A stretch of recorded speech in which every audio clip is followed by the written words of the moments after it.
Good evening, class. How's everybody doing tonight? Hope everybody is having a great Friday evening. We welcome you all in. Panis, Hazmat, Marrow, King Pluton. Welcome on in, everybody. I got very worried for a moment that I had made a typo in the title of the stream. I don't think Twitch would appreciate that one. I'm not even sure if they would let that go through. Of course, if anybody knows what this music is, you do get a gold star. So if you can even tell me the composer, I'd be very impressed. He has a very distinctive style. Banned for Bubsy crimes. That is right. It is Bubsy time. Again. I never thought I would say Bubsy and again in the same sentence. But here we are. Because I lost last weekend's Bubsy 3D race with Woozle, the punishment for the loser is to play Bubsy 1. I will not play Bubsy 2, Panis. I would need a very compelling reason as to why I should play Bubsy 2. However, Bubsy 1 is not so bad as Bubsy 3D. It absolutely is, Oxford comma. It's Tim Follin. And here, let me give a little hint as to what it was. This was for a movie licensed game. Hello. Hey, Yusha, thank you. 7 months, wow, man. I really appreciate that. I need to order more Malort because I can't buy it locally. None of the liquor stores around me carry it. I do have cold ones on hand for tonight, and I suspect I will need them. But no Malort, sadly. Here's a hint as to what this game music is. Should make it easier. Oh, he's incredible. Oxford comma. No worries, Morrow. Yes, this is... Actually, you gotta be more specific. This should narrow down which Indiana Jones game. Because there are 4 Indiana Jones games on NES. So if you can name which one, you get the gold star. I will play Virtual Highlight eventually, Panis. I did go and buy myself a copy of it. I spent a not small amount of money on a copy of Virtual Highlight. I saw a very good deal. Nope. Wrong one, Yusha. This is Indiana Jones and the Last Crusade. However, there are 2 entirely different Indiana Jones and the Last Crusade games on NES. There's one made by Ubisoft and one made by Taito. Neither are particularly good. There's also an Indiana Jones and the Temple of Doom game on NES, which is quite bad. And there's a Young Indiana Jones Chronicles game on NES, which looks pretty sick, but I don't have a copy because it's really expensive. That one actually looks pretty fun. I did not yet Hardcore Hunter. I'm going to. Don't worry. I do have some trusty Yinglings with me tonight, though. All right, let me go back to the track that goes like stupid hard for no good reason. Oh, the Indiana Jones movies are one of those things I can watch over and over and over again. Specifically, I can watch Raiders and Last Crusade over and over. Temple of Doom always, even from when I was a kid, struck me as being like too mean-spirited a movie. And the 4th one is just boring and doesn't make a lot of sense.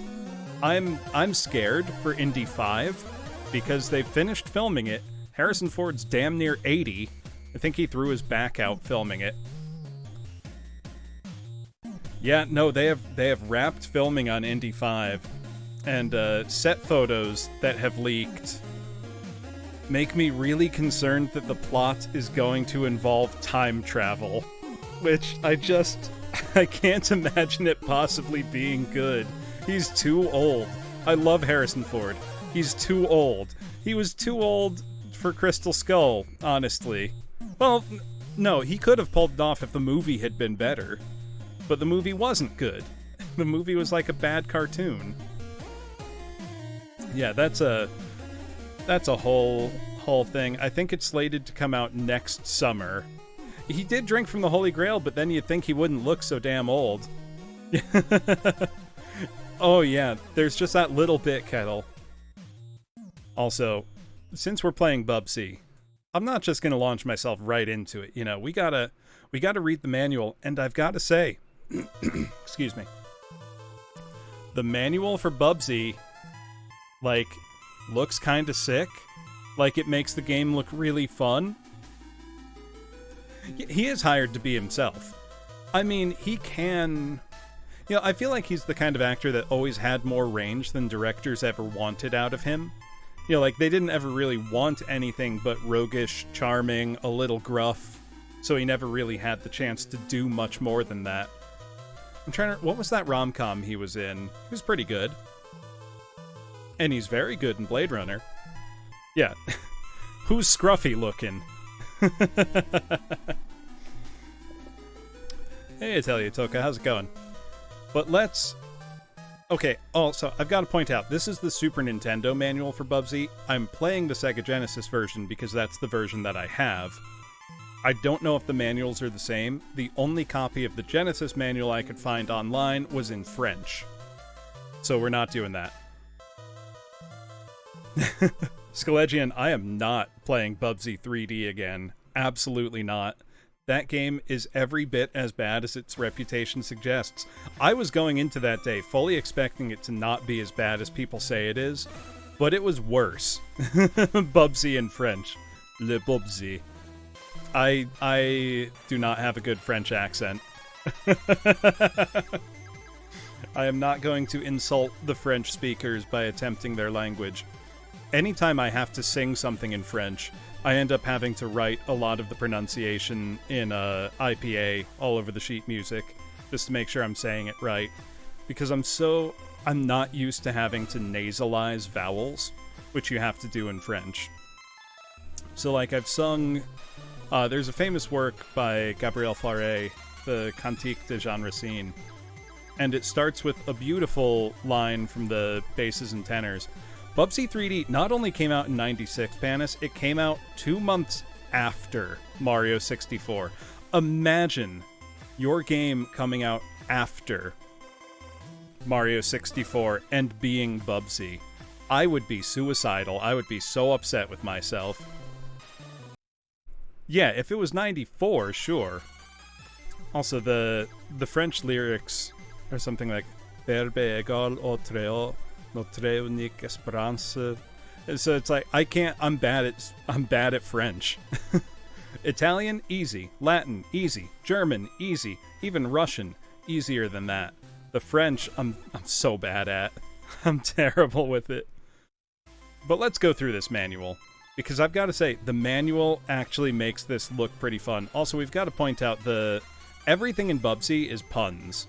So it's Bubsy in Claws Encounters of the Third Kind, instead of, Close Encounters of the Third Kind. Is that reference lost on people? Do people know Close Encounters of the Third Kind still?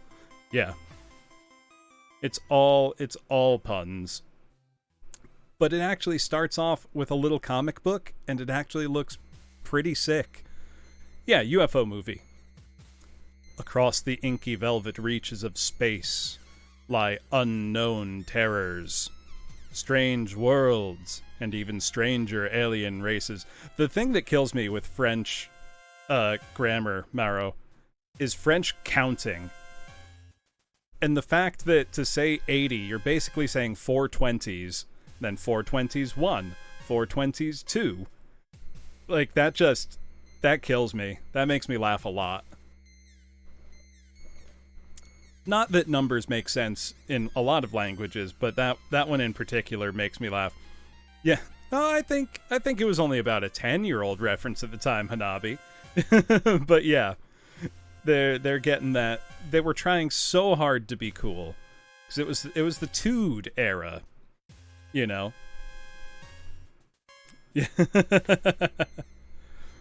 42010, 42011. Yeah. Weed was so good, they made Weed 2. Well, I can make this a little larger so we can read it a little more easily. Give me 1 sec. And I'll get out of the way. Boop, boop, boop. See. There are beings that stretch the very fabric of reality. Beings like the Woolies, whose unbridled lust for yarn is legendary across the galaxies. And no woolly is more greedy for the furry fiber than the twin queens of Rayon, Polly, and Esther. Also, That's cheesy, but I've got to say I like that. Their planet's called Rayon. The queens are Polly and Esther. They lust for yarn. Yeah, stretching the fabric of reality. It's good. I like this. I like this part of the game, where I'm not playing the game but reading the comic book that came with the manual. That's going to be the best part of the game, I'm sure, class. Let's see. Yeah, I can't believe Wooly did this. Well, Professor Nylon, have you found a new planet to plunder of wonderful wool? Yes. Oh, sorry, I'm a little blind. I gotta zoom in. Yes, your embroidered highnesses. Have a bow peep through my fiber optic yarnoscope. Have a bow peep through my fiber optic yarnoscope. It just keeps going. It just keeps happening. Eureka! It's the mother of all wools. What a weird-looking creature. I'll say he's not wearing any pants. There's just no privacy for us big stars. Pain is the flavor for tonight, Hanabi. The wildly wicked woolies could not resist this chance to steal wool. Steal wool. You know, if we beat the game faster than expected, Skelegian, I'll throw on the cartoon. Because there was a pilot episode produced for a Bubsy cartoon show, and it's almost unwatchably bad. If I need a break at some point tonight, we'll watch that. See, they knit their plans carefully. Oh my god, we'll knit one here, and fuel 2 there, and soon the very fabric of space was being warped by their dreaded saucers of silk. Yeah, the Battletoads cartoon would have been better. Mas Agave. I don't know that one. I just grabbed a 6-pack of Yingling because it's been hot out all week. It's perfect. Just a cold beer. So this comic is actually included in the instruction manual, Atelier Toka. What's our yarn consumption? About 2 light years left to the yard, sir. I do like when old game manuals used to come with little comics like this. Like F-Zero on the Super Nintendo came with a comic book. And that was awesome. It made the game so much cooler. But the Woolies had chosen to invade the space of one perfectly ferocious feline. I'm bad. Whoa, I'm bad. Man, Bubsy is... Ugh. They tried so hard to give him personality. A bobcat ready, wooling, and able to defend the rights of the downtrodden. Go ahead.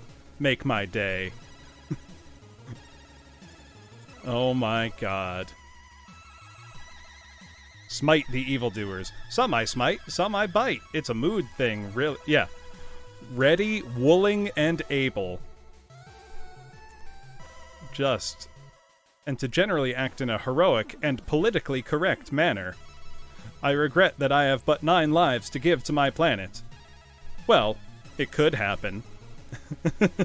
And so the nefarious, nasty, no-account woolies proceeded to clean Bubsy's clock. I'll vacuum. I'll dust. Yeah, exactly, Kettle. It makes it feel like there's something there, and it's not just... That... Hanabi, that's the worst part. It didn't. The newest Bubsy game came out in 2018. The franchise isn't dead. That's the worst part. There have been 5 or 6 games in this miserable franchise. It just keeps happening. The Woolies swiftly made a sucker out of Bubsy. Who said cat hair was hard to vacuum up? I'm not kidding, Hanabi. Look it up. There's a Bubsy game on the PlayStation 4. That feels awful to say. Also, I've got to point out, so there was this Bubsy, there was Bubsy 2, then there was a separate Bubsy game that wasn't Bubsy 1 or 2 for the Atari Jaguar, because of course there was. I used to own a Jaguar, and I owned a copy of that game, Bubsy and Twisted Furry Tales, instead of Fairy Tales. I sold my Jaguar some years ago, along with that game. It was not very good. The graphics were nice, and the music was pretty good. But the control was bad, the level design was bad. See, in mind-numbing succession, he was first rejected. Wow, humiliating. And then ejected. There's 2 on PS4, Hazmat? I thought there was only 1. Good lord. 2 games on PS4 and 1's on Switch. Oh my god. I will say, I'm enjoying this little comic here. This is fun. Let's see.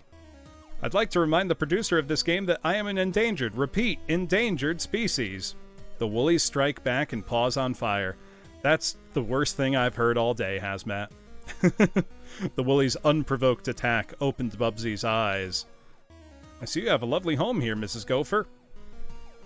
And focused his razor-sharp mind on one critical thought. I'll bet this means I'll miss lunch. I knew I should have increased my insurance. And so begins the spellbinding, fast-paced, nail-biting, action-packed, blockbuster event. Claw's Encounter of the Third Kind. I'll be back. Then we've got instructional documentation for the insertion and implementation of Claw's Encounter to the Third Kind game pack for the SNES. Blah, blah, blah. Let's see. Even Bubsy's saying, you know, he's cutting through it all with the blah, blah, blah. Hey, wait a minute. I never saw this stuff before. Who's the chowderhead writing this anyway? I was supposed to get Stephen King for the manual. It's in my contract. Okay, that's it. Get Stephen on the line. Oh, I get it. Show it to the old Bubster and he'll throw a fit and do it himself. Save a few bucks. He's just a bobcat. Is that it? Well, it's not going to work this time, Buster. I'm not going to stand up here and make some dorky speech about how the woolies have stolen all of Earth's yarn for their own evil ends and how you're supposed to trash every woolly you see and grab every yarn ball in sight. No siree, not me. Find somebody else to talk to about getting through the village, carnival, hitching a ride on the canyon train and going down river to the forest. And besides, the big woolly mothership at the end is a secret. You don't want to tell anyone about that anyway. That's how you win.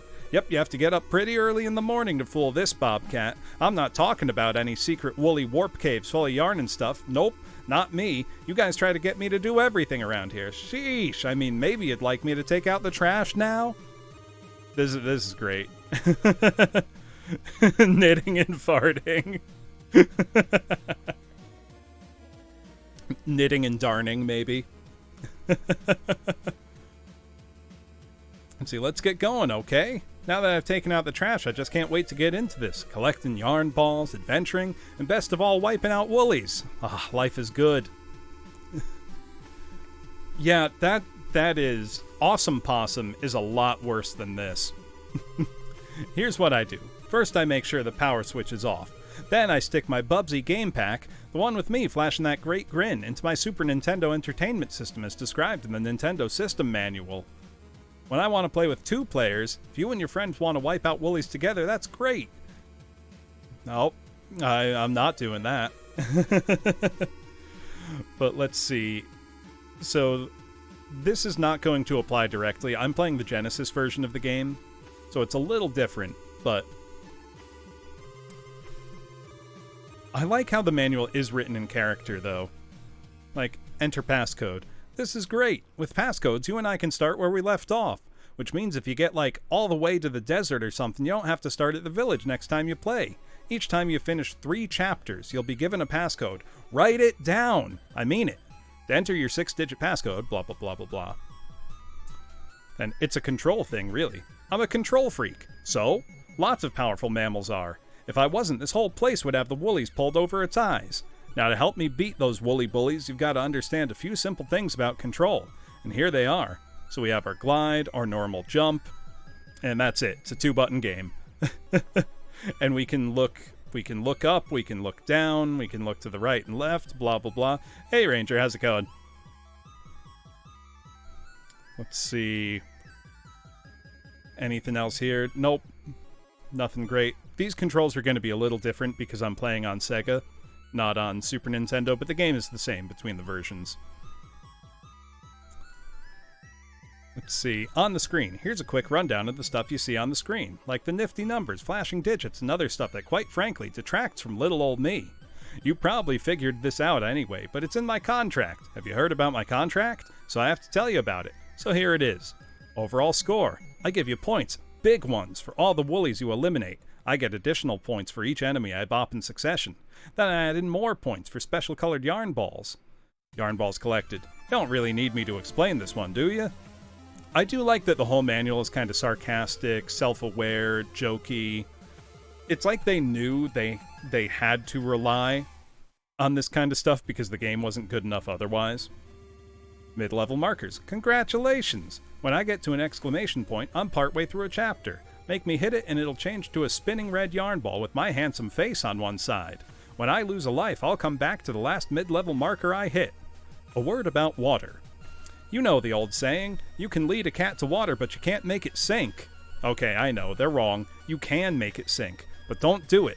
Don't get me in over my head. Please, cats hate water. I hate water. You wouldn't want to immerse a sweet, lovable feline like me, would you? Don't answer that. I would, Bubsy. I would like to drown you, and I probably will, both by accident and on purpose, many times tonight. Yeah. Exactly. Swinging for the fences. Oh, please do, Hazmat. I've got to say, I love that AI generator. That's where I got these lovely images of Bubsy wearing a hat like the one I wear. Let me find it for you. Give me 1 sec. Here we go. That's where I got these wonderful images of Bubsy wearing my hat. I just said Bubsy Bobcat with boater hat, and I got these nightmares spat out by a machine. Very, very handsome. I kind of like the top middle one there. That one's got some tude to it. Let's see. Then what else have we got? We've got collector's items, bonus points. Yeah, just Chester Cheetah. Did you know there were 2 Chester Cheetah video games? Like, 2. One would be understandable, but there were 2. There was a whole little Chester Cheetah thing going on. Just like there was a whole franchise of Cool Spot video games. There were weirdly a lot of food-based advertising mascot video games in the late 80s and early 90s. I mean, the Bubsy cartoon pilot was sponsored by Taco Bell. Of all people. Could you imagine going to Taco Bell and saying, yes, I would like the Bubsy combo, please? That could have been the future we lived in, and I'm glad it's not. Yeah, Chex Quest reigns supreme. Chex Quest is great. Ronald McDonald Treasure Land on Sega Genesis is great. I'm gonna stand up for Yonoid. I have to now. But let's see. The t-shirt craze and other power-ups. Okay, you've played these games before, so of course you know what a power-up is. If you don't, go ask your kid brother. These power-ups even come with a free t-shirt. Or is it the other way around? Here's what gets me what. Numbered t-shirts. More Bubsy. See the big number on these shirts? That's how many more lives I'll get if I can get the shirt. Black t-shirts. Shadow Bubsy. I look great in black. And when I wear one of these black t-shirts, the woolies can't even see me. Flashing t-shirt. Super Bubsy. This one flashes, and as long as it does, I'm totally invincible to woolies and their henchmen. Of course, water, spikes, and other natural disasters can have a deadly effect on me. Continues. I need these, as many as I can pick up, because if I snag a continue and lose a life, I'll start on the same level where I lost the life. Then we've got free rides. Yeah, sure, I've taken a lot of free rides in my time. Why not? If I don't take them, someone else will. Here are some of my favorites. Bouncy branches. I'd jump, button B, on one of these photosynthesis factories to really take off. Oh, I think the weirdest food video game crossover I can think of is the Skittles-sponsored video game on GameCube called Darkened Sky, which is like a third-person action-adventure game that has nothing to do with Skittles. Like, nothing at all. Let's see, water slides. I can control where I'm going here by pressing the control pad. Slow me down by pressing the control pad in the opposite direction I'm headed. Oh, and we can get in cars? That's nice. It says, avoid the red-hot convertibles, and don't take rides with strangers. That's fair. Roller coasters. Rocket cars. Oh, the rocket cars were in Bubsy 3D. They sucked. That was my least favorite level. Then we've got log rafts. We've got warp caves. Let's see. I know, you're going, huh? Like a cave is a free ride? Well, okay, not all caves give you free rides, but some hyperwarp you to other places in your world, and some even lead straight to the Woolly's secret yarn stashes. Then manhole covers, most manhole covers go down, but these also let me go up if I stand on them just right. Yeah, right, Kettle? Also, the Epic Mickey concept art is so much cooler than what we got. We've got TNT crates. This one is dynamite. Really? That's the joke you went with? This one's dynamite. I can bounce off the top, power pounce off the side. Either way, press the pounce button for extra height. Then strongmen. I'd jump here if I were you. For extra height, hold down the pounce button when I hit it. Then here are our enemies. Woolies. Jump on these irritating yarn snatchers from the planet Rayon, but don't hesitate when you get too up close. Yeah, they can't all be zingers. In fact, none of them are zingers. And we've got pianos. Bang those ivories. Why are pianos the bad guys? Grumbleweeds. There's nothing more irritating than a plant that moves. Giraffes on train. Jump on their heads and see what happens. That sounds ominous. Beavers. Chomp these chumps. Light bulb bugs. Turn these guys off. Tree frogs. Hip hop on them. Snorkel turtles. They'll give teenage ninjas a run for their money. Snapigators. Will chomp my raft away. Sand sharks, bury 'em alive. And what to avoid? Gumball machines, firecrackers, horny toads, cactus, I can't see, some tack crates, loose tacks, and other pointy things. Don't try to attack 'em, or you'll gum up the works. Alright, and then we've just got, then blessedly the manual has ended. The manual started off pretty strong with the comic, and then just kept going downhill from there. But I think I have...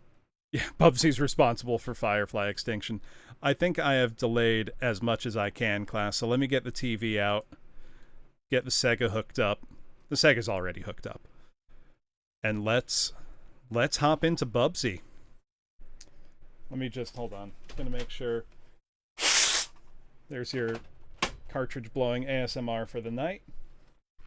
My trusty Sega Genesis. Hello. Hey, Guy Kazama, thanks for following. Oh, thank you, Youthless. Youthless, would you prefer that I chug it or put it in a mug and drink it? Up to you. Ooh, we've got Bubsy drowning. Let's look. Oh, that's excellent. Chug it for the video game rat. I will. Hold on. Let me pull up my my timer. I don't know how quick I'll be, but we'll see. Oh yeah, also, I've got my Yonoid splits up. So the chug will begin when the beer touches my lips. Alright, actually, hold on. I'm gonna just make a new split category. Give me 1 sec. I don't know why I didn't do this before. Let me see...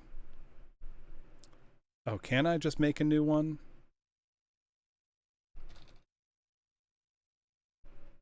I think I can. Hold on. Hey, no, that'll mess up my Noid one. Oh, did I forget to add a cooldown? I may just ask Mercy, but or I'll add a cooldown after this one. All right.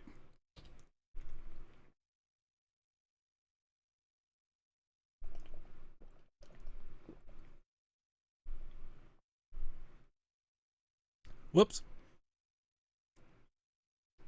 Well, I hit the wrong button, but I think that was just around 10. So, pretty average. As if you'd have mercy. You know, that's a good point. I should remember that after one time during one of the VTuber Choir streams, I forgot to turn off the chug redeem and was encouraged by the Sopranos to chug 2 beers during rehearsal. Also, I'm going to burp, and I'm not going to apologize. Excuse me. That was terrible. that was a bad one. Came out in 2 parts. All right. Oh, but that's enough. A burp counter. I think I added a cooldown, but it's only 3 minutes. It's just enough to make sure that I can handle.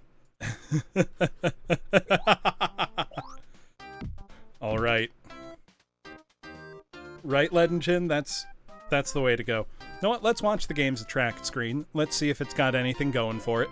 Let me know if the game is too loud, too quiet. It doesn't have particularly good music, but it's better than Bubsy 3D's music at the very least. Excuse me. So let's see what the game can show us.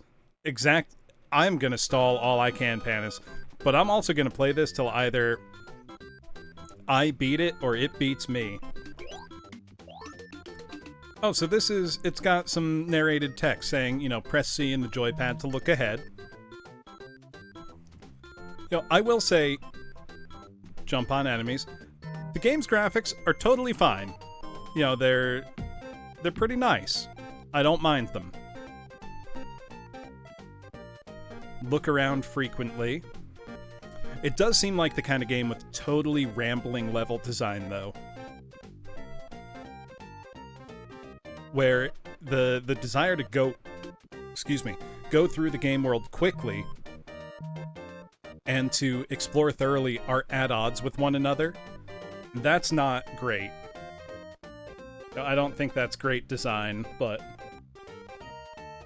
what do I know? I just play video games, I don't make them. I do like this attract screen showing you all the functions of the game, though. Hello, Pinky. How are you doing tonight?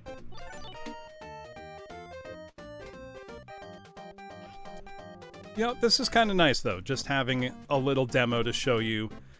It is a speed game with fall damage, and not just fall damage, you can die instantly by falling too far. You can, however, go into your glide, and that will prevent you from being hurt by the fall. So it could be a lot worse. And I think the game is generous with continues and extra lives, but there's a password system, so no matter what, we will have, you know, a way to resume our progress if we die. So it's not a total tragedy.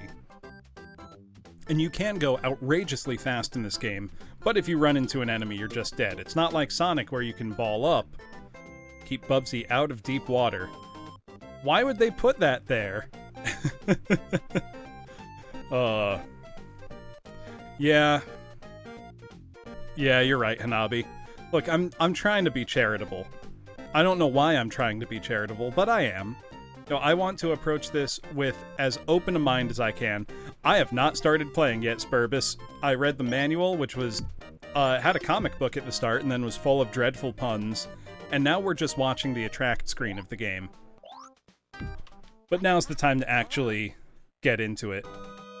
Alright, so I am controlling. We have two different jump buttons. B makes us jump high, A is a short jump. And we just want to collect extra lives and stuff and get through the end of the levels.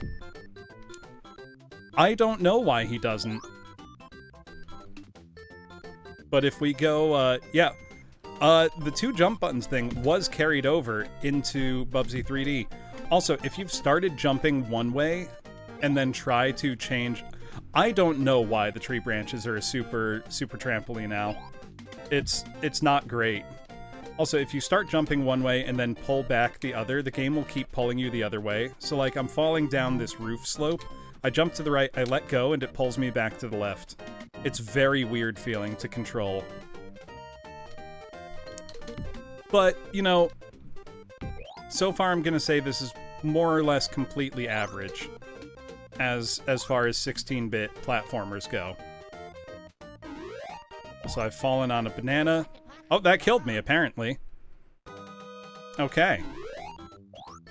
But it didn't kill me that time. Oh, we're in for some fun. Oh, I walked into the woolly, and I have died. All right, Pinky, am I chugging or am I putting it in the mug? Oh, that killed me too, apparently. I like that they carried over a lot of these death animations to the 32-bit one. I'm gonna grab my mug then, hold on. Just to give myself a chance. Yeah, it's not special at all, Headless, apart from the really cheesy puns and the bad franchise it helped spawn. Thank you, Pinky, I need this beer. If I'm going to be dealing... Yeah, right? But it's not even like a guaranteed insta-kill. It could kill you if you get unlucky, I guess, or it could throw you up further into the level. Honestly, hard to tell. I don't think this game is well made enough to have... Okay, the fall didn't kill me that time. Can I... Okay, I can go down there, but I need to not go into deep water, because deep water kills me. So I think... Yeah, there we go. Oh, is Bubsy 2 worse? Bubsy 2 being worse is hard to believe, if I'm being honest. Because this is already, like, got a lot of jank to it. Okay, this is bringing me somewhere. Oh. Cool.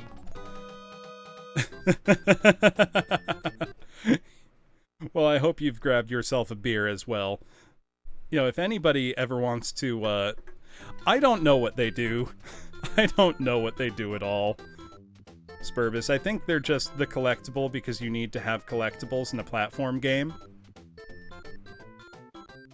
Yeah, so Hazmat, I used to own Bubsy 3, by which I mean, Bubsy in Fractured Furry Tales for the Atari Jaguar. Because I used to own a Jaguar, and that was one of the games I got for it. But I sold the Jag years ago, because it's not worth having. It's not a system worth owning. There's a couple really fun games, and then nothing else of note. Or rather, the other things of note are all terrible. Also, I'm just gonna get in the habit of hitting the A button Oh! I swear, I didn't keep walking. His momentum just carried him through that. And the hitboxes are a little weird feeling. Yeah.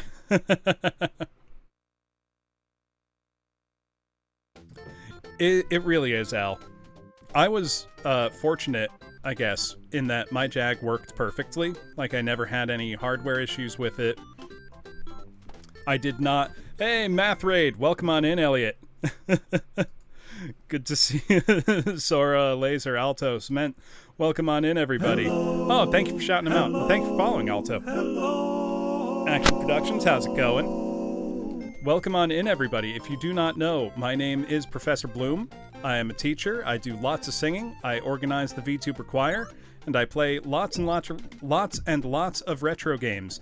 Tonight, I am playing Bubsy on the Sega Genesis because I lost a bet, essentially, and now have to play this.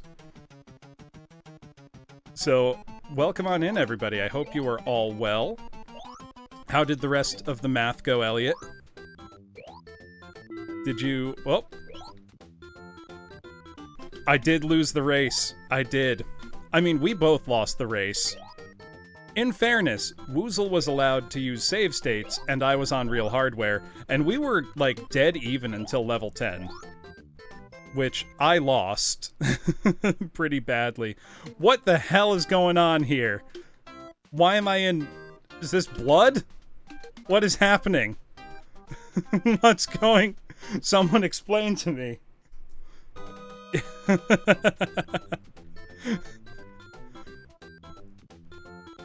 Yeah, I got remarkably far, I think.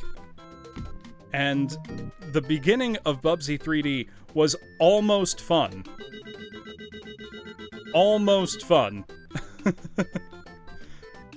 Also, that was cute, I guess. You know. Well, I've slipped on a banana peel. Oh, there's a continue. Oh. So the controls really do fight you every step of the way. Like, you will keep sliding from one direction to another a lot of the time. This is hard to control. But apparently that's the end of the first level. Oh, gotta grab these, like, in Sonic, I guess, because we can't have original ideas.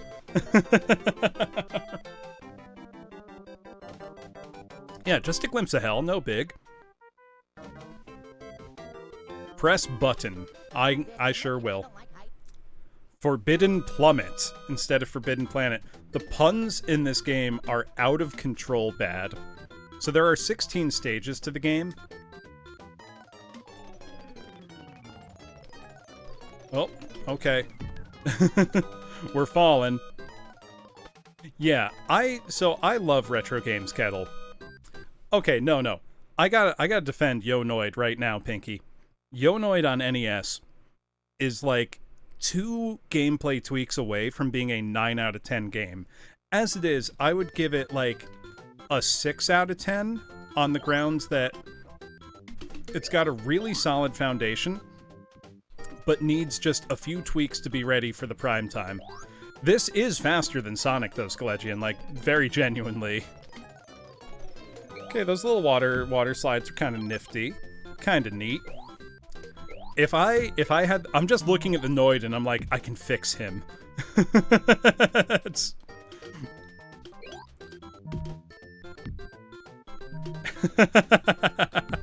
Thank you, Hanabi. Look, the Noid conquered me once, never again.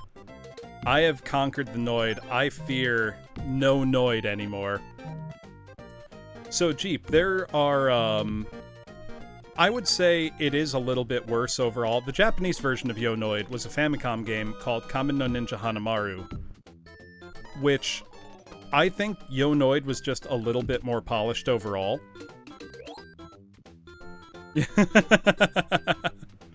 We're dangerously close to the Noid Sexy Man arc. The Noid Tumblr Sexy Man. Oh, I walked into a woolly and I have died. Did he mention he doesn't like heights? I like how he's like a runner. Hold on, let's check out his idle animations, because that was the hallmark of the 16-bit 2'd era. Okay, he's tapping his foot. Cool guy like Sonic. What else are you gonna do? Oh, he's wiggling his ears and eyebrows at us. What else you got for us, Bubsy? I'm gonna drink my beer while he does this.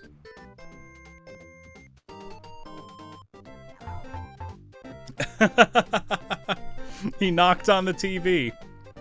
With a little glass sound effect and everything. Some of you are probably too young to have had TVs with glass screens, aren't you? That's depressing. How many of you grew up with CRTs, at least? Can I break this anvil? Nope. Can't break that one. Okay. Okay, I'm glad we're not at the point yet where people didn't have CRTs. Alright, that speed was pretty fun. In the TV cabinet, yes!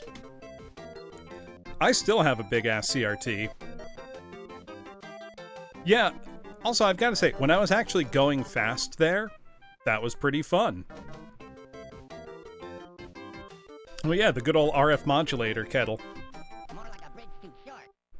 My dad has always been a big nerd, so when we were growing up, he made sure the TV had a composite input for the NES, because he's like, this looks and sounds better, trust me. And we're like, I guess. You know, because we're kids, we don't know better. But he was right. And he eventually upgraded to a TV with S-Video and an SVHS VCR. SVHS does genuinely look so much better. Oh, we just skipped a lot of the level, apparently. Oh yeah, people forget that desktop computer CRTs could display very high resolutions, and looked excellent doing it. I want to kill these stupid woolies. There we go. I think we abandoned the CRT prematurely.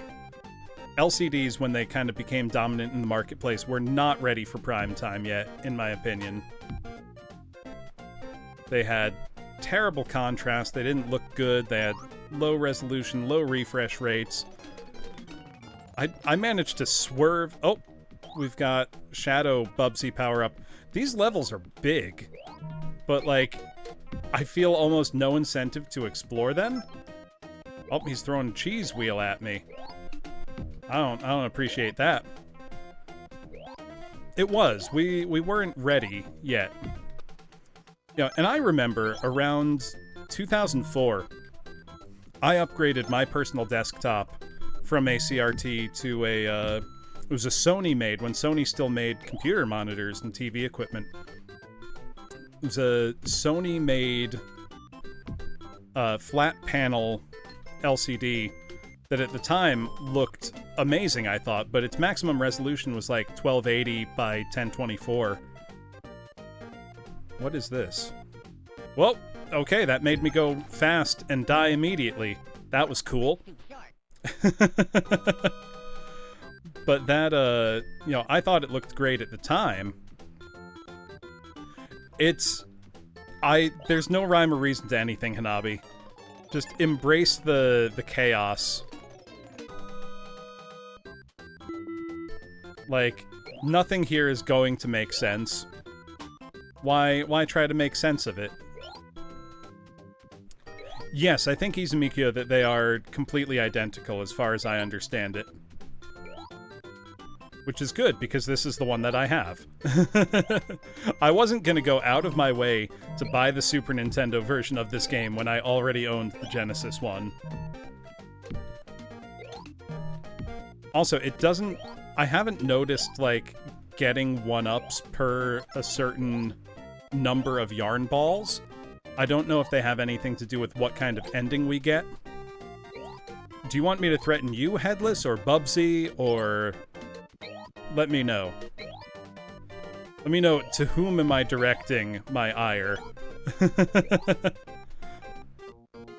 Oh, we have a boss fight. Okay. This really is just like Sonic, but bad. One more. Why? Because I got it in a lot of Genesis games years ago for cheap. How do I even... Oh, does his thing need to be open? I think so. Oh, that killed me, apparently. Headless, I am going to slap you upside the face so hard that when you wake up, your clothes are out of style. That's kind of sick, Hazmat. Also, Skelegian, one of the best ways to acquire a retro game collection, even if you're, you know, a new collector starting out today when prices are insane, one of the best things you can do is buy large lots of common titles, because then that gives you trade bait for other collectors. You know, if you have a copy of something that, you know, is easy to find but isn't in good condition, you can throw it in to sweeten the deal with another lot. That kind of stuff. Also, I think I'm starting to get a hang of the controls. Let me write down this password, though. I'm not so confident that I'm not going to write down the password. But yeah, that's just a way to acquire lots of games. Literally. Lots. Or, you know, if you see common games for cheap, just pick them up, because you never know when commons are going to start going up in price. MKBRLN. Because games that used to be, you know, $5 games for years have been shooting up in price across all the retro market. Like, my copy of Castlevania 3, I mean, I got it years and years ago, but I got it for $5. And the last time I saw a copy at a store, they were asking for over $50 for it. Granted, Castlevania 3 is an amazing game, but it sold really well and was a popular game. It shouldn't be worth. Oh my god, Panis, I'm envious. I want a CDX so badly. Or a JVC XI. Common games. There is a Kamen Rider game on Wii, if I remember right, that even got localized. Yeah, I have, you know, my Sega... I have my Model 2 Sega CD. I have my... Yeah, exactly, Angler. But, you know, I have all the components of the Sega... Cat, get out of there. Sorry, my cat's nosing around my cables. You know, I have all those old... you know, Sega consoles, and I like having them all hooked up. Okay, a hot dog just bodied me. Oh, yeah. Or, almost like I have my whole Sega tower. One of these nights, I will do a Sega 32X games showcase, because I am a unironic Sega 32X apologist. I've already defended it on stream, just not my own. I went on Gyaro Garo's stream and defended the 32X. I do, Panis. I have a couple of them. They are only very marginally better than their Sega CD counterparts.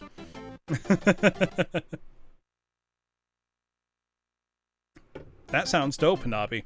That reminds me, I remember I bought the new Power Rangers fighting game on Switch a year or so ago. I was just hanging out with some friends. We were drinking, and we saw that, you know, Attack the Grid or whatever it was down to like $5. You know, not real. Okay, that was sick. Okay, that was fun. Okay, let's go on the roller coaster. Okay, this is kind of cool. I'm actually having a little bit of fun now. Oh, can I only ride that up once? Nope, maybe twice. There we go. Okay, that was cool. That was really cool. Knuckles Chaotix was just 32X. It was Corpse Killer, a firefighting game called Fahrenheit, a version of Night Trap. I'm trying to remember what the other ones were. Oh, that's where I wanted to go. Let me try that again. Oh, wait, was that a... Oh, these are the cars. Ooh, let's ride the roller coaster. So the Sega CD... I'm going to defend the Sega CD. I don't think the Sega CD was a mistake. Because that came out early enough. That was 1992, and it added some real, like, genuine features to the hardware. Also, I do want to point out, I really like the color palette of this game. And I like the nice parallax scrolling going on in the background. This is not all bad. Ooh, I barely hit the button in time there. Are they actually Panis? Hey, whatever blows your hair back. Fair conditioning. Oh, yeah.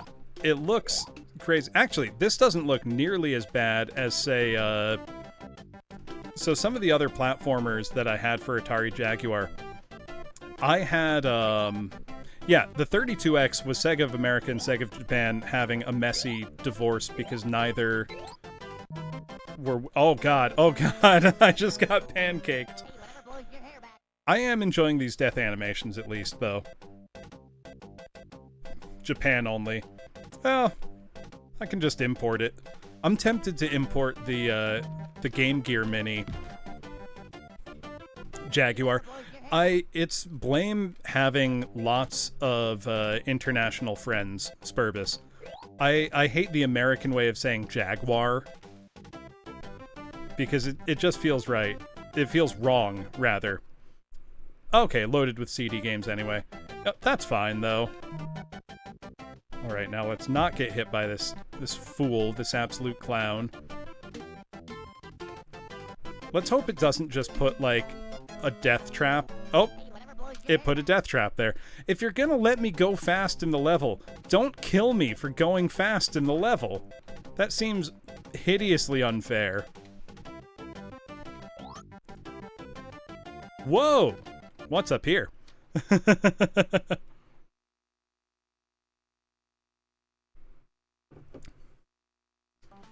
So I really want specifically the GG Aleste Mini. Because I love the Aleste series. You know, like Musha, etc. Power Strike 2, as it was localized.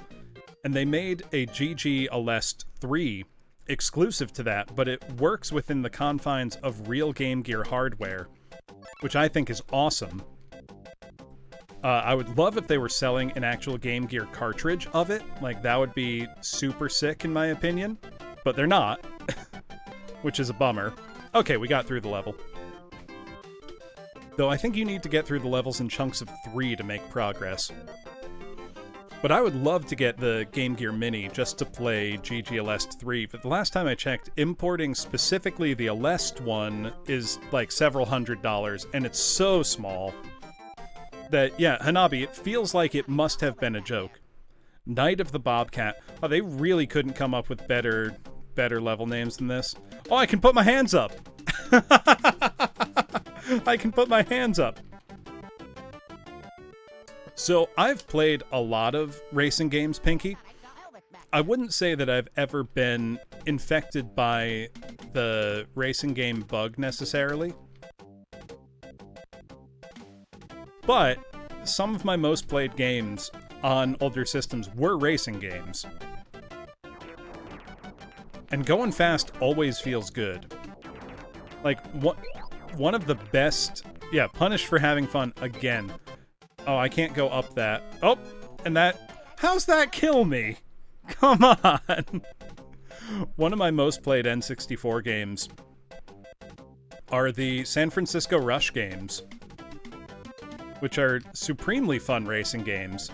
You're absolutely a glass cannon in this. I gotta remember also that you do have a look around feature so you can see what's coming.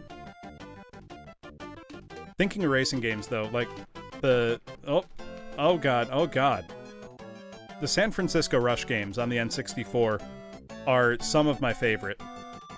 How's that kill me? Every single Game Gear game needs that feature. I couldn't agree more, Panis. Oh, I can even do it while I'm there. That's helpful. I gotta get into the habit of doing that. Oh, Need for Speed Hot Pursuit 2. I played a lot of that on the Cube. I know the same thing killed me twice, Pinky, but it's unfair. It's hard to predict. Build up a little speed and get a jump. There we go. This is tricky level design, though. And not in, like, a good way. I'm chugging it, Floop. Okay. Floop, do you have a beer on hand? Because you could race me if you want.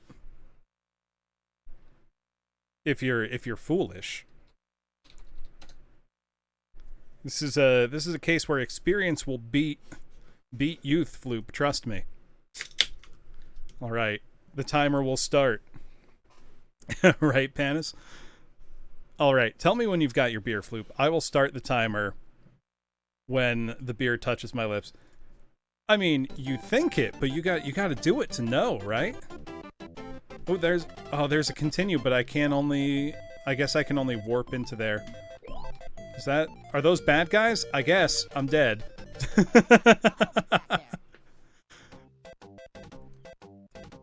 Actually, let me check out what this platform gets me. This platform gets me nothing. Tell me when you've got your beer, Floop, and we will challenge one another. Is there anything over here? There is something over there. How do I get there? So the Noid timer is on screen just as a beer timer. Ow.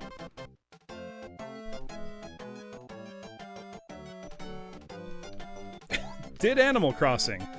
In what way? You're gonna have to elaborate on that, Angler. Also, I need to point out that my the segment of my best times in Yo Noid now would be a new world record. So I just need to keep grinding out runs. I have a real shot at getting a new... How'd that kill me? I have a real shot at getting a new world record in Yo Noid if I keep practicing. And I have been off stream. I'm almost depressed to say this, but every now and then when I find myself with like a free couple minutes, I'll just start playing Yo Noid. And I've been practicing. I've been getting good. I mean, I'm good enough right now that if I submitted my best current time in Yo Noid, it would be on the leaderboard by a fair amount. You know, it wouldn't be last place by any means. Oh, come on. This game will give you brief glimpses of fun, where you get to go really fast, and then it'll just screw you over. I love summoning salt videos. That's like my favorite thing to just put on and fall asleep on the couch, taking my, like, old man nap on a Saturday afternoon. It's great. Also, we can apparently just reverse our momentum at will. How'd that kill me? Come on! If you run into something like these, roller coaster carts, yeah, imagine it's like, the state of Yo Noid speedrunning really wasn't anywhere. Venerable Mario speedrunner, Andrew G, had put in a time of 22 minutes back in 2007, and then Twitch speedrunner Jaku lowered the time to 1958, and that's where the record sat for years. Until one VTuber started running the game. Could you imagine?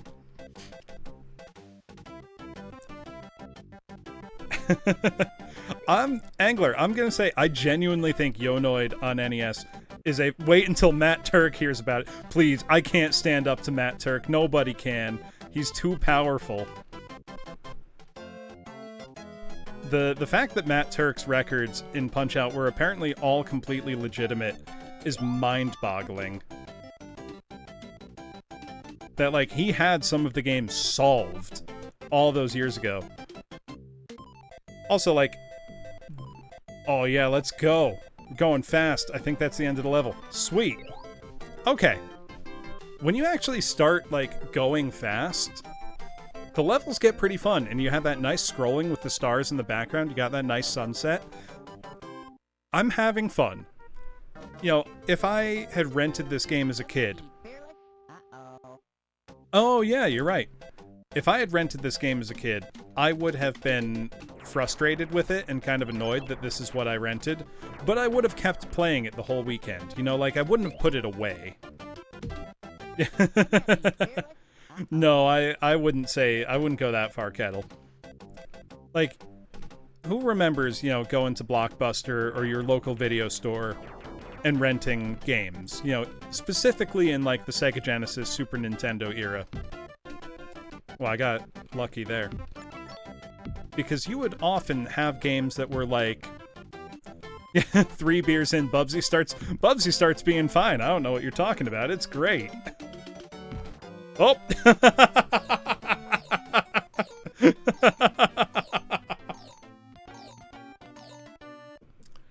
Oh, that's a game over. A lot of grocery stores did, Panis. Oh wait, we gotta enter a password, but we'll only get back to level 4 with it. So this is where it begins, truly. Well, see, I never rented Bubsy as a kid. But, you know, sometimes you would rent a game and it would be, where do I enter a password? Hold on. No, so any times are available, or allowable, Ed and Jin. Also, where'd Floop go? I want to drink my beer. Enter passcode. Wait, Bubsy creators. Can I just look at the... Oh yeah, you can just look at the credits. That's nice. You all did a bad thing. I'm trying to think. There were some games that one game that if my mom took me to the video store, she would never let me rent. But if my dad took me to the video store, he would let me rent. And keep in mind, like, my parents weren't divorced. They're not divorced. They've been married for 40 plus years. But it was just, you know, who did you go with? It was Booger Man on Sega Genesis, a pick and flick adventure. Which my mom hated that game. She's like, this is the grossest thing in the world. You're not renting this. I never owned that one, Angler. I still don't. I should just buy myself a copy at this point. I'm a grown-ass man. I can buy myself Booger Man for the Sega Genesis if I want to. It's not a very good game. Yeah. Yeah, it's not good. But man, it was cool. Oh, here's how I enter the password. You know it's bad when the controls to enter a password aren't intuitive. Here we go. But, like, part of me wants to buy it now, just to know, like, what was this game really like that I was only, you know, allowed to rent sometimes. Yeah, I'm a grown man. I can buy my own pee-pee-poo-poo games now. I can buy the gross booger flicking game. Okay, we start with 9 lives. This isn't too unfair. I not only played Vector Man, I love Vector Man, Angler. I have both Vector Man 1 and 2. I got those for Christmas, I think 1995 and 1996, respectively, when they came out. Those games rule. Awesome graphics and sound, super tight control. They have some of the... I hesitate to attach a price to that, Youthless, just in fear that someone will need it. I am afraid that if I say that that is a thing I will do for a certain amount of money, that someone will make me do it. Therefore, it's like war games. The only winning move is not to play. Alright, we've got invulnerability. Let's go. It is a confusing game in a lot of ways. You know, it's not always clear where to go because the levels are quite large and sprawling. We're going fast now. Oh no, oh no, oh no. Oh, I missed the cool shirt. That's fine. We're gonna keep going. Also, the game keeps pulling me to the right because I had momentum. And that's how this works, apparently. Let's just glide to the end of the levels. That seems like a good strategy. That seems like the way to go. Yeah, not to spikes, not to environmental hazards, just to bad guys. But I'm gonna drink another beer if Floop doesn't show up in the next minute.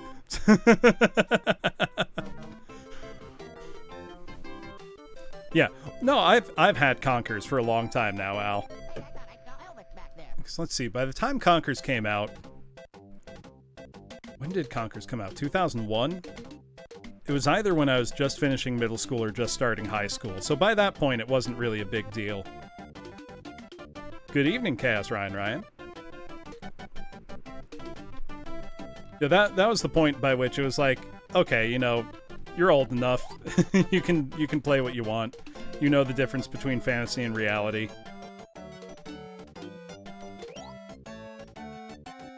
I mean, stuff like Doom, I was allowed to play as a kid because I had, you know, parental supervision for it, essentially. I'd play it with my dad. I'm sure my mom didn't like it, but...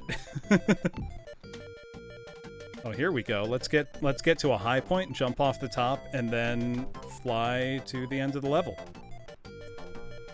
Mortal Kombat evil. I mean, I do remember as a kid, like when Mortal Kombat first came out, going to the roller rink. God, do people? I miss the roller rink. I want to go roller skate at the roller rink with the boys. I want to get the homies together, go to the roller rink, and skate around, and go to the arcade that's attached to the roller rink where you're standing on your roller skates playing video games. So good.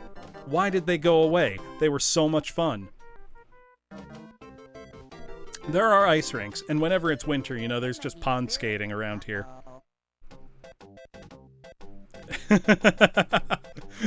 Oh, I can understand that, Hanabi, because for me in Doom, that was like the Pinky Demon. The Pinky Demon was so scary. That's the thing, like, besides being a roller rink, there were 2 roller rinks in town. And one of them had a genuinely great arcade attached to it. Like, you could go in and just go to the arcade if you wanted to. But, you know, obviously you were going there to roller skate. But even better, you could go roller skate and then go to the arcade. And it's like, hell yeah, I want to do that. Like, both of those things are fun.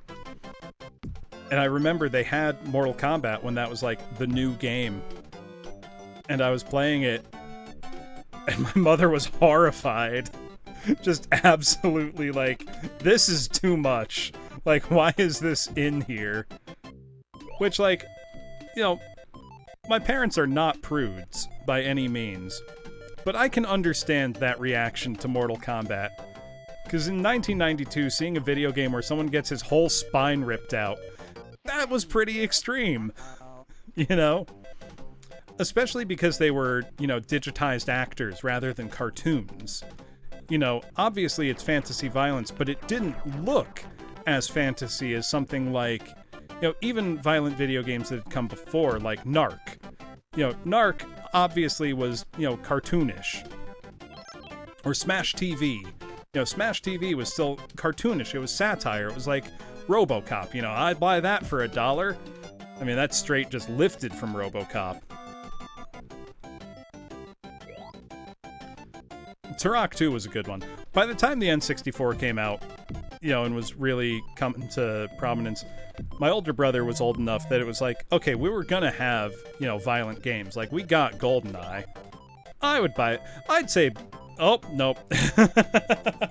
I was about to say, Panis, I think Bubsy's worth $1, and then that just happened. Well, I'm gonna pour out this beer if Floop doesn't come back. He did ask me to chug it, though, so I will chug it.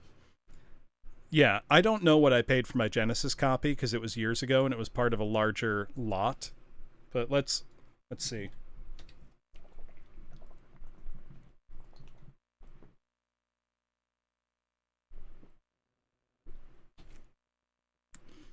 I think I hit the wrong button. I did hit the wrong button. So I don't know what that was. Oh well. If Floop comes back, I'll drink another beer. Well, there we go. Also, Panis, if you have it on Super Nintendo, do let me know if it looks significantly different in any way than this Genesis version. Oh, excuse me. we gotta retime that. Can we get a frame count? I will say though, this is far from being terrible. Like, this is unbelievably better than Bubsy 3D. God left me a long time ago, Mr. J. There we go. Demiurge be with me. Anyone be with me. You know, whatever deity can give me the emotional support to get through Bubsy, you know, I'm listening. The thing that really just kills me about the control here is that if you've got momentum in one direction, it will keep pulling you in that direction. So, like, you try to correct for a jump, but you can't. Which is, in a better designed game, that would be, you know, a clear choice that the developers have made. But here I think it's just a consequence of how they've programmed the game. This is the kind of game I could imagine. So you remember when you would get Nintendo Power magazine back in the day? You know, they would do these large... Yeah, it's exactly, Al. It's like, I don't think that was intentional, but I'm going to abuse it. But you know how when you'd get Nintendo Power back in the day... Okay, at least I didn't just die instantly from that. Yeah, slightly different color palette. Understandably. I will say, for a Genesis game, this is quite colorful and attractive. You know, it looks nice, bright. I can't complain too much about the visuals here. But you'd get those maps in Nintendo Power where, you know, they would have taken, you know, screenshots and stitched them all together to make that huge map layout of the game. I kind of missed that. You know, I remember particularly for, like, Super Empire Strikes Back had that, you know, in a big feature issue. Yeah. Oh, that killed... Did that kill me? Okay, no, it just stunned me. Yeah. Yeah, there are sites that do that, and I know there's, an NES emulator that has a feature called Wide NES that essentially enables that exact feature, which is super cool. It would have been super time-consuming, Panis. And it's why, you know, I can appreciate a lot of those older gaming magazines. I don't like that we've suddenly got some puzzle solving to do, but whatever. It's just transporting us all through the levels. Let's try to get... Yeah. You link those hits together and you get some big extra points. I don't know what the points do. Oh, okay. I thought that was an anvil. Apparently it's tacks. I know BSNES has Mode 7 HD, which looks incredible. Looks absolutely amazing. I'm a big fan of a lot of the Mode 7 Effect games on Super Nintendo. Callie, I wish. Bubsy is a hard cat to love. And hold on, you are a cat appreciator. I want to show you the manual real quick. Because it starts with a little comic book that is actually quite charming. And it's like, in this, you know, they almost made Bubsy cute. Also, it's full of yarn puns. Just absolutely riddled with them. Like, a bobcat ready, willing, and able to defend the rights of the downtrodden. Yeah, he needed to be cool. Grelson's got it. It was the Tood era. They almost got it. But they didn't. Yeah, you can... Exactly. Only the voice they went with for Bubsy was so annoying. Oh, also, Callie, you might appreciate this. Rob Paulson, you're right.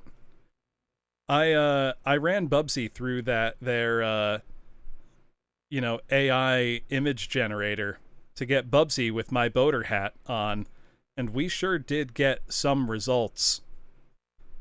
We got we got we got something all right. I kind of like this one here on the middle right. That one's all right. That's kind of cute. I like that one. He's just like me, for real, for real. No cap, even though he's got a cap on. I know that just means lie. I love...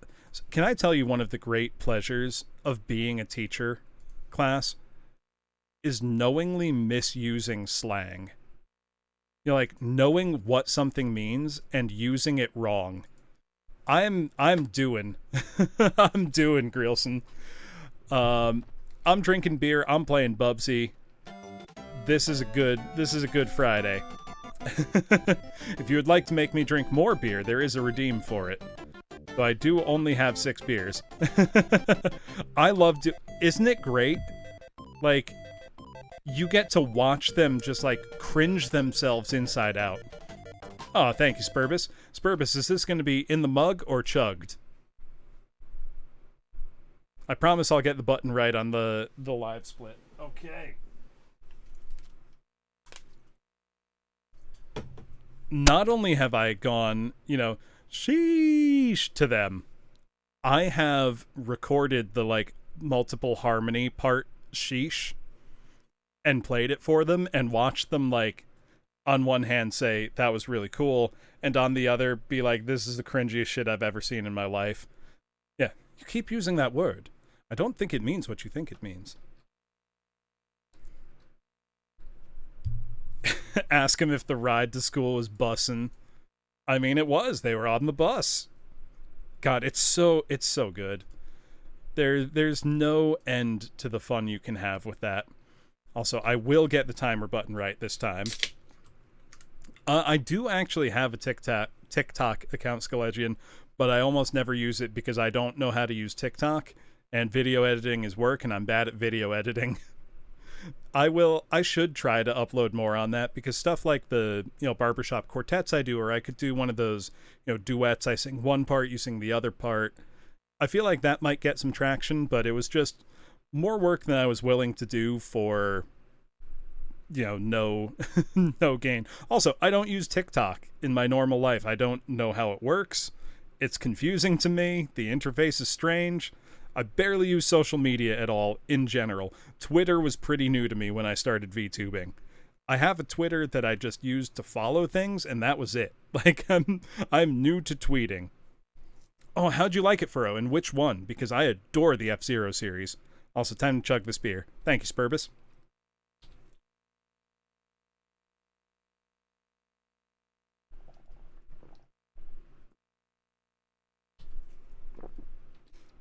Oh, come on, stop. Well, it was 7-something. It didn't stop the way I thought. That wasn't too bad, though. I love every single F-Zero game. Even the not great GBA ones. Oh, F-Zero GX is, I think, the finest future sled-type racing game there's ever been. Like, it's so good. And it's how old now? 18 years old? And it still looks good, visually, I think. If you have a Switch, class, and want to get that old-school F-Zero feeling, play a game called Fast RMX. That's really good. Okay, so don't break that one because it drops thumbtacks on me, apparently. I thought that was an anvil. It's tacks, apparently.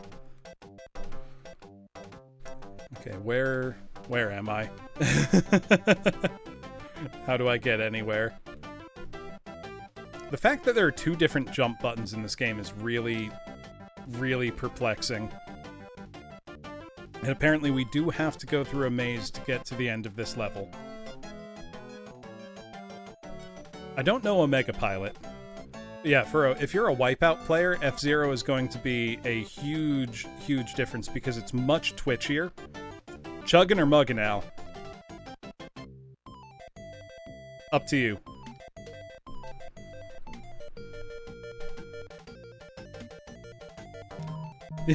Beer to help with the maze. That's fair. Couldn't that be fearless? Uh-oh. Ballistic NG. I'm gonna have to look into that. Grab. Oh, I've only got one beer left after this. Excuse me. That was a decent belch, though. Also, I'm not gonna bother with the timer. I'll put my throat near the microphone to make sure you can hear the glug glug glug. And just know that the beer is going almost entirely vertical. My phone might be buzzing occasionally, Spurbus. It is plugged in and on my desk, and yes, people are in fact texting me. But I'm not checking it. Let me see if I can put my phone further away from the microphone so that it doesn't rattle so much. Okay. Beer chug time. Let me get... Oh, Chaos Ryan, I have the Lost Vikings, like the DOS disc. Like I've had that game for 30 years. I love that game. All right, let me get my throat right up to the microphone so you can get the real beer chug ASMR Bloom experience. Okay, here we go.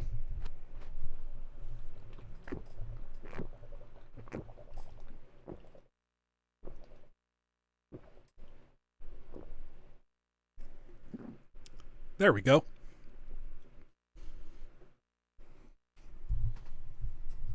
Yeah, they know I'm drunk on a Friday playing Bubsy. Excuse me. Also, I don't know if that really worked. Or if Chug ASMR is something anyone actually wants. It's probably not.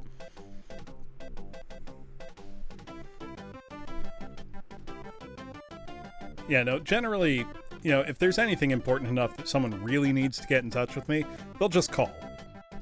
Excuse me.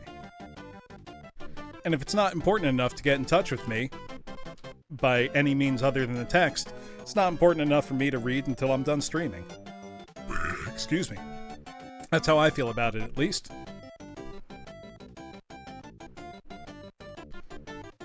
The fact that you can die from fall damage in this game is insane to me. Like, this is a platformer where you go 1,000,000 miles an hour. Why can you die from fall damage? It seems so backwards. So I always try to remember to turn into, like, the glide mode before I land. Because otherwise I will die. I'm not that popular. Yeah, I mean, there were 2D games with fall damage, like, you know, Prince of Persia, for example. He is a bobcat, Mr. J. I don't know why he's not a flying squirrel. Okay, oh, we've got another boss fight. Does this just work the same as the last one? I think so. Only we're getting bounced around like crazy because the physics in this game don't make sense! But thankfully I only have to hit these guys twice, I think? Let's just... Oh, nope, I got hit. Yeah, exactly. Cats hit their terminal velocity. Yep, I went too fast to hit it. But cats hit their terminal velocity at a speed that is not fatal to them. I've got to do this damn maze again. Like, cats genuinely have a better chance of surviving a high fall than a short fall. So what's Bubsy's excuse? The fact that you can miss the checkpoint by going too fast. Yeah, free perpetual motion machine. Yeah, if your cat falls out of, like, a 10-story window, it's more likely to survive than a, like, 3-story drop. I mean, do you have a cat? That could be why it's a relief. I have a cat, but I live on the ground floor. And my cat, I would be afraid to inflict him on the world. He cannot be an outdoor cat. He would decimate the local, like, wildlife populations. Right, where am I going? I don't remember how to get through this maze. Oh! I'm dead, apparently. Couldn't that be fearless? Uh-oh. cats are great. You know, growing up as a kid, I didn't have cats. We had a dog. And I love dogs. But the reason I have a cat is because my, current place, the housing authority basically doesn't allow dogs. It's a condo. So I have a cat. And he is my bro. Had him for 4 years now. Yeah, if I could, I would have more. But, I can't imagine now. Toast, being an inanimate object, lacks both the ability and desire to right itself. That's how it would be, Bobblade. He's ferocious. I have had to replace a screen window because he has nearly punched through it in his zeal to go murder a rabbit. And he's a big cat. He is 16 and a half pounds. He's not overweight. It goes, Vapor Skull. Yeah, he's a Norwegian forest cat. They are large. Think like a Maine Coon. And very similar in temperament, so very, gregarious, friendly, fun-loving, playful with people. But, they are territorial. They're cats. I love Unusual Wikipedia. He's so fluffy. I mean, he's problem fluffy, where it's I've got to brush him regularly and keep the house clean. Or even though I'm not allergic to pet dander, but there would just be too much of it, Alright, let's take one out, then the other, maybe. There's one. The other gets faster now. Should be fine. Wow, he gets really fast! What the hell? What the hell? Come at me, fearless. Uh-oh. That's too fast! I don't like that. I need to beat this boss, though, because otherwise we have to restart at level 4. I mean, on one hand, Wikipedia absolutely can be a serious resource. Because, articles that are, well written all list their sources, and then you can just follow those sources, and get your information from where the article got it. Just think of it like a resource to find more information for later, is, I think, the best way to think of and use Wikipedia. Oh, come on. This is stupid. This boss fight's stupid. Come at me, fearless. This is terrible. At least I've got a couple more tries before I run out of lives. I think win or lose, though, I'm gonna need to take a bathroom break pretty soon. Maybe it would be better to, build evenly on the hits. Nope. Nope. Yeah, I think that's the main thing, is naming themselves an encyclopedia makes people think they're inherently trustworthy, and they're not. But having the sources listed and publicly searchable does do a lot to credibility, in my opinion. You will know if someone is feeding it false information. Oh no, you want to take them out one at a time. That was awful. Oh dear. Oh dear. I'm gonna have to go back to level 4. Oh, hold on. Well, that's fine. It's gonna be one of those nights. Yeah, don't cite a book. Cite... Oh, come on. What button are you even supposed to hit for that? It's a bad game when the manuals are... or the menus are hard to navigate. Okay. Got our password written down, though. We're not going to be taken unawares. I might have to turn the light on in my room soon. Also, do you hear the fan that I've got going on? If that's distracting, class, do let me know, because I can just turn it off. It's cooling off enough now that it should be okay. There we go. We're back to Chapter 4. You can't hear it? Good. Hey, whatever blows your hair back. Because it's been pretty warm last couple days, and I don't have air conditioning. So the box fan in my window is a big help. Alright, so for these levels, I think I just want to blast through as quickly as I can. Get back to level 6 where I was, get back to the boss, and then get down to business. Oh, no, I died apparently. That's the thing. You want to go fast because it's fun, but then you go fast and you just die because you went fast. That's not fun. It's like they had the inkling of what can make a game fun and then didn't do it. There we go. We wanted the invulnerability. That's what we wanted. Now we can, reverse our momentum somehow. And then use the strongman thing to get the big leap. And then let's fly. Close but no cigar. I think that's fair. You know, I've certainly played worse games. Hey, whatever blows your hair back. But it's like, you can tell they wanted their game to be a certain way and didn't know how to make it. I noticed I missed the checkpoint. It's going so fast that it's almost impossible to even try to get it on purpose, you know? Oh, and that's gone now. That sucks. That sucks a lot. Wow. Alright. Yeah, thanks, game. Super cool. I just got to be ready to jump. I wasn't ready. I thought I was ready to jump, and I wasn't. Let's just go back to it. Might not be ideal, but it works. There we go. Now let's build up some speed.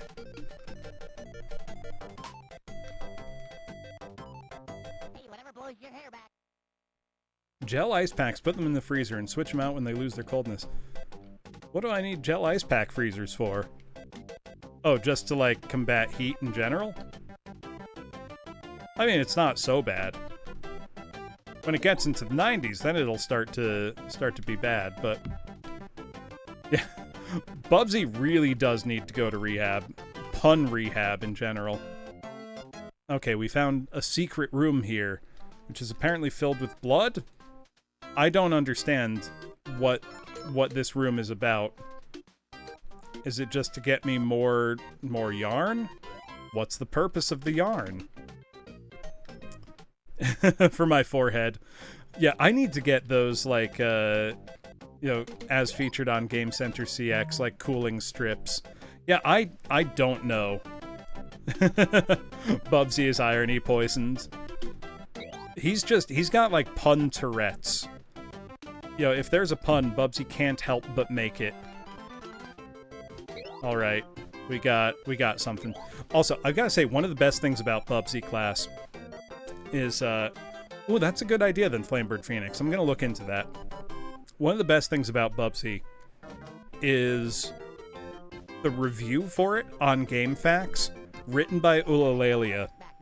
It's incredible, because he describes the game's speed in terms of pixels per frame. It's majestic. You've got to go look it up. Also, I've just got to remember how to go through this level. I will say, I've played far worse games than this. You know, we could be doing a lot worse on the good old Sega Genesis than this. We could be doing better, don't get me wrong, but we could be doing a lot worse. Let's just get going fast and jump. They were Flamebird Phoenix. And as far as I'm aware, they are competently made games. And they let you turn off Bubsy's voice and one-liners if you want. And that seems like a mercy. Also, I've really got to go to the bathroom, so give me a sec, class. I will be right back. I will leave you with some good non-Bubsy music. So I will be... Oh yeah, there are 2 new Bubsy games, Ranger. Bubsy is not a dead series, much as I wish that was the case. It should be, but it's not. The newest one was in 2018. I will be, but I'm going to mute myself so that you don't hear it. I don't think you could hear it anyway, but I'm not willing to risk that one. Let's get you some excellent 8-bit chiptunes, though. Here we go. Enjoy, class. I'll be right back.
So, you are right. This is NES music converted to stereo.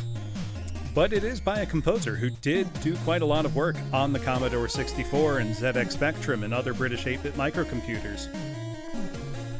This is from Tim Follon's incredible score for Indiana Jones and the Last Crusade on NES. It is Tim Follon. You got it, Grierson. Listen to what he did with the... No, this is Indiana Jones and the Last Crusade. Listen to what he did with the opening theme, because it sounds amazing. So I'll pull out the star for you. Good enough. Sounds so good.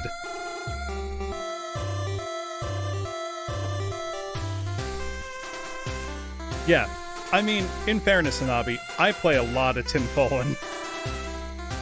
Just because he's so outrageously good that it's like, not that other NES stuff can't compete.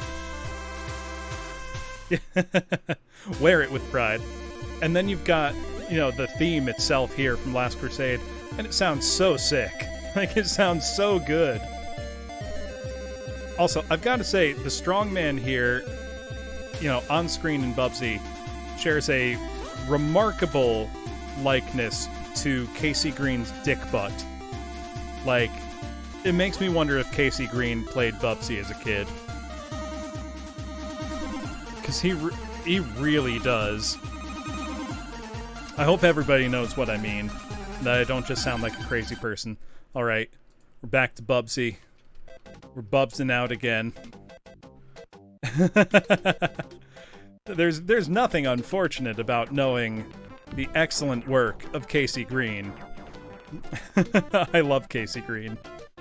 Oh, I ran right into a cheese wheel and died.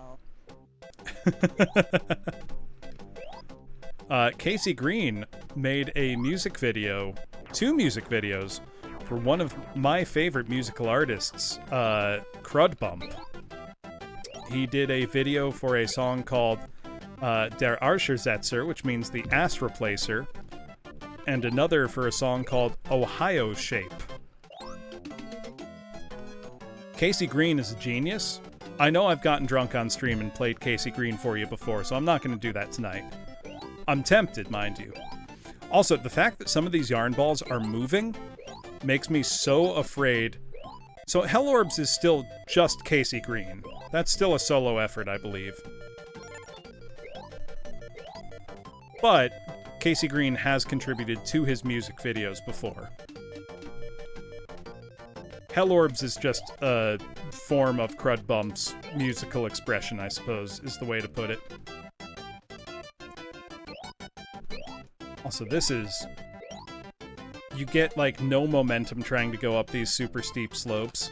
And some of them I think you can't actually walk up at all. You just fall, so you've got to jump. It's really awkward feeling.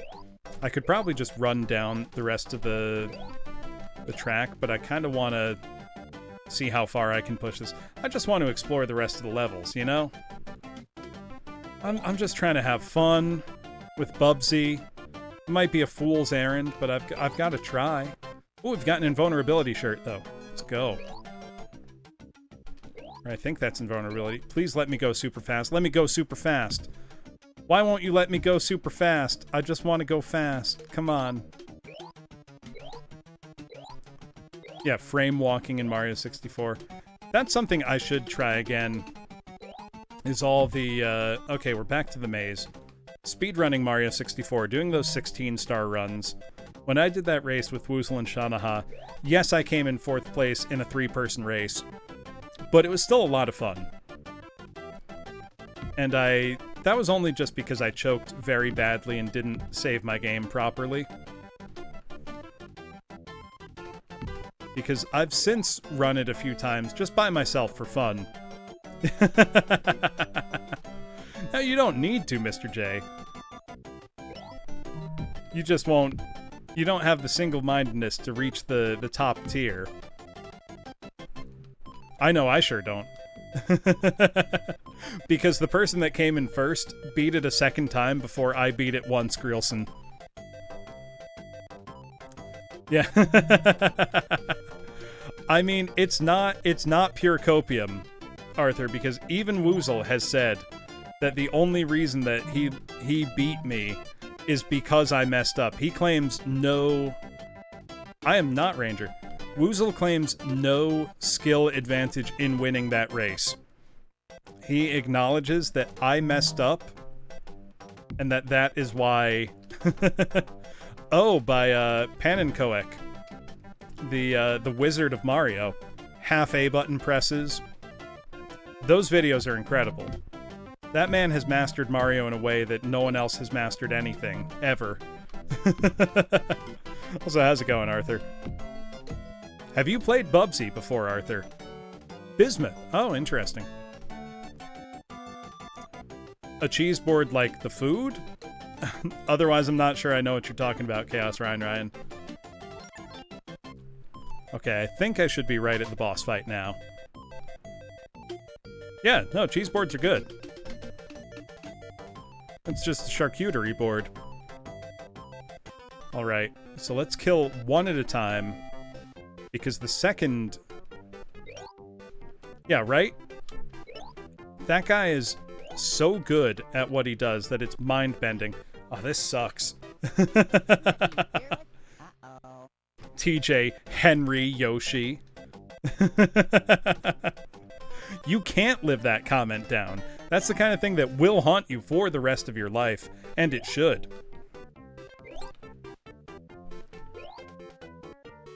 Oh my god. This fight is so bad feeling. Oh, I died apparently. Yeah, you gotta lean into it. When you get that strong an association, you have no other option. This boss fight sucks so bad. Just because, like, the hitbox on their yarn ball... Yeah, exactly. You can't see where it is. But you've got to hit them on the head. And now he starts going so fast that I genuinely don't know what to do. I think I've just got to keep bouncing on his head.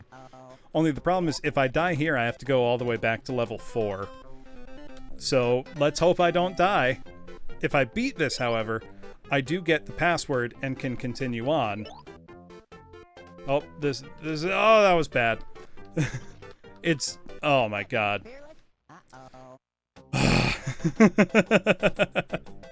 This is so rough. Yeah, it's just that little opening, and only when it's open. Oh, come on!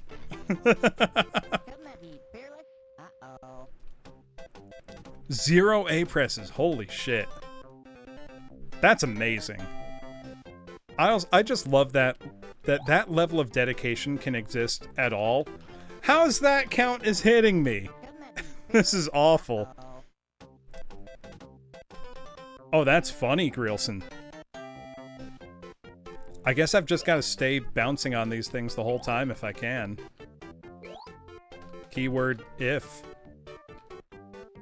Oh, I didn't want to do that, because now they're just gonna...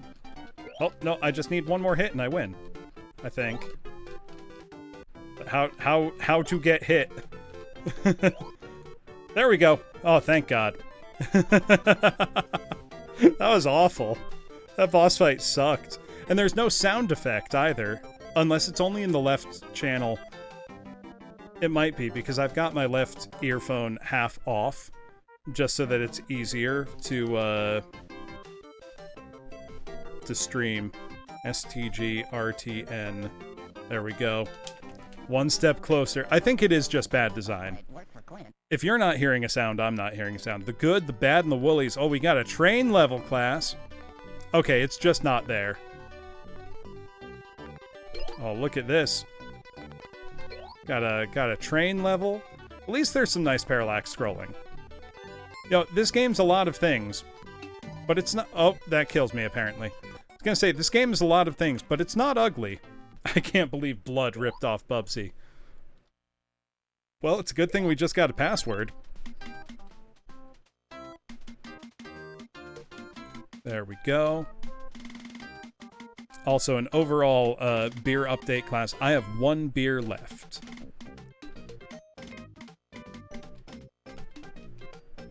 Well, it worked for Clint. Well, it worked for Clint. Thanks, Bubsy. Yep, 5 down. Don't touch that guy. I can't remember. They all kind of blend together. I'm gonna give you my hot movie take for the day class.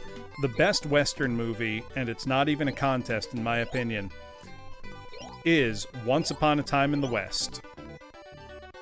Once Upon a Time in the West is the single finest Western that there has ever been. It was actually shot in the American West as well. It uses what we would call an operatic concept of leitmotif, which is just a musical theme representing a character, an emotion, something like that.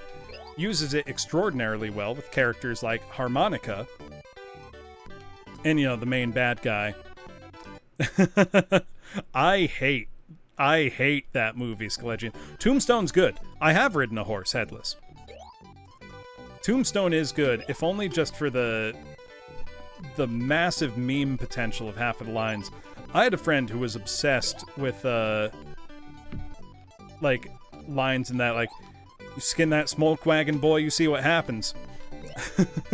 But, actually, I also like, The Quick and the Dead. That's a fun movie. You know, Leo DiCaprio, Gene Hackman, Charlize Theron, I think. That's a fun movie. Oh, there were attacks there, apparently. Well, it worked for Clint.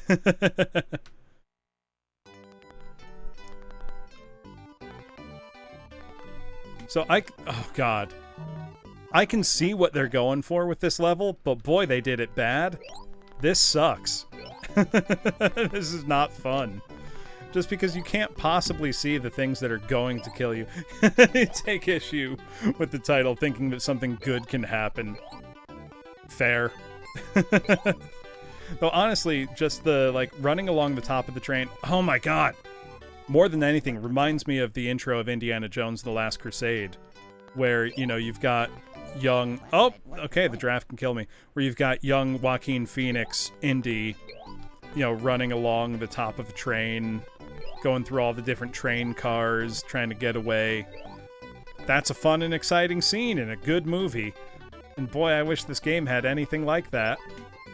I remembered to pull up short that time. I don't even know what that thing I just collected does. I have not. I should, Yusha. Well, it worked for Clint. I wish I knew, Grillson. This game is not very fair feeling. Is I think a way to put it. The last... Oh, okay, I died. It worked for Clint. Stop saying it worked for Clint. The last good Western that I remember seeing, that I remember coming out, was the Coen brothers' take on True Grit. And I really liked that. That was excellent, I thought. because it was actually closer to the source material than the old John Wayne movie was. But it was also just a great movie in its own right. Excellent casting, great direction, and it's got that Coen Brothers, trademark, going from, oh, apparently those hurt me too. Well, it worked for Clint. Those Coen Brothers moments of going from relative calm to sudden, extreme realistic violence. Well, it worked for Clint. And it balanced that all really well. Plus, then you just had excellent performances from all of the cast, including that, she's 14. That girl did an amazing job. But then you had Josh Brolin holding it down as a bad guy really well. Just a great movie. Oh. It's one of the few movies that I went and saw twice in a row at the movie theater. There's only been a few movies where I've seen them and thought, this is good enough that I want to go see it again while it's in theaters. Not wait for home video or streaming or anything like that. Where I just wanted to go see it again.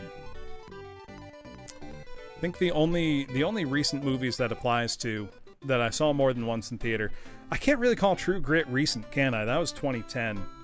Lord. That was so long ago. WALL-E's great. That's a wonderful film. I saw True Grit twice. I saw Mad Max Fury Road 3 times in the theater because I was blown away. Absolutely blown away by Fury Road. I did actually see Avengers Endgame twice in theater, but once because I went to see it with one group of friends and once with a different group. They're like, oh, apparently that didn't work. They're like, hey, Bloom, want to go see Avengers again? And I'm like, yeah, sure, why not? It's just hanging out. Plus, all the Marvel movies, they've generally settled into a formula. Oh, God, Up had me, weeping in the first 10 minutes.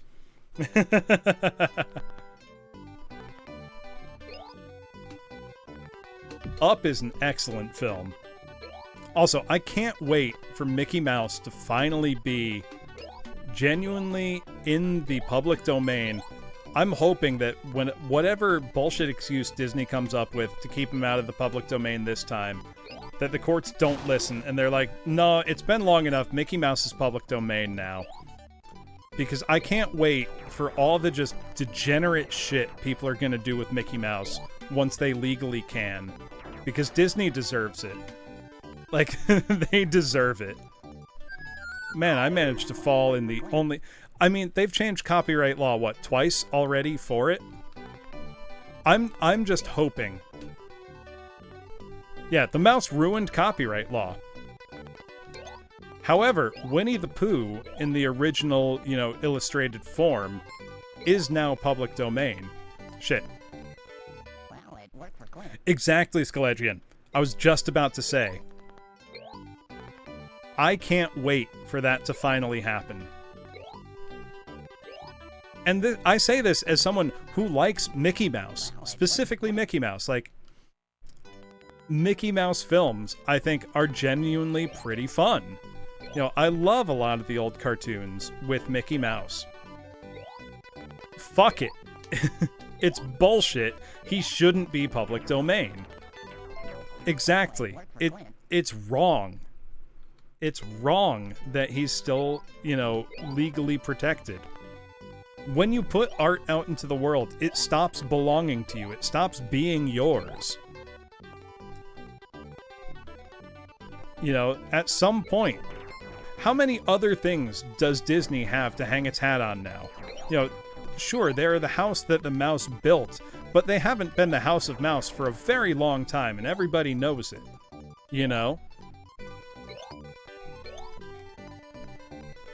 Oh, please.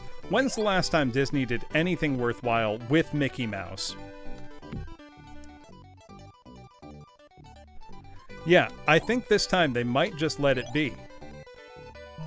Well, they have to. They know at some point that not only is it damaging their own brand to keep this up, because it is, but it's actively harming all the rest of the art in the entire world. You know, they can't keep doing it forever. I sure do, Skelegian, and boy, do I hate it. The thing that's the worst for me about, like, the new Star Wars stuff is that they erased some of my favorite Star Wars stories to make it happen. Like, I am a huge fan of the Dark Forces Jedi Knight series. You know, Kyle Katarn's story. Kyle Katarn doesn't exist anymore. I can deal with that, but then they retold the story that would have let him exist in the first place with way less interesting characters, in my opinion. So, of the new movies, Panis, I think Rogue One is worth watching for its final third, and that I think Solo is the best of all the new Disney Star Wars movies, because it was a straightforward, fun, action sci-fi adventure. It was just a fine movie. Like, I had a good time watching it, and that's, you know, more than I can say for the rest of them. You know, The Force Awakens was just a new hope. Literally, a new hope, again. With no changes made to the plot, to the timing of story beats, nothing. Well, no, I would also say, Hardcore Hunter, that I feel like I have to hit this switch somehow. There we go. That the whole scene with, oh, I've stopped the train. Cool. Okay. Into the canyon. Like how Bubsy is just ready to run. Oh, I'm gonna drink some of my water. There we go. Yes, that's true, Youthless. But here's the thing. I would happily... Yeah, exactly. The thing is, though, like, Star Wars didn't need movies. Turns out it needed TV. I haven't watched Obi-Wan yet, but I think both seasons of The Mandalorian were good. Book of Boba Fett was, like, half good. That's the thing, like... Oh. Fucking everything kills you in this game. We've seen that there can be good new Star Wars. You know, it's just, it doesn't need to be movies. Okay, the cactuses kill me. I remember the manual saying that. So now we're getting to the point of the game where everything kills you. Okay, I've gone inside the ground somehow. And know what's the saddest part for me, Mr. J, is that Solo is the only one that wasn't a huge financial success, and it's the one that I think was most worth watching. Because I think people were starting to feel, you know, fatigue with the license at that point. Which is understandable.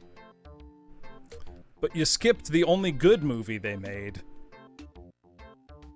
Like, when you remember that Rogue One had Forrest Whitaker in it and completely wasted him in a useless role that nobody remembers about. Yeah, I also like that the Star Wars TV series are releasing genuinely episodically, you know, week by week. So it's like you can say, you know, oh, did you catch this week's Mandalorian yet? What is going on? And if you have, you know, you talk about it with your friends and you enjoy that. Whereas, you know, when you just release a whole season at once of something, that's not very fun, in my opinion. Which reminds me, I know Season 3 of The Boys has started on Amazon Prime, and I have not watched it yet. I didn't even watch Season 2, but... Oh yeah, that's the thing, like, Mando is the only thing keeping Star Wars afloat. The goodwill that Mando generated. And specifically, the goodwill that Grogu generated, that Baby Yoda generated. Which we can thank, you know, Werner Herzog for that. Because he said to, hold on, I gotta turn on a light. He said to the showrunners, to Dave Filoni and Jon Favreau, you know, shoot the puppet on set. He said specifically, like, believe in the puppet. Like, he will do it. You know, don't replace him with CG. Believe in the puppet. Yeah. If you make him CG, you are all cowards. Exactly. And he was right. because you see the puppet and you recognize the puppet. Believe in the puppet. And you should, because you look at a puppet and your brain knows that's a real thing. I'm looking at a real thing that's there on set. And it's also one of the best puppets that's ever been made. It was incredibly expressive. It looked wonderful. And people responded to it. Practical effects. People respond to them. You know, there's a great quote from Giancarlo Esposito. You know, the guy that played, Moff Gideon in The Mandalorian. Let me see if I can find it. Because basically, his daughters texted him. Let me see if I can find it. Because it's so funny. That's the thing. Yeah, people are tired of constant CG. CG should be used to enhance something, not to replace something. Yeah, here we go. So he said, my 4 daughters watch the show, and obviously the world is like, oh, it's the Baby Yoda show. And I'm never jealous or have any problem with that. But I have to say, 2 of my daughters texted me and called me saying, Papa, please don't hurt that baby. Don't hurt that baby. And I said, I will squash that little big-eared bastard. Which I think is the best response humanly possible. Yeah, exactly, Grilson. It's a tool. It's there. It's there to enhance what's already there. That's like the, think of how much worse the remake of The Thing looks compared to the original. Or not the original, but the, 80s Carpenter one. Which in itself was kind of a remake / sequel. Oh my god. This is painful. It's extra depressing, Mr. J, because when they were making that film on set, they had practical effects. They had really, really good practical effects on set. And the studio said, we don't like it, CG over them. So they had these wonderful practical effects that they were forced to cover in digital bullshit. That's the worst part. Or even if you look at, going back to the 80s again, look at something like Little Shop of Horrors. That still looks wonderful. The puppetry, the animatronic work on the, Audrey 2 giant puppet. Yup. Oh, they didn't tell them until they were finished? That's awful. Hey, certified dummy. Ooh, what you watching? Know something fun, Panis? Tron CG predates polygons. So you couldn't yet draw things in, brushes or polygons the way we think of them now. They were made with what were called, fundamentals or something, just base shapes that the computer could render. So they couldn't even design things freely yet by the time of Tron. No, it was theatrical. It was theatrical, Hanabi. Which is depressing. It's very depressing. I didn't see it in the theaters. Oh no. There's no question what the worst movie I've personally seen in a movie theater is. And it was Dragon Ball Evolution. Nothing comes close to that. Boy, I just keep dying. Oh, your boy Kong Ming. I watched a couple episodes of that with some friends. And, yeah, it seems like a really good time.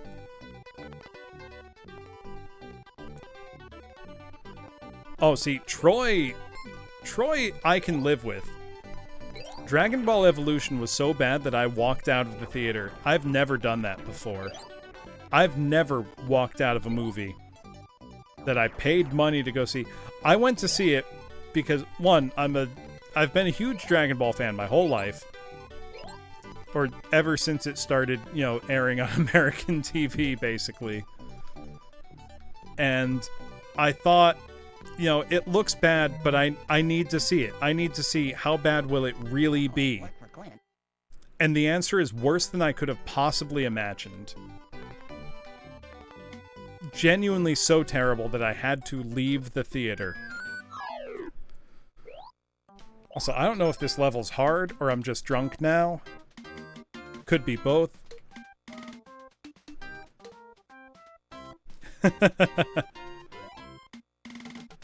That's funny, Grilson. No, I couldn't save them. I'm trying to think other terrible movies I've seen in the theater. I mean, nothing comes close to Dragon Ball Evolution. I lost the race, Wardito, but it was a lot of fun. The game is not fun. The game is terrible. Bubsy 3D is every bit as bad as its reputation and worse. But the race was a really good time, and actually, Woozle and I were pretty much neck and neck until level 10 or so when I fell behind. Granted, I was playing on real hardware, he was using an emulator with save states. That was part of the agreement, in fairness. You know, it's not like I'm saying Woozle should have been doing something different, because we agreed on those rules beforehand. Oh, I can push this? Oh! I didn't even realize objects were pushable.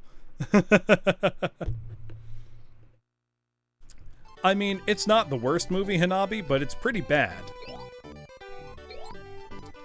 What else was terrible that I saw? I remember the Scary Movie spin-off Epic Movie, seeing that in theaters, and boy, that was awful. That was a terrible movie. Oh my god. I mean, the good news is that we're nearly halfway through the game. The bad news is we're nearly halfway through the game. I mean, which, Epic Movie or this, Mr. J? I mean, I've made no secret that I like plenty of bad movies and games. No, they don't make good parody movies anymore. Actually, one of the funniest jokes I've heard in years was somebody saying, "Oh, you could never make Blazing Saddles today. You'd hand an actor a script, and they'd say, 'This is Blazing Saddles. This movie came out in 1973.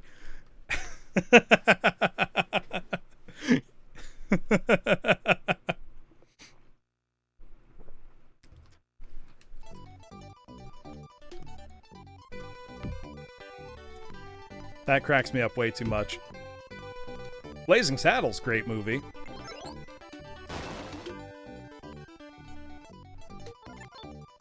Well, okay, that falls apparently. You walked out at that point. I mean, I was not a fan of the, Charlie and the Chocolate Factory, Depp, Tim Burton version. But not because it was terrible. I mean, it was fine. It was a closer adaptation of the book than the How'd I Die? Oh yeah, no, it wouldn't be culturally resonant anymore. And I didn't die. The level ended. Yeah, it wouldn't be culturally resonant anymore. So separate of any question of content. Yeah, the best Depp role, in my opinion, Hanabi, is his role in Ed Wood. Because that actually shows him as a versatile actor. Ironically, being that it's Ed Wood. Oh, this level sucks. This one's no fun. There's things around every single corner that kill me, apparently. I gotta remember that I can look forward. Yeah, but Depp has very much been shoehorned into that one... Oh my god. Into that one role, Which is a shame, because he is, I think, someone who has good acting chops. It's just he's never asked to flex them. People are happy to let him be, his thing. I will say, I can't stand the Tim Burton, Johnny Depp, Helena Bonham Carter, Sweeney Todd. I think it's a complete waste.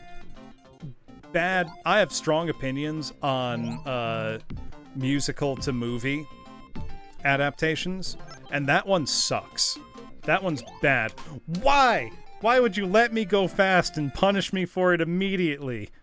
That's, oh my god. Stop doing that game. Stop. Yeah, exactly. It's hot topic bait.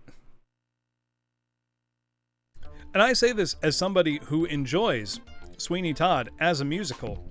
It's a good musical. The movie version is bad. I am also not a fan of the movie musical version of Les Mis. I think here's the thing. If you're gonna cast famous actors in a musical, please, I'm begging you, I am on my hands and knees begging, hire actors that can sing. Hire actors that you don't need to teach how to sing. Hire ones that already can sing. My favorite musical is a really tough question, Youthless, because I have very strong nostalgia for the earliest shows I saw as a kid. Even if I know that they're not objectively the best. So I adore, in equal measure, The Music Man and West Side Story. I cannot tell you how many times my older brother and I borrowed those tapes from our public library, because it was a lot. We adored those. I still love them. I mean, it shouldn't be a surprise with The Music Man. That's why I like barbershop quartet music, was listening to The Music Man and hearing, the amazing, the Buffalo Bills, one of the best barbershop quartets of all time. I don't, Hardcore Hunter. And even the thing is, so Hugh Jackman is a great singer, but he's not a tenor, and the role of Valjean needs to go to a high tenor. It's a demanding role. Hugh Jackman's a baritone. That's the thing. And I mean, you got some incredible scenes out of it, like Anne Hathaway absolutely nailing it in one take. I mean, and she better, because they can only shave her head once,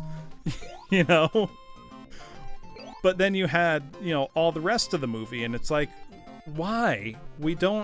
If I wanted to hear somebody sing live, I would go to the Broadway show. I'm watching a movie. I want the best of both worlds. I want to see somebody who is a good actor and hear somebody who's a good singer. Dub over the voices. Russell Crowe looks great as Javert. He sounds terrible. No, Russell Crowe is also not a tenor. Russell Crowe shouldn't have sang at any point in that movie. And, I mean, I don't mean any offense to Russell Crowe. He's not a singer. It's the same with, like, Pierce Brosnan in Mamma Mia.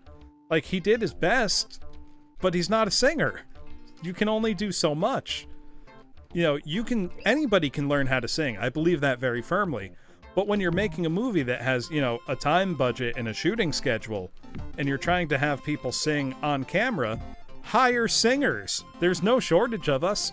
We're out there. Oh my god. This is painful. Yes. Well, Emma Watson had a lot of her singing not just dubbed over, because it was dubbed over with her own takes, but they were manipulated so much that they were essentially not a real performance anymore. That's the thing, don't hire celebrity voices to voice act something in your project, because they're probably not good voice actors. That's a different job, You gotta recognize that. I'm not gonna hire Billy West for my, stage show. Oh, Robin Williams nailed it. But that's, Robin Williams was extremely talented in pretty much everything he did. Robin Williams also specifically requested not to be among the top billing in Aladdin, and Disney ignored him, and he was very cross. All the Disney live action remakes have really offensively bad music.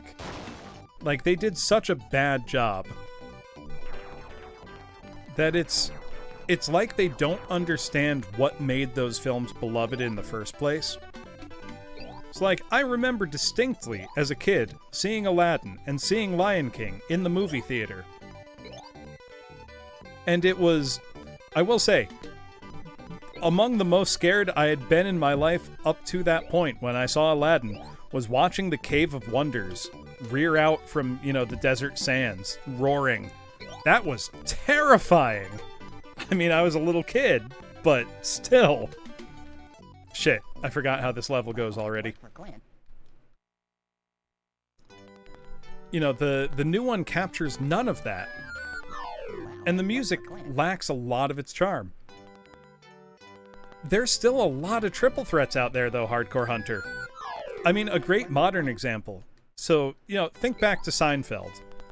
Jason Alexander, who plays George Costanza, is a legitimate triple threat.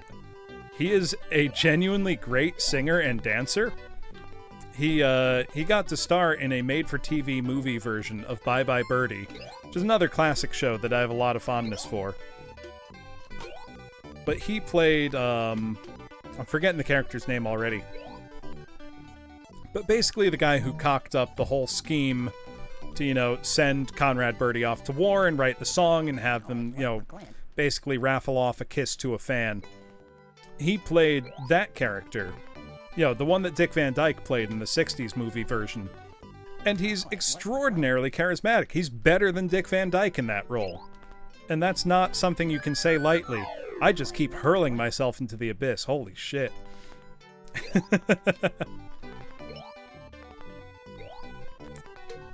But yeah, it's like, you wouldn't think that, George from Seinfeld is a triple threat, but he really is. Yeah, if anything, you'll find the triple threat among VTubers. I've got to toot my own horn for a sec here, class. I'm not actually a bad dancer, believe it or not. But that shouldn't be surprising, anybody that is musically inclined is usually also decent at dancing. I'll be in rhythm at the very least. I can learn the fancy steps if I need to. Oh, exactly, Kendra. It's like, what do you mean no one can find it? It's right there. You're not making sense within the context of your own movie anymore. I'm lucky I survived that.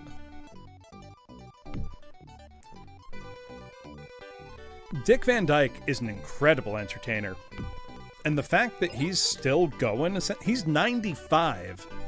And that scene in Mary Poppins Returns that he was in, reprising his role as an old man, only this time actually old, he did that dance scene himself. That's not a stunt man. Him at 90-something years old got up on that table and did a tap routine. That rules. I've also seen, paparazzi photos of him. He has snuck out, incognito, mask, hat, etc., to go just hand out straight cash money to, homeless people. Just, handing out stacks of bills. Because he's like, I'm old. What am I going to do with my money? I want to make people's lives better. I don't need this. But other people do. So what does that thing I'm collecting even do? Oh my god. This game is so painful. It's not even... Bad isn't the right word for this. It's frustrating more than bad. I would love stacks of money. Oh god. It's just, there's so much, oh my god. There's so much just absolute bullshit in this game. Honestly, he probably would say just don't even insure it, just let me do it. I'm in my 90s.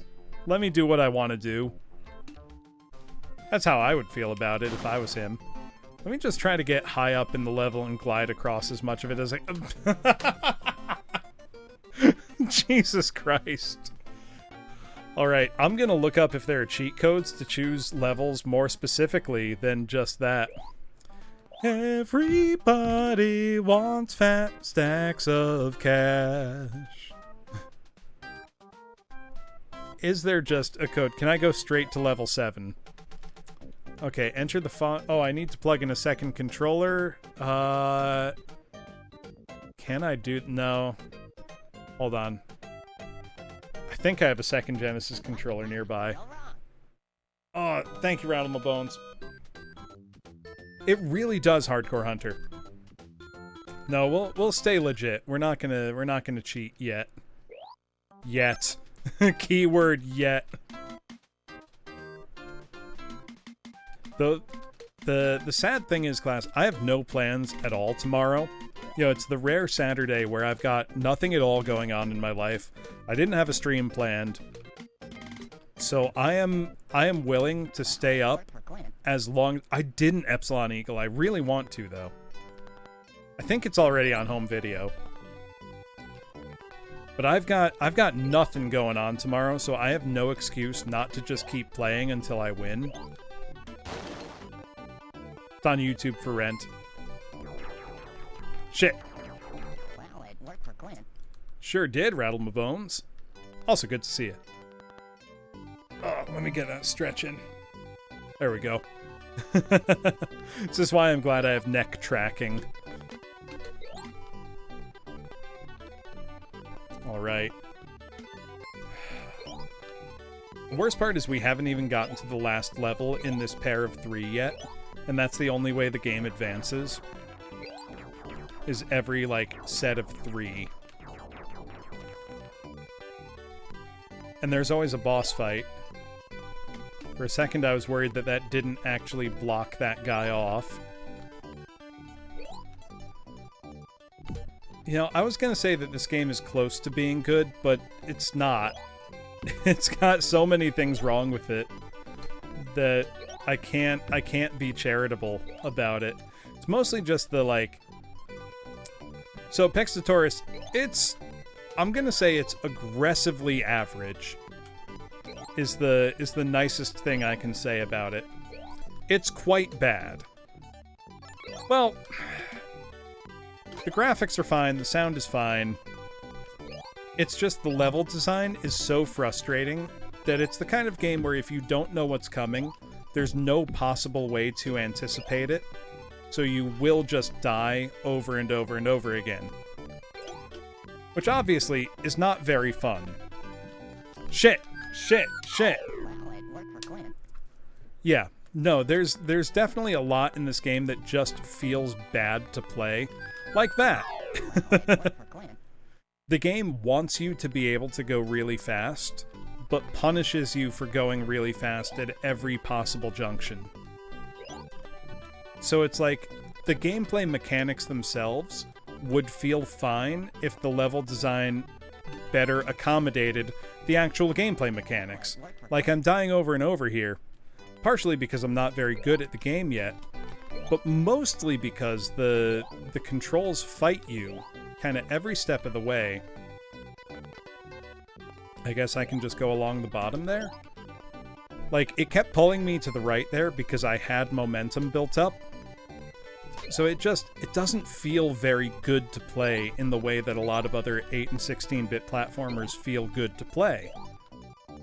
Which, you know, is the reason you play them. You know, like Sonic feels good to play. This doesn't. And that's a shame. Because it's like, I can see the makings of a potentially really fun game in here. They just did not realize their potential at all. At least we're almost at the end of this level. Maybe. I can't tell. This game loves to punish you for just random shit. Yeah, hypocrite gameplay design. That's a really good way to put it.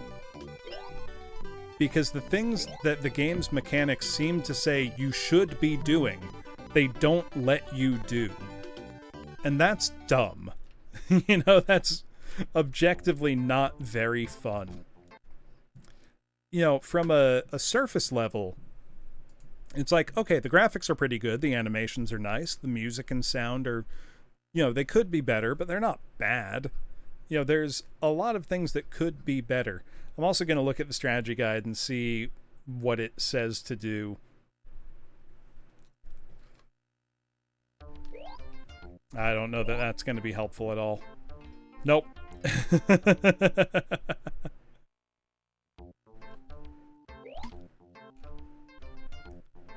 Oh, Cuphead is a really forgiving game in terms of its design. I think Cuphead is overall a really fair game. I also have no trouble completing Cuphead. Cuphead is a game I've beaten multiple times and enjoy a lot because it's one of the only video games I can think of to feature a barbershop quartet. And I do a lot of barbershop quartet singing, but y'all know that already. Oh, nope. Oh my god. Yeah, Cuphead's very fair and very fun. Oh, God. 1 pixel onto the cactus and you're dead. Let me just avoid the cactus. You know what? Let me just avoid all distractions. Maybe I will just slowly move to the right. Nope, I won't. Why give me TNT to blast myself up into the air if you're going to make it... Oh my god. And I keep forgetting that's there. That one's on me. The other one is like, why would you do that in your game design? You know, if you want me to use these mechanics, why is that your level design? Is this even the way forward? Okay, maybe I just found a shortcut. I found something. Okay, I can jump over that. And I got to a continue. Thank God. Maybe I'll at least beat this level, and then if I get really lucky, I can beat the one after it. That would be... Wouldn't that be something? Does he shoot a projectile? No. Okay, so we should be able to kill these guys easily enough. Now, it looks like I should be able to go fast, but there's a big rock right there that will kill me if I try to go fast. Oh. Don't you love that? When the game just puts something in your path that will kill you? This is just, like, aggressively uncool level design. Hop over the horny toad. So now there's one that goes all the way around, and there's one that only goes halfway up. Blast up into the air. Okay, okay. I just want to survive the level. I don't need to, like, fly through like crazy. I just want to survive. I just want to survive to the end. Please. Oh, wait, I can stomp on those, I remember. Yeah, no, it's a pretty game. Like, the graphics are nice. The color palette is great for Genesis, especially. But it's just... Like, how am I supposed to anticipate that right there if I don't already know it's going to happen? You know, because even though you have the function where you can kind of look ahead, you can't see far enough ahead to meaningfully predict any of that. Please be the end of the level, thank God. Though unfortunately, that means I need to beat this next stage on 1 life, essentially. Unless it just decides to give me a 1-up for some reason or another. I don't think it will. Let's see, Chapter 9. Thank you, Rattlemobones. Well, at least I know now what to do for the rest of level 8. Oh wait, was that... Hold on. Was that all Chapter 7? I think that was... Chapter 7's 2 parts.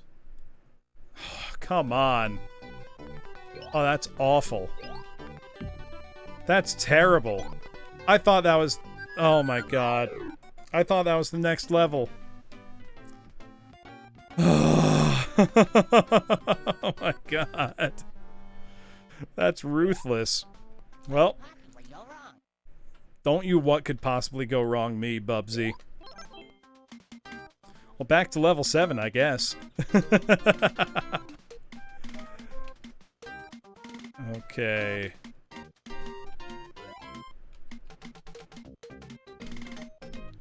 get our code in. I got it backwards. There we go. Well, it worked for Glenn. That's true. Bubsy was just blazing the way for... I can't believe how absolutely terrible Sonic Frontiers looks. It's incredible. Like, you couldn't make a worse game if you tried. I'm in awe at Sonic Team's ability to make bad games consistently at this point. I don't even know what that ball does. It's not worth it. None of this is worth it. Oh, I hit the B button, I swear. You can hear me slamming on it. At least you start with 9 lives, but boy, those go quick.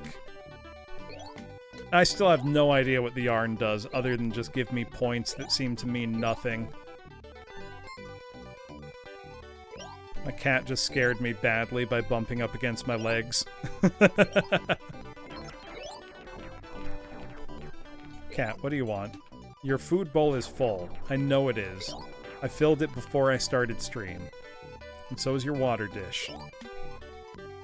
Don't just bother me for the sake of bothering me, Cat. Hello. Hey, American Pineapple. Thank you for following. I thought they were too, Ranger, but they don't seem to give me more lives. If anyone notices, when I get to 100 yarn, do I have an extra life? If I do, that would be nice. What even... Oh, God. This is so painful. I think it's extra painful because it's not like the game is irredeemably bad. It's just super frustrating. Like, there's so many things about it that should be better but aren't. Which is worse than if it was just outright terrible.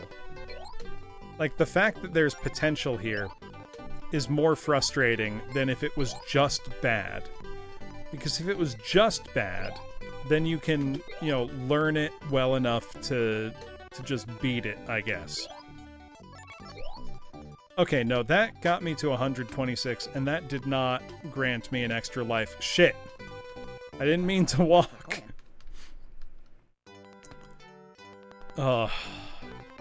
And finding out that I was only halfway through this level when I thought I was all the way through it is extra soul-crushing. I might grab my my Player 2 Genesis controller and start skipping to the individual level rather than doing the continue system proper. Would that count as cheating, or is that permissible, do you think, class? Please say it's okay. Jesus Christ. I hate that the game seems to want to encourage you to go fast and then penalizes you at every possible opportunity for going fast. I've never played PSO2 Pixatoris, but I played a lot of the original Phantasy Star, like 1+2, or 1 and 2 plus, back in the GameCube days. It's okay. Alright. I probably will start, and it's not like it's getting me through the levels any easier, it's just skipping directly to the levels. Not just like in Sonic Jones. The good Sonic games you can beat normally by playing. This is just deeply frustrating. Yeah, I mean, I wouldn't say I've consistently gotten to level 8 yet, but we're getting there. Oh, that falls down, apparently. Oh, Super Bubsy is the Windows 95 version of this same game, right, Panis? At least I'm pretty sure that's what it is. Yeah. That looked pretty bad as well. I mean, I don't think there's a good version of this. Yeah, I think you're right with that, Hanabi. Like, people who don't like Sonic think this is what Sonic is like.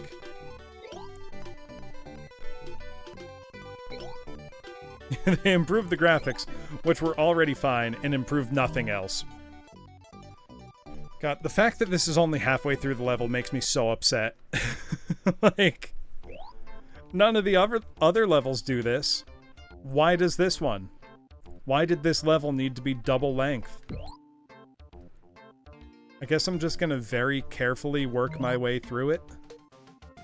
'Cause it's not worth trying to be fancy, trying to do any of the cool stuff.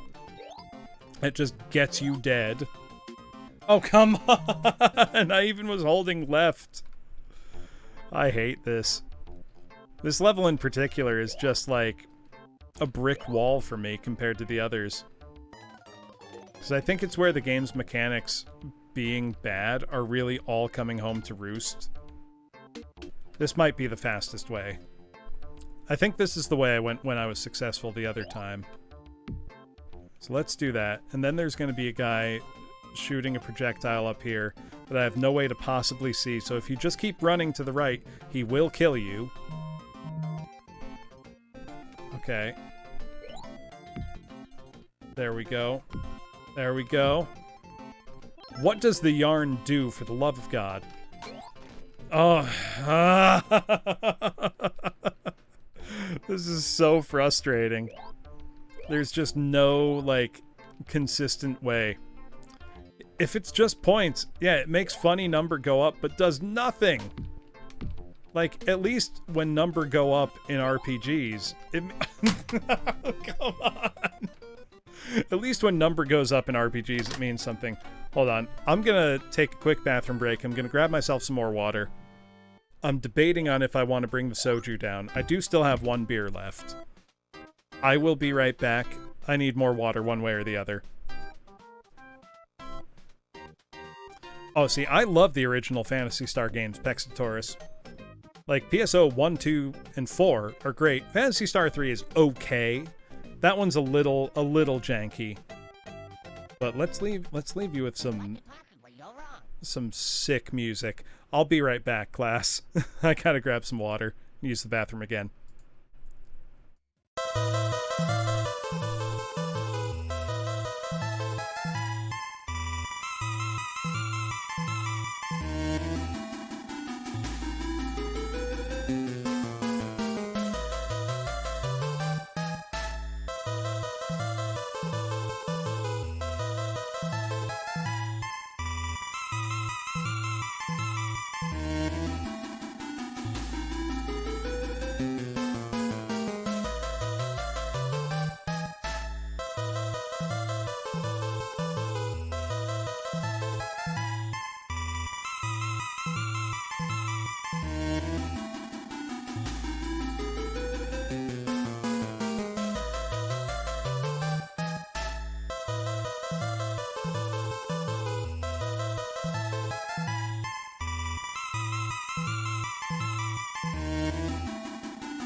Yeah, Mr. J, Phantasy Star 3 is the black sheep of the series for a reason. Oh wait, I forgot to grab my other Genesis controller. Hold on.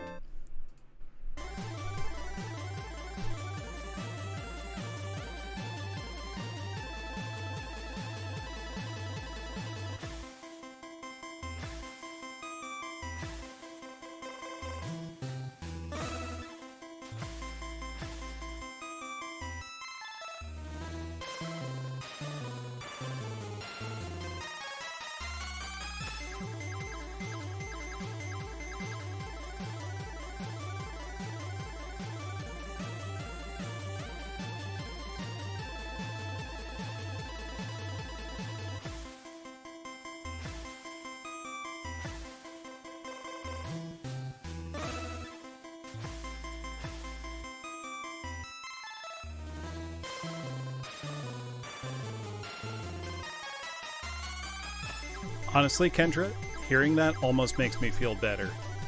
That they don't do anything. Alright, so let's see.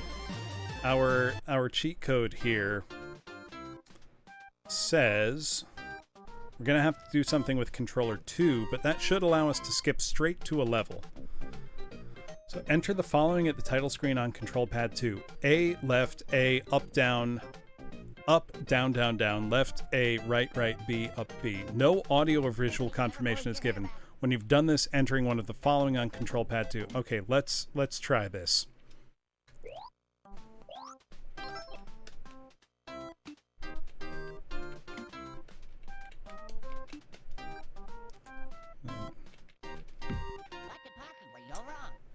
That did not work. All right.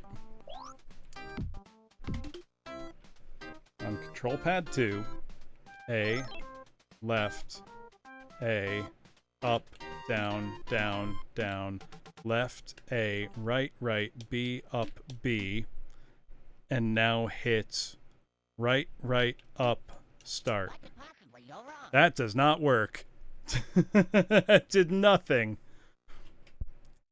Well, it looks like cheating might be out. I might just have to do this the right way. Why not? Why not? Boy, I hate that. I hate that that doesn't work. That's that's a real shame, because I could have just skipped right to stage 8. But it was not to be. That's fine. I've just got to get good. That's what the universe is telling me right now. Well, it worked for Clint. Please stop saying it worked for Clint, Bubsy. It did not. Actually, you know what? I'm gonna quickly look up on YouTube if this cheat in fact works.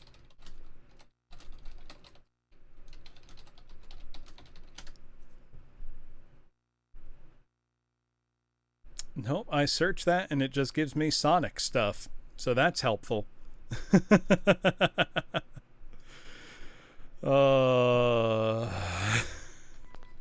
We are 4/5 of the way through, or 2/5 of the way through this game, class. We're gonna make it.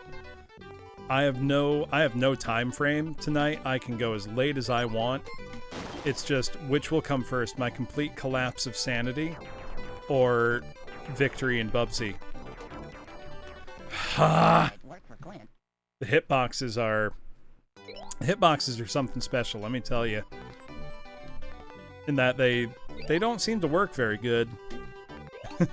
Or at all. Also, the fact that wouldn't be the first one, Yusha. I think the first Bloom Mind Break was probably the first Noid stream. The one where I went for 13 hours and did not beat the game. That hurt. The fact that I can now beat it in like 20-something minutes really says a lot about what that did to me mentally. I'm restarting. I'm salty. Also, I do still have one beer left if anyone wants to be merciful and let me drink it. So, Panis, I will tell you up front, if you do the Noid Redeem, I'm going to play Noid 2 and not Noid 1. Because if I was to play Noid 1, I would have to unplug the Genesis and plug in the NES. Well, it worked for Clint. And that's more work than I'm willing to do. That's why it says very strategically in the Redeem, a Yo Noid game. What? Well, it worked for Clint.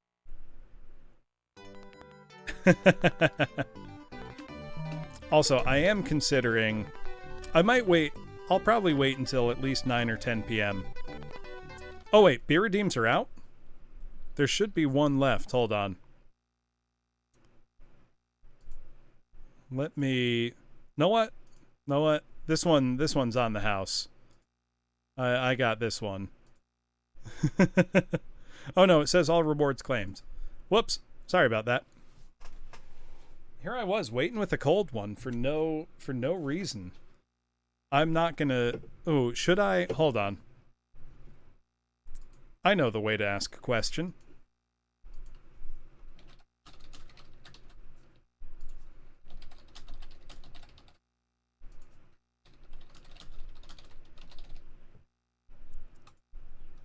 This one's on the house. I made this poll way longer than it needs to be, but that's okay. Yo, Hina got partner? Hell yeah, let's go. Good for her. I'll buy you a round of drinks. How many of you are familiar with Scottish comedian Limmy? Who among us is a Limmy enjoyer? Because I sure am. Oh, that kills me, apparently. So one of Limmy's sketches from when he still had a show was it's one skit where there's a just crazy thing that happens where someone demands a round of drinks, but he's sitting by himself. And the waitress looks confused and asks, wait, what? He's like, and he gets cross. He gets extremely angry and demands a round of drinks. Hold on. I'm gonna pull up the clip. I'm gonna switch to the starting soon screen. I gotta get a media share window ready. Give me one sec. Because also we're gonna watch the Bubsy cartoon at some point. That's going to happen. Also, Limmy's a gamer. He counts as content. And hopefully won't copyright strike me in real time. I assume he's cool enough to not do that. I might be making a false assumption, but we'll see. Give me one sec. He did play Elden... My favorite is watching him play, like, Euro Truck Simulator, where he's saying, like, I'm just going to give him a wee fright, just a wee nudge. You know, just nudge him right there. And then he sends this family into orbit, like, slams into the back of their caravan. Like, oh no, I'm no. Just like so upset. Yeah, oh no, he's gonna delete the Bubsy VOD. That's why I record them all locally. Also, I do a terrible Scottish accent, so I apologize to any Scots in the chat for that. Alright, let's get this lined up. Limmy's comedic timing is fucking incredible. Alright, here we go. This is a round of drinks. From the Limmy show. Hi, what can I get you? A round of drinks, please. So, what would you like? A round of drinks!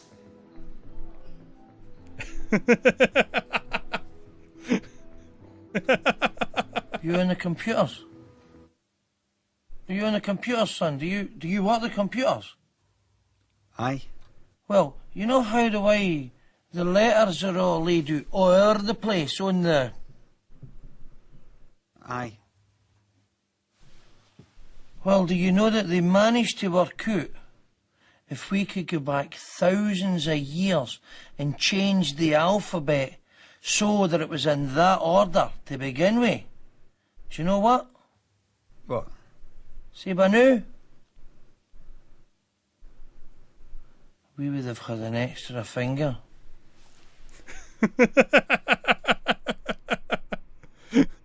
By now, we would have had an extra finger.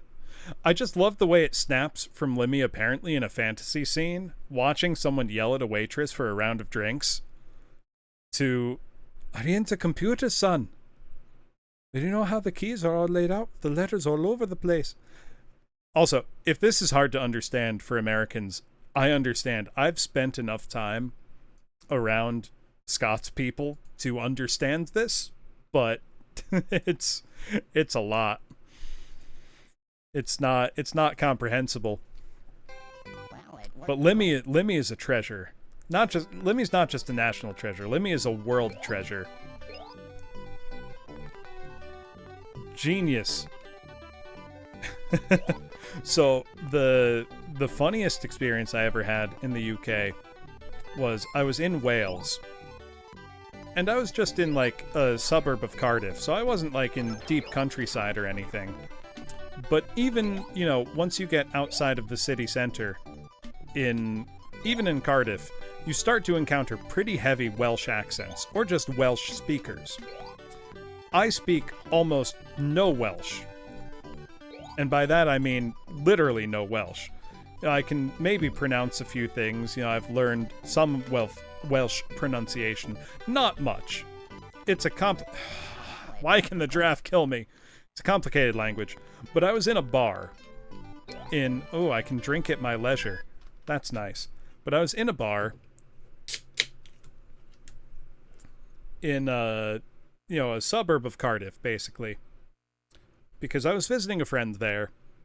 And, they were busy the whole day. So I didn't have anything to do. So by like 4 p.m., I'd walked all over the city. I'd had a great day, and I decided I'm just going to pop into the nearest local pub and get drunk with some locals and, enjoy the local culture that way. So I went to this bar that was filled exclusively with old people who were already piss drunk by 4 p.m. So I'm like, okay, this is the right spot. This is the place to be. So I start drinking with them, and the local brewery in Cardiff apparently is called Brains. So I was drinking like Brains lager, which was just very entertaining to say to myself that I'm drinking Brains, which was very, very entertaining. But so then I'm just starting to drink quite heavily with these people, and they were, asking, where are you from? Because my accent was very unlike any they'd ever heard. They were like, well, you can't be American, and I'm laughing because obviously I am American. But they've only, these people had only ever heard American accents in movies and whatnot, and that's much more a West Coast accent, whereas I'm a New Englander, but I don't have, a Boston accent. So they had no clue where I was from, but they were convinced. I mean, I've eaten Brains, Grilson. They're quite tasty. But these old Welsh guys, I could understand like 1 in 5 words that they were saying. They just kept calling me their son, and they were convinced that I wasn't American. But then I just played darts with them, and we kept drinking all night long. It's a great time. If you ever have the chance, just go get drunk with old locals. Confirmed Zombie. It was great, Hazmat. It was a very fun time. Some of my most treasured travel memories, international travel memories, are really mundane moments like that. They're not extraordinary things. They're just normal moments. Like, when I travel internationally, class, I travel almost exclusively by backpack. So I don't bring a suitcase. I'm just living out of a backpack for up to 4 months on end. That's the longest I've done. I had an opportunity in between jobs, basically, to travel for as long as I could. And that was wonderful. But, so it makes travel really accessible and not that expensive. If you, are willing to put up with some, less than glamorous conditions, I guess is the way I would put it. Which I am. It doesn't matter. It's fun. There we go. Maybe I'll actually learn how to beat this level now. Or just get good.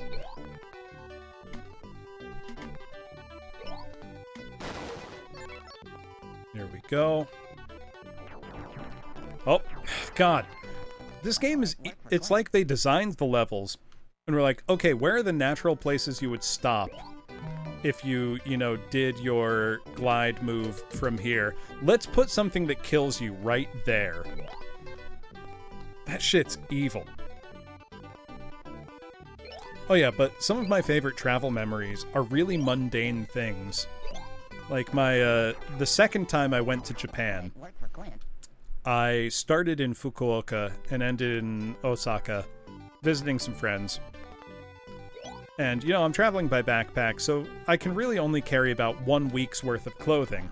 So I just do laundry as I'm going on the trip. So I found just a coin laundromat in a small city called Beppu in Oita, which is, nearby to Fukuoka. It's famous for all the onsen. Like, it's an onsen resort town. And I basically spent 3 days eating great food and taking baths. It was amazing. But I have this extremely strong memory of just going to this coin laundromat that was within view of the ocean and just doing my laundry, sitting outside the laundromat waiting and reading a book and enjoying like a summer sea breeze the whole time. And it's one of my fondest travel memories. Which probably, it sounds lame that, oh yeah, one of your fondest travel memories is sitting and doing laundry. But it was super nice. I'm gonna reset. I've died too many times.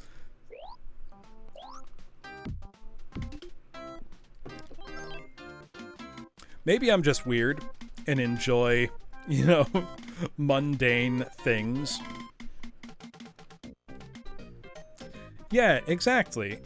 You know, pastoral's a good word for it. Yeah, and that's the thing, like... No, you got it right, Grilson.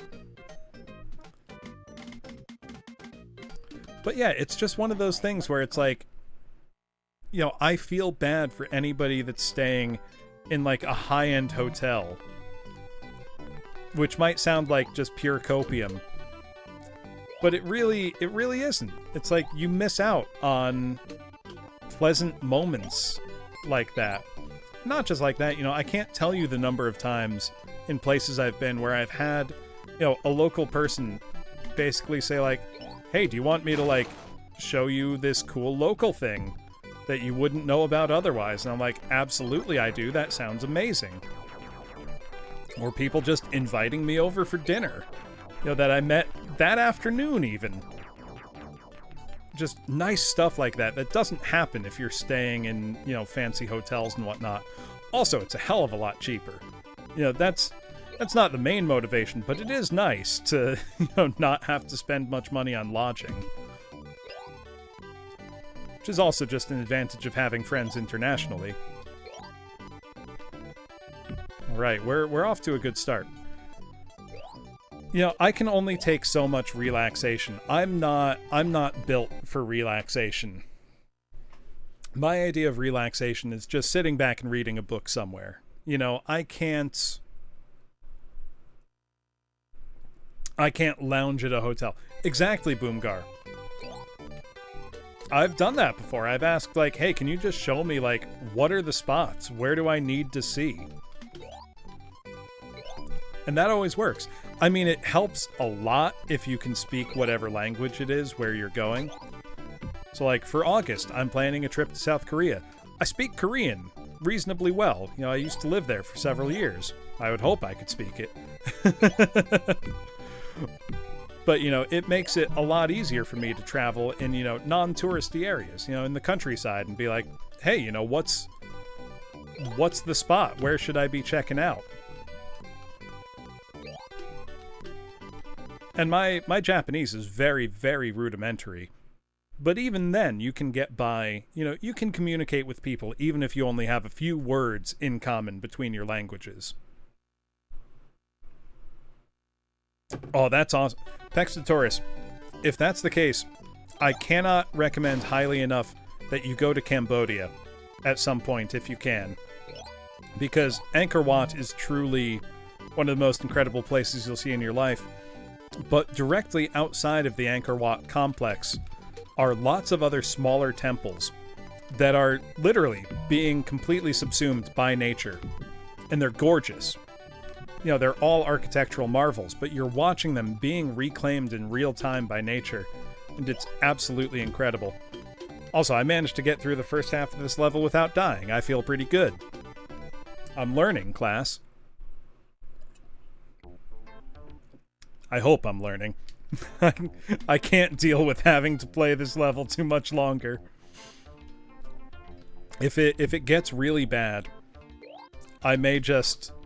I don't know.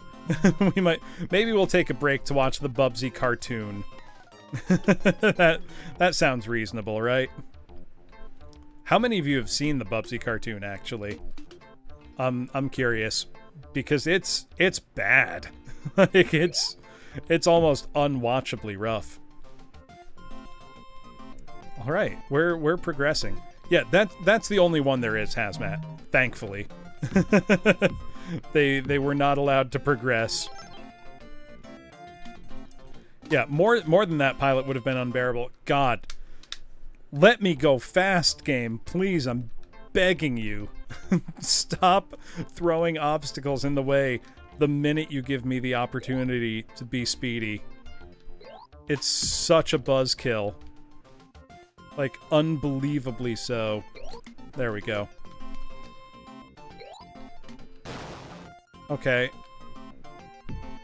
Oh. Oh. Was that... Wait, what happened? That counted as dying. Are you shitting me?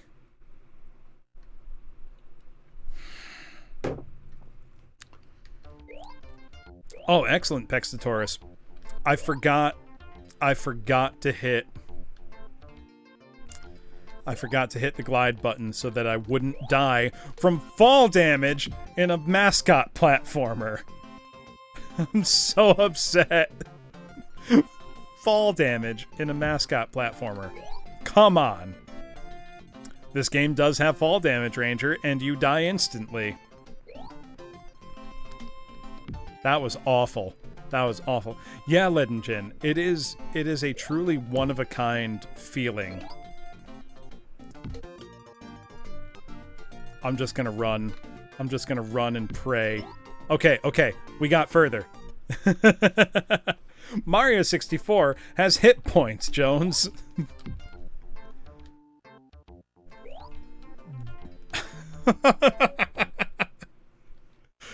Oh my god. I love that there's stuff that it's like, I can't possibly know that there's an enemy shooting projectiles unless I go at 1 mile an hour, which is the opposite of what the game's controls make you, you know, want to do, being a fast-paced action game and all.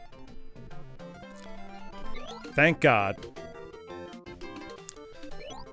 Donkey Kong 94 is an incredible game. That also has good mechanics that don't fight you every step of the way. DK94 deserves a modern re-release on some platform. I know it was on the 3DS Virtual Console, but that barely counts. Excuse me. That was a pretty good burp. That one felt good. A lot of the others don't. It's also so hard to know, like, what will or won't hurt you in this game. Oh, there was no Malort in that one. Though I am considering breaking out the soju. Can I make that jump? I can make that jump. Did it? I didn't realize that. I know the Mario vs. Donkey Kong games are effectively, you know, spiritual sequels, and that's why those games are so good.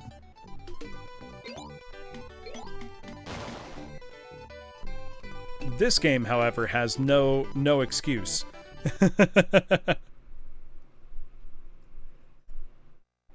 Oh no, Ranger, Donkey Kong 64 sucks. I hate Donkey Kong 64. Donkey Kong 94 was for the original Game Boy, and is one of the finest games Nintendo has ever made. And I'm not exaggerating, it really is that good.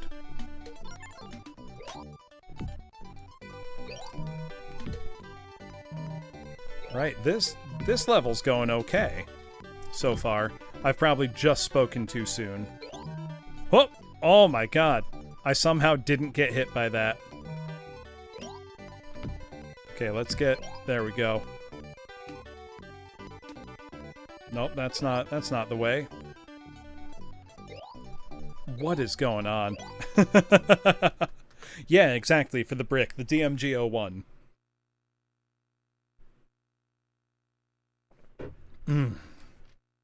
So there is our 6-pack gone. Oh, I've got a... This sucks. Why is this stage like this? We'll see. Maybe when we get to 10 p.m., I'll go grab the soju. The harder liquor. Is that a little chicken T-Rex, man? I'm just going to ignore him and progress. Oh, come on! This is painful. Come on, make my day. I would love to, Bubsy. If you mean shoot you, I would love to. That does happen, Kendra. You know, I try to make sure that my model can handle, you know, my more animated moments. But there's only so much you can do, you know? Okay, let's get to our next checkpoint. No. Oh my god. Well, Noah, if I'm trying to say nice things about this game, I mean, it was part that Hardcore Hunter, but he also said that Americans like Donkey Kong Country. That was enough fall damage to kill me? Are you shitting me? I can't believe that.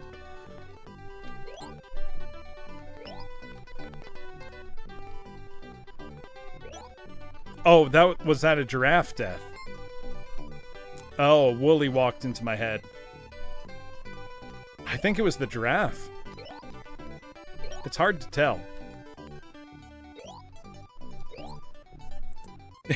No, all you'd be seeing, Greelson, is just my hands on the Sega Genesis controller. That's all there is to see. I haven't resorted to flipping the game off yet. Oh my god. The fact that you can reverse your momentum like that is so strange feeling. It's the thing, if you have a momentum-based platformer, stop making it so that you will die every single time you walk into something. Oh no, my bitrate's just gone to shit. Please tell me I've not disconnected. Hope we're still here. Oh.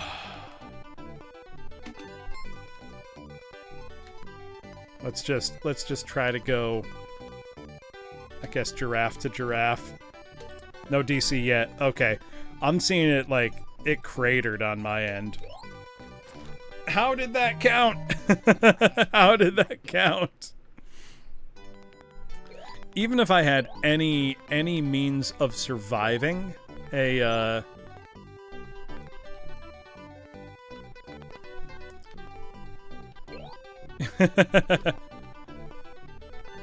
he made his day. If I had just any... Oh, come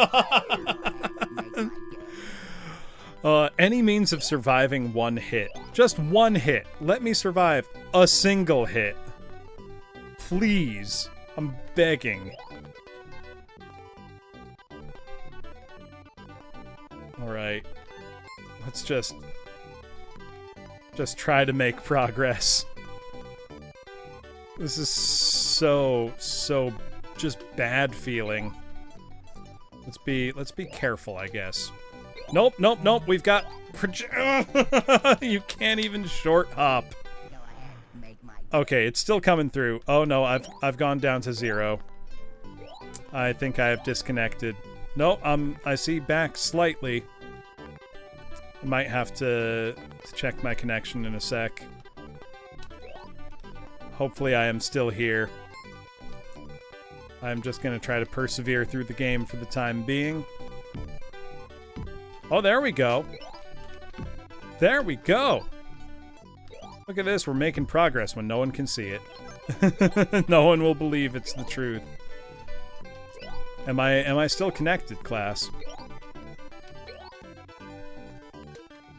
Oh, that was close.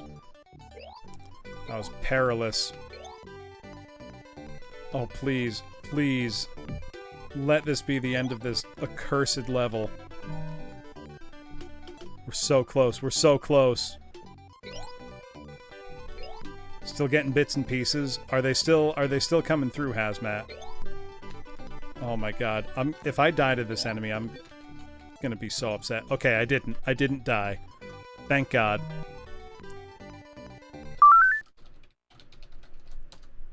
Into the canyon again. Are you kidding me?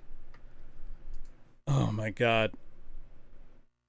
This might be a good time to take a break if my internet is shitting itself. We'll see though. It's insane to me that this can include a train level and then another level. That doesn't seem right. That doesn't seem fair.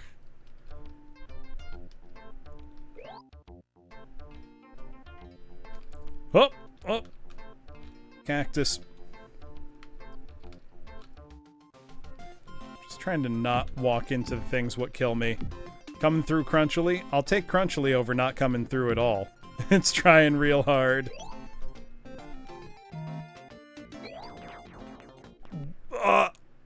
What? What? Oh my god.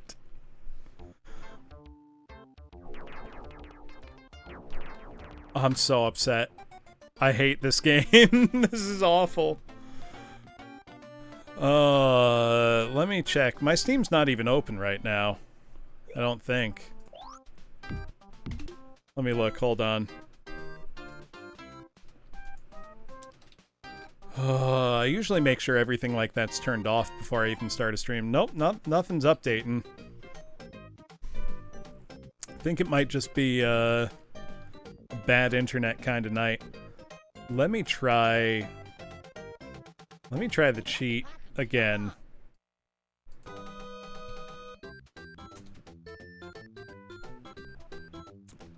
Because I don't want to play level 7 again. It sucks so bad. It's so not fun. Oh, no. See, enter the following on Control Pad 2.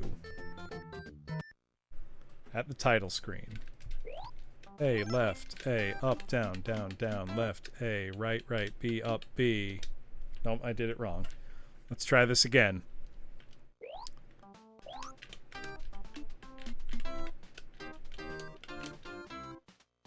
Then... Nope. Scuff, you better stop fucking with my stream right now, or I swear to Christ, I'm gonna put you in a body bag. I'm gonna put you in 5 body bags.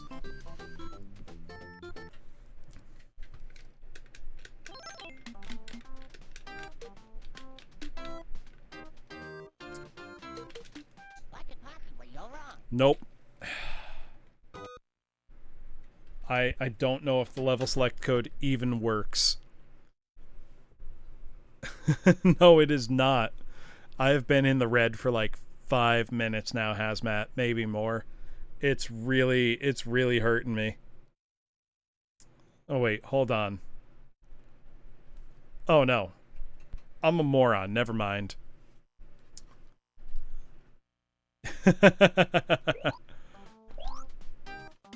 I accidentally. I'm not gonna give up, Skelegian. No way. No way. This game can't beat me that easily. Let's see. Where are you seeing me? Oh, I just looked at my own stream on Oh, I haven't been on the level for a long time. Hold on. Let me update that. Twitch should hate Bubsy Izumikyo. Hating Bubsy is always morally correct.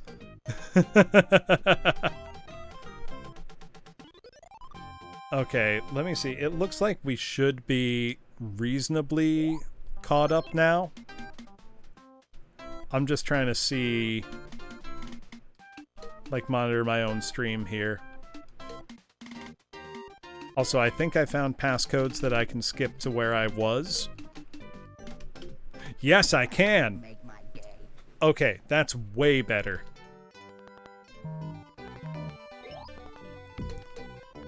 Okay, that's a big improvement. So at least I don't have to go back to Chapter 7 every time now. You are far in the past. That's not ideal, Pexitoris. I'm trying to think, how can I fix that? I could end and restart stream. Oh, I didn't mean to reset the whole game. Whoops. Oops. That's fine. I am, however, very tempted to grab more alcohol, but I think that will probably only decrease my chances of beating the game right now. You're 5 minutes in the past, so I'm back on Chapter 8. Actually, let me type it in chat. Hold on.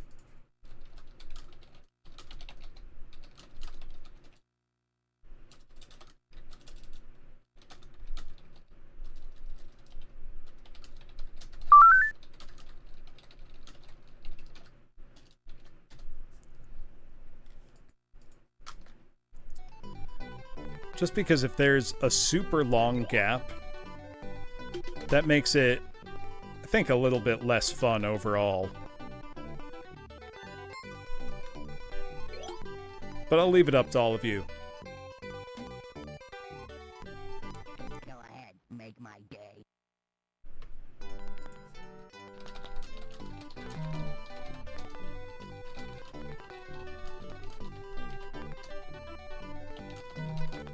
Oh wait, I see my bit rate's back into the green.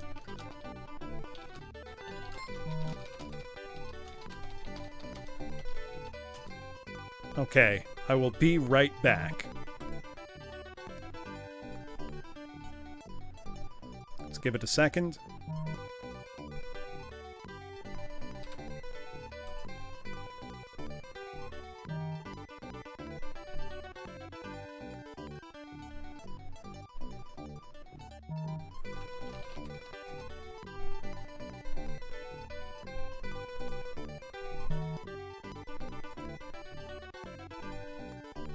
Okay, are we back? I think we should be. Hopefully we are all back in the same general vicinity at this point. I think we are.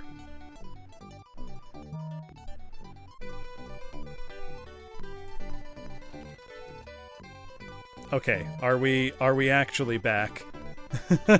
I'm not certain anymore. Hold on.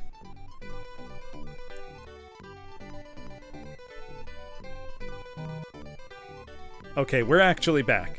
That's good. It looks like we're back on my stream side of things as well. That was frustrating. Sorry about that, everybody. Thank you for bearing with me. And we now also are armed with level select codes, so we can go directly to where we were. We are back, but we are unfortunately back to Bubsy. Brother, if that ain't the truth. If I don't feel that deeply in my soul right now. Let's see. Okay. Ooh, good. Checkpoint. Checkpoint. Oh, come on. I didn't touch that. I didn't touch that.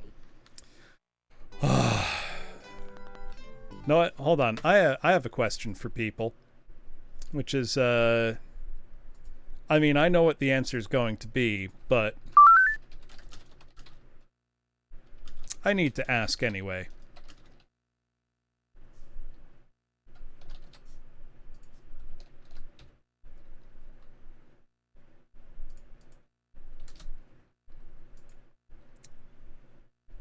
There we go. Should I turn on my soju redeem? Because I do have a big bottle of soju right now. And if anything seems like a reason to drink, Bubsy sure seems like it. But I will leave that decision to all of you. At least I can restart on the levels where I was. And also, we are now halfway through this game. We are on stage 8 out of 16. So, you know, maybe there's hope. Oh, shit. I saw my connection go into the yellow for a second and I got just so... How? He jumped up into me. He should be dead. My feet are supposed to kill things. I'm so cross. Oh my god. You know what? We're gonna... No, we're not gonna hit the reset button yet. We'll oh god. We'll power through for the moment. But I think next game over I'm going to go avail myself of the soju bottle. I promise I'm not throwing for content. This You can lead and gin. I enabled that this time. Come on! I am not touching that. Lord.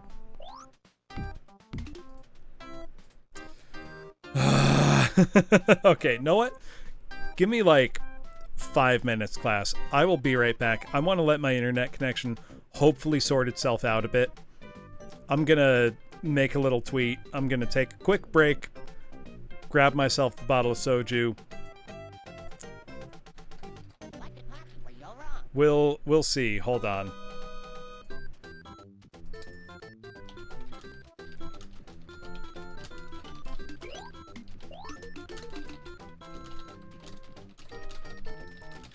Yeah, let's make a tweet here.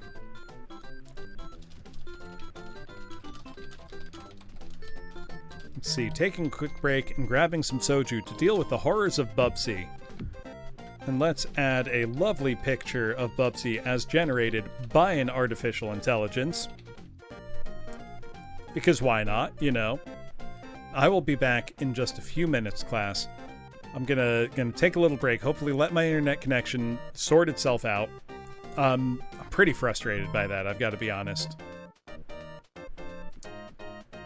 Oh, this is a good one. This is a good Bubsy image. There we go. Okay, I will be back pretty shortly, class. Let's turn on some good music instead of Bubsy music. I will go grab myself some alcohol, take a bathroom break, and I will be back very shortly. Bear with me.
All right. We are back, class. Hopefully the stream is stable again. It looks like it is. Let me know if that is the case. I do also have now a very large bottle of soju by my side. And I believe I turned the redeem on. Let me check. I don't think I did, actually. Hold on. There we go. Soju redeem is now on. We're stable. And it's time to get back into Bubsy. Thank you for waiting. Thank you, Hazmat. What am I toasting to? That's an important question. Am I toasting to Bubsy? Let me know. Ooh, it looks like the demo is showing us a stage we've not been to yet. Which actually looks quite attractive. Here's to getting through Bubsy. We are halfway through. We're gonna do it. We are gonna do it.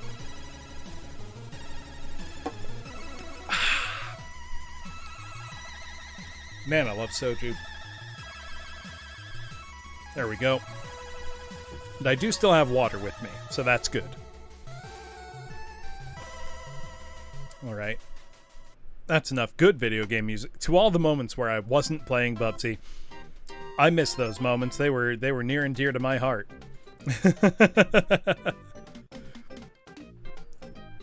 Alright. At least we have cheat codes on a per level basis. If we didn't, this would be awful. It's still pretty bad, but it could be worse. I don't think I got to level 9 yet. I wish I had, but I don't think I have, so I'm not gonna cheat. I'm not gonna sneak ahead further. Though I will immediately forget everything that killed me previously. Because, in fairness, how am I supposed to know that there's a huge pile of horny toads here that will kill me the second I touch them? I think that's the worst thing about this game's design, is that you can't reasonably predict what's coming next. And reasonably predicting what's coming next and being able to react to it is really like the hallmark of a good platformer. You know, like, you can do that in most of the Sonic games. You can do that in Mario. You can't do that in Bubsy.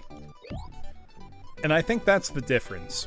You know, if Bubsy was structured in such a way and had the same mechanics as it does, wherein I could, you know, go nice and fast and still somehow go nice and fast and still be able to know what's coming. You know, like, this would be a really advanced feature for the hardware, but maybe imagine if you started going really fast and the camera, like, zoomed out and you suddenly got a huge, wide-ranging view of the stage. That would be incredible, for one, just visually for Genesis. But it would also be a really fair way to approach these levels. Because otherwise, you know, there's no real hope of getting... Okay, apparently I can't jump on that one. There's no other real hope of getting through these levels. Good lord. Let me live. Please, game. Let me have something. Okay, you can't jump into a giraffe's neck. You will just die.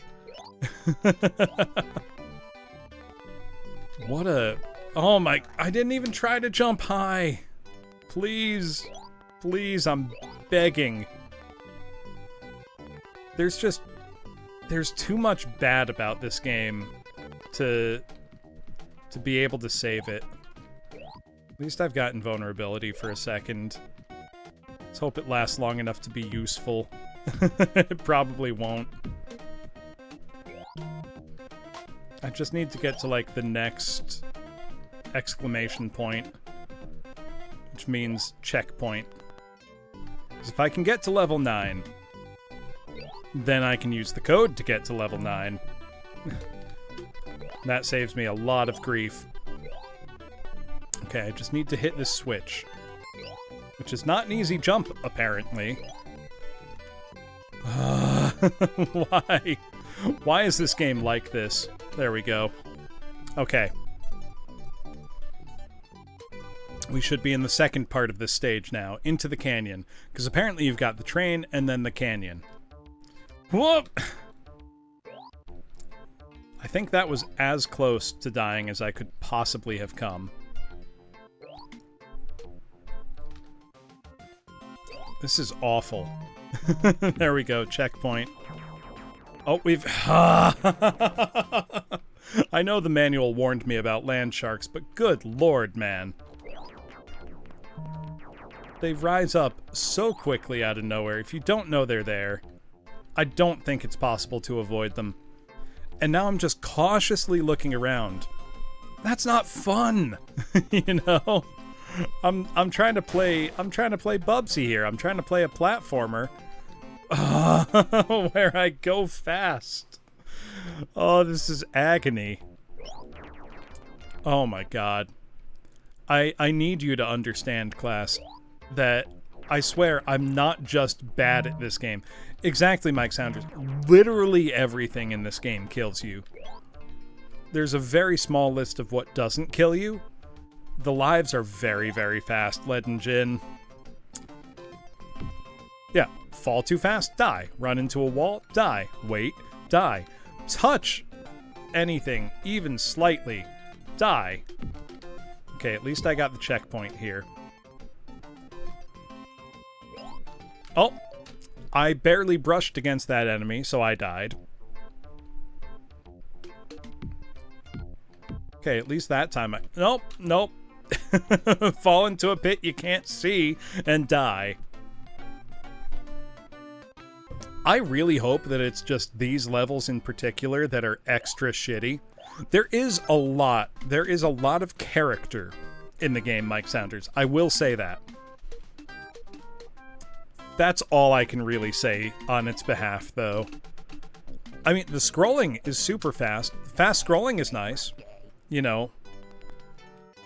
But that, if you're going to have your game scroll this fast, design your levels in such a way that doesn't punish you for going fast through said levels like that. Don't put a big pile of things that kills you right at the first possible second that you could go fast. That's just straight up not fun. It's like they had decent mechanics designed. Sonic Advance is still more fun than that. Oh, I forgot. I died from fall damage because you have fall damage in your speed platformer. Sorry. Oh, God. Go ahead, make my day. Can I just make that jump if I'm quick? Can I go fast, jump, and glide? I can. Okay. I'm having a great time, Hanabi.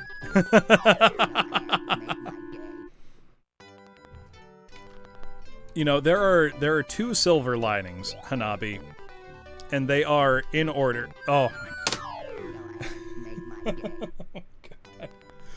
In order, the silver linings are that I now have a level select code that will let me resume from where I died instead of having to go in pairs of threes. And the other silver lining is that I have more hard alcohol I can drink. That's it. Those are our silver linings for the night. Thank you, Hanabi. That is merciful of you. I will drink it at my next checkpoint. There we go. Got some good old-fashioned chamisul fresh.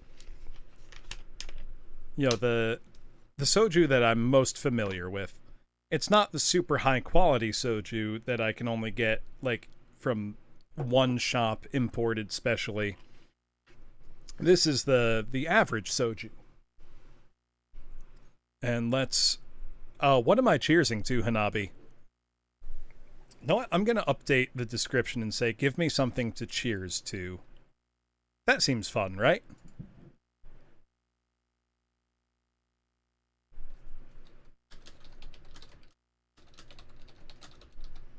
Let's see. How do I require text? There we go. There we go. We have updated it. Oh wait, do I have a cooldown on that? I hope I do. 5 minutes. That's reasonable. It is liquor. 5 minutes is not a long time to wait to make me drink more hard alcohol. So just let me know what I'm cheersing to, Hanabi.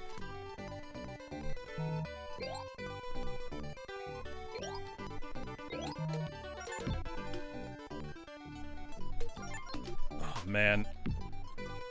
I've just got to, like, memorize these levels. That seems to be the only reasonable way through. Otherwise, there's no way you can play these levels sight unseen, you know? I'm going to compliment the game right now, class. I'm going to say the digitized voice samples for Bubsy are relatively high quality by the system standards. They sound all right. That is very lukewarm praise, but all right, here's the shot. No, this is the Genesis version, which was even less good at digitized speech samples. Shit. The Super Nintendo version would be slightly more colorful. Slightly more colorful, but have a probably slightly smaller field of view. Because generally, the Genesis had a wider horizontal resolution than the Super Nintendo. Or vertical resolution, rather. Yeah, and these guys can go right to hell. There we go. Can I finesse my way up here? No, I cannot. This game is not easy. But it's not even that it's hard necessarily because of the level design.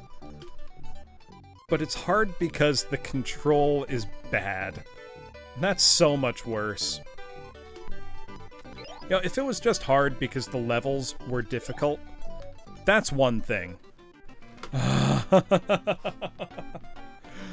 This is hard because it sucks to play.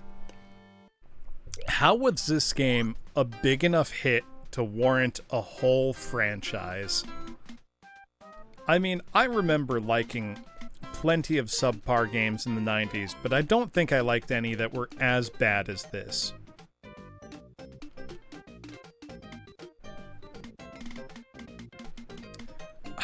I mean, marketing only goes so far, Jones. Because this sold genuinely well.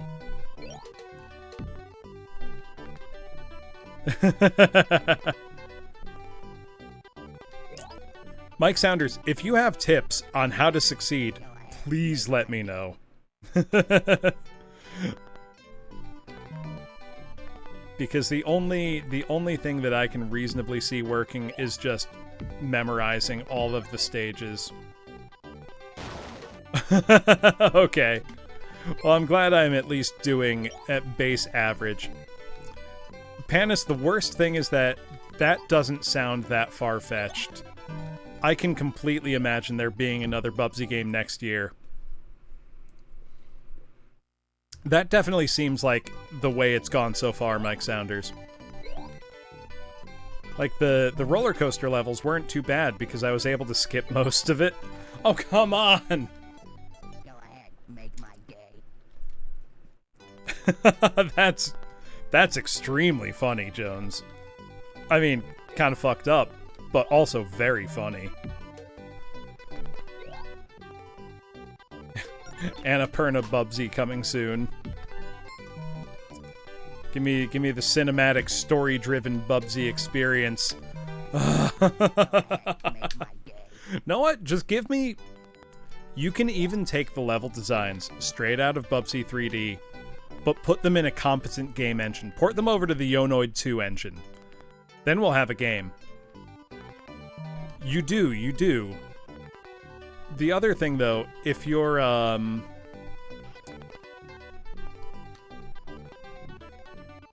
you can just run into situations where the game will keep forcing your forward momentum going, no matter what you do, and you can't change it. You can't stop it. Having a momentum-based platformer where you can't reverse your momentum and you also die in one hit to everything is awful. It just feels so bad to play. Bubsy is unstoppable, and boy, I wish he wasn't. Also, enemies that fire off screen. Go ahead, make my day. I'm not... Oh, God.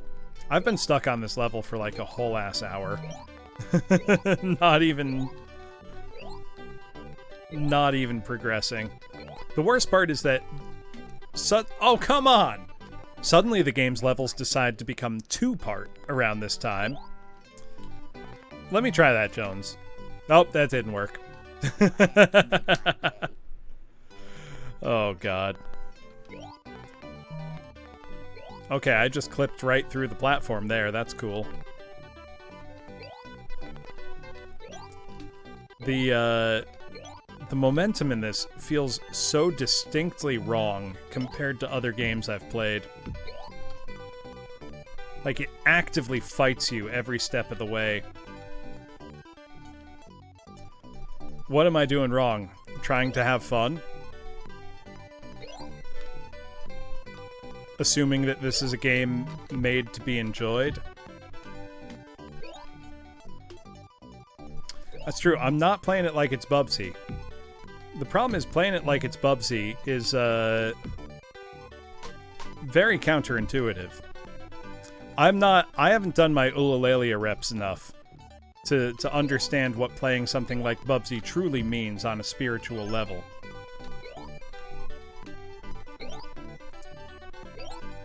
Yeah, it's not a good feeling.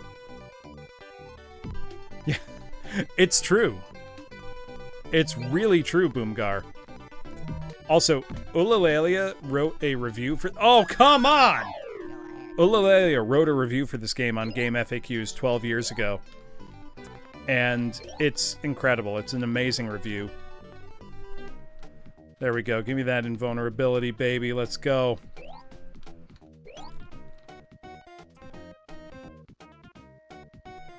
Oh, wait. The spikes still hurt you when you're invulnerable.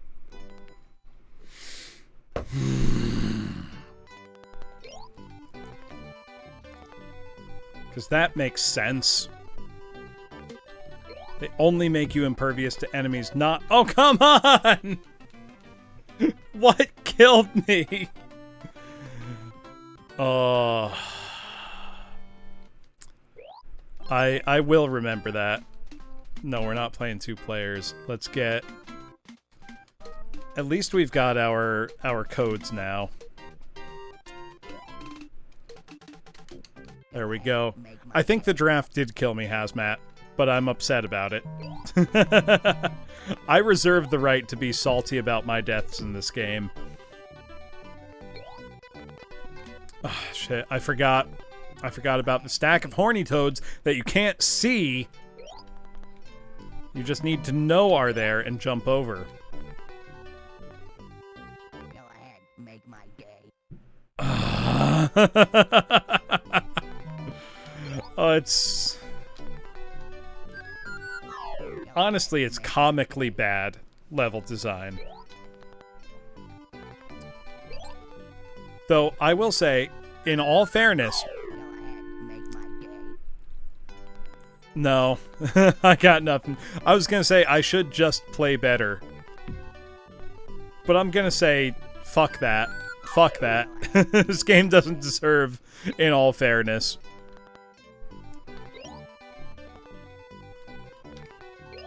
This game deserves in all unfairness.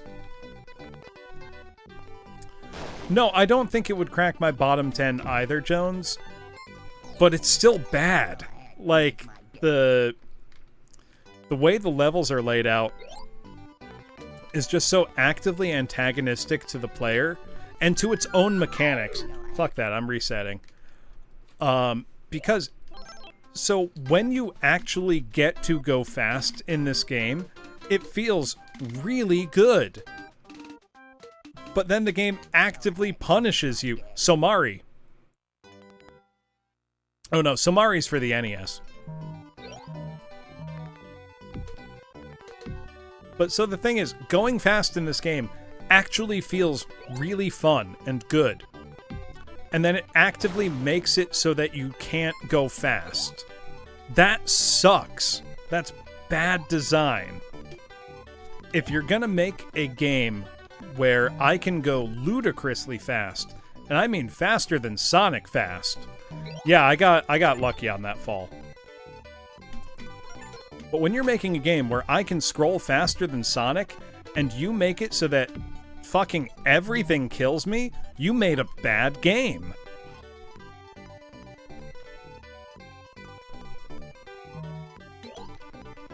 I'm just trying my absolute hardest to remember where everything is right now. There we go. We're getting a reasonable run through this level so far. If we can get to the next part of the stage without without dying, I was about to say, I'm gonna feel really good.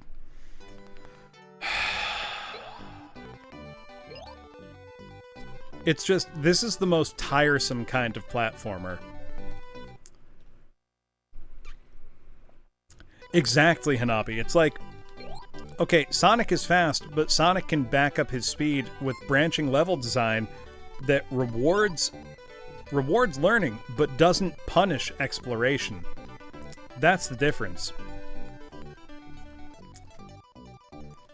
I will say, in this game's credit, to this game's favor, how did that kill me? I jumped! The game even acknowledged that I jumped. At least enemies stay dead after you kill them once. So if you kill an enemy, it will be dead the next time you go through its area. Which is nice, I guess. One of the only things I can say to this game's credit is the visuals are pretty good. I think my webcam has stopped tracking me entirely. Hold on. Can you wake up? No, it can't. Okay. This is not good. Hold on. Let me finish this level and then I will fix my tracking. I'm gonna say that's tough, Jones. Because Bubsy 3D is badly made enough that I feel like it has better speed tech than this. Like, I feel like you could break Bubsy 3D much more than you can break this. And therefore it would be a more rewarding game to run. Sleeping? Wrong. This professor is dead. I am incandescent with rage right now, Based Bug, but you wouldn't know it by my face. I don't know why my tracking has failed. Maybe slamming my fist on my desk had something to do with it somehow, but we shall see. I gotta get through this part of the level before I can try to fix anything. So we will continue to be serene for a moment. We are going to look very differently than we feel. Okay. We're so close. I barely dodged that cheese wheel. Why do the woolies throw cheese? No one knows. No one knows anything. Nothing makes sense anymore. Okay. I'm gonna disappear briefly, class. Give me a minute. Okay, I think I've fixed the issue. Give me 1 sec. It appears that I knocked my webcam out of alignment when I got frustrated with the game. Give me a sec. Let's get tracking back. I will pause Bubsy in the meantime so that I don't somehow suffer a timeout on the level. I would be incredibly upset if that happened to me. Let's see, are we back? Are we back in business? We're back in business. There we go. We've got our expressions back. Let me just fix where I'm looking. There we go. That's the thing. It's hard to say. I think objectively, Bubsy 3D is a worse game. but I think it might be a better speedrun game, if that makes any sense. Because stuff that happens here, like these cacti are instant one-hit kills, and you cannot see them coming. You will die the first time you see one. Oh, Bubsy 3D is way worse than Gex 3D Vapor Skull. Not even the same neighborhood. How? How did that kill me?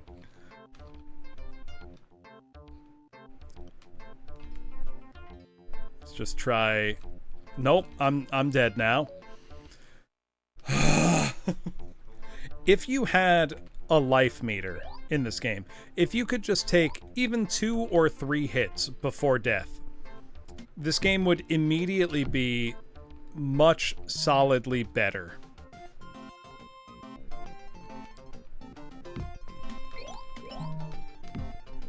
Which I know sounds silly, but...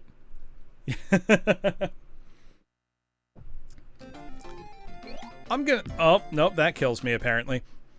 Gex 3D is fine. Croc is fine. Even Bug and Bug 2 are fine. This game sucks. This game's bad. Oh, 16 levels, Mr. J. We are exactly halfway through the game.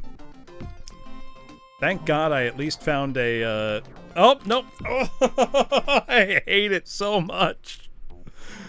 Oh. Nope, and you can't jump too high because the land... Oh my god. Why are these levels suddenly 2-part as well? None of the other levels were 2-part, but now they all are.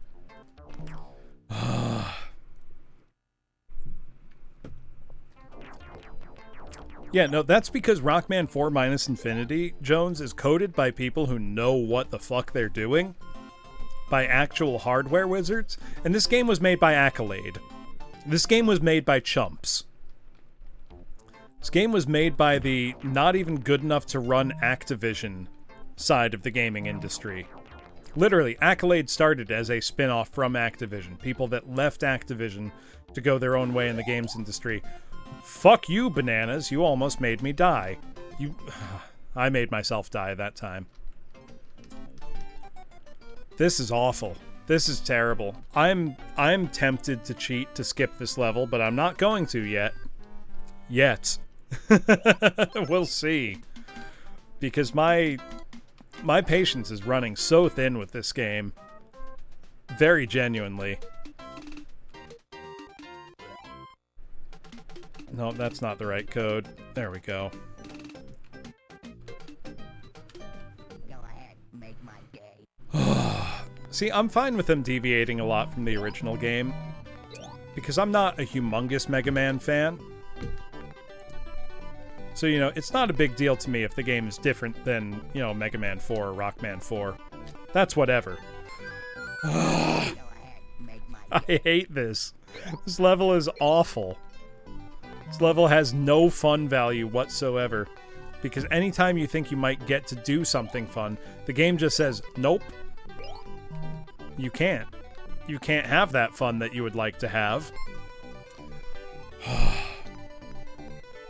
I love patches like that, Jones. Like the SA1 chip patches for things like Gradius or Hard Driving, Race Driving, or whatever it's called on Super Nintendo.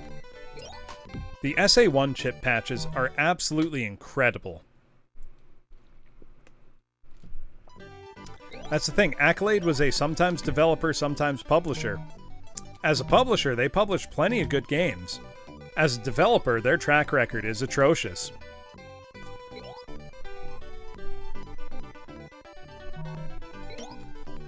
There we go. Alright. We're doing okay.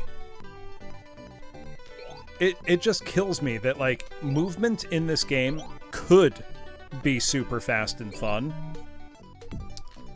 But the level design absolutely forbids it. That's the worst. Exactly. Well, no, you say it's not hard, Jones, but how many publishers get it wrong consistently, all the time? I miss Enix existing as its own company. Oh my god! make my day. I deeply miss Enix existing as its own company, because it only went downhill when Squaresoft acquired them. How'd that happen?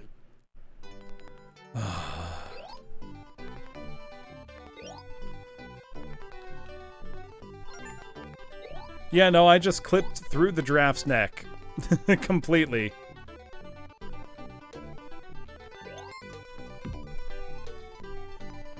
Yes, it is a wall from one side and not the other. There we go.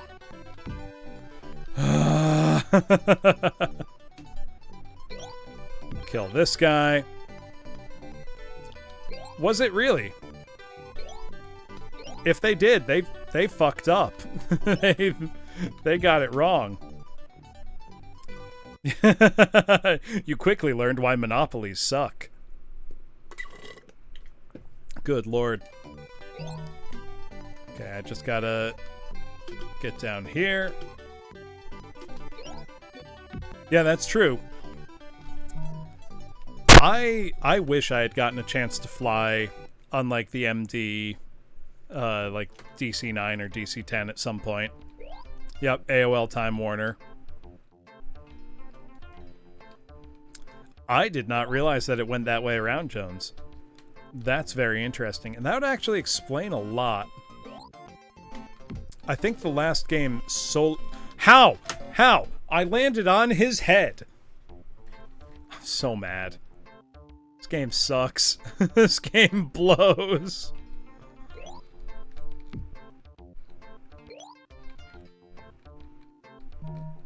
Also, if you are still like this jump right here, if I'm standing on a slope, you will always be pulled to the right, no matter how much you hit to the left. It's awful.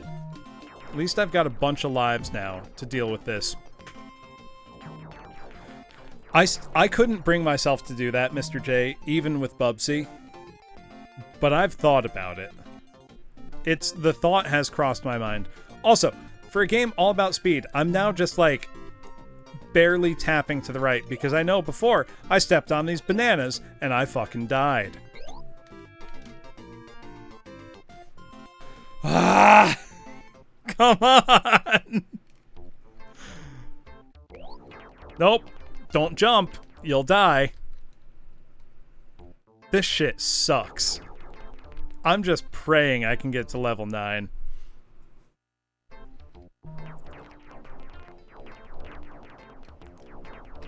Well, that's like with Sega as well, Jones. A lot of the best developers Sega had, for Sonic games in particular, went over to Nintendo and made Mario Odyssey.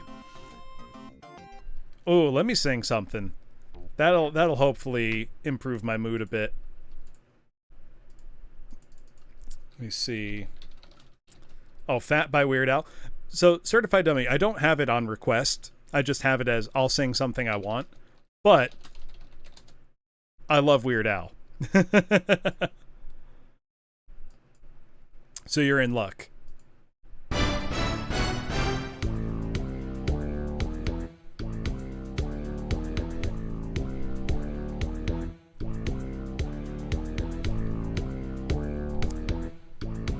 Oh, that sucks, Furrow. Your butt is wide, well mine is too. Just watch your mouth or I'll sit on you.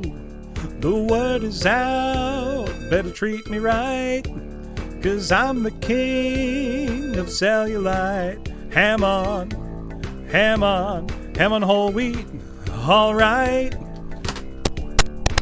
Fucking fall damage. My zippers bust, my buckles break. I'm too much man for you to take. The pavement cracks when I fall down. I've got more chins than Chinatown. Well, I've never used a phone booth, and I've never seen my toes. When I'm going to the movies, I take up 7 rows because I'm fat, you know it. You know I'm fat, you know it. You know I'm fat, you know it. Don't you call me Podgy Port, the old stout, just tell me once again, who's fat? Man, I love the music video for this so much. That's funny. When I walk out to get my mail, it measures on the Richter scale. Down at the beach, I'm a lucky man. I'm the only one who gets a tan. If I have one more pie a la mode, I'm gonna need my own zip code. When you're only having seconds, I'm a having 23rds. When I go to get my shoes shined, I've gotta take their word because I'm fat, you know it. You know I'm fat, you know it. You know I'm fat, you know it, you know. And my shadow weighs 42 pounds, let me tell you once again, who's fat? My shadow weighs 42 pounds. God, I love that line.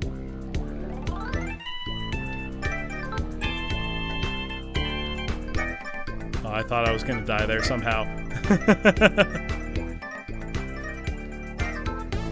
Thought I was gonna die from fall damage. This is a pretty bad karaoke track. If you see me coming your way, better give me plenty space.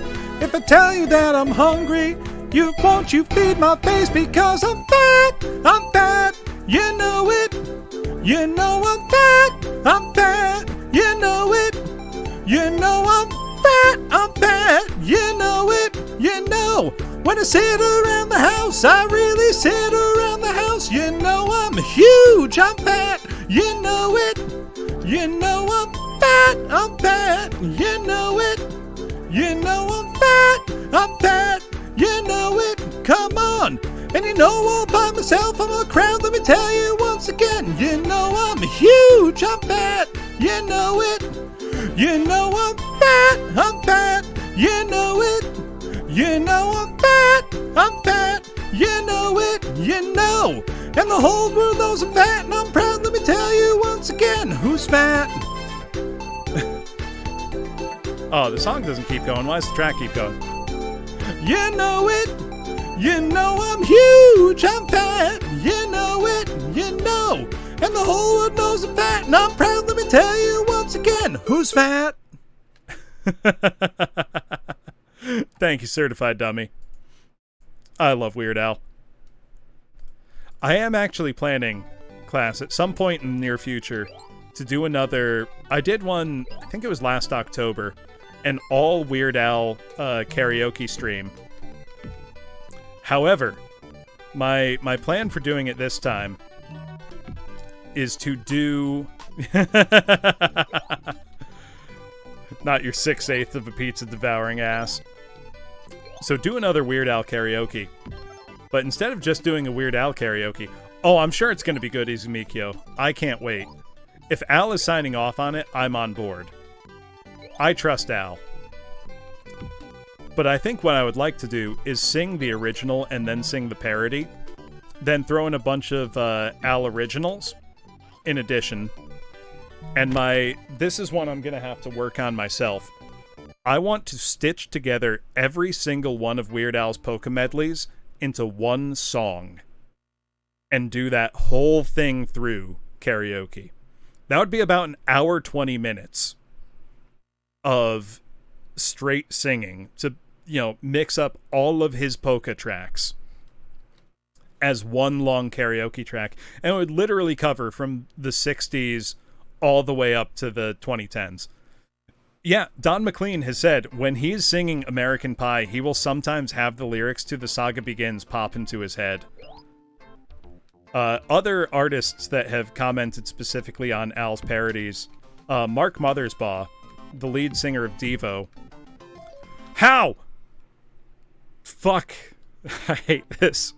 Mark Mothersbaugh of Devo, when he heard the song Dare to Be Stupid, which isn't a direct parody of any Devo song, but it was just a style parody.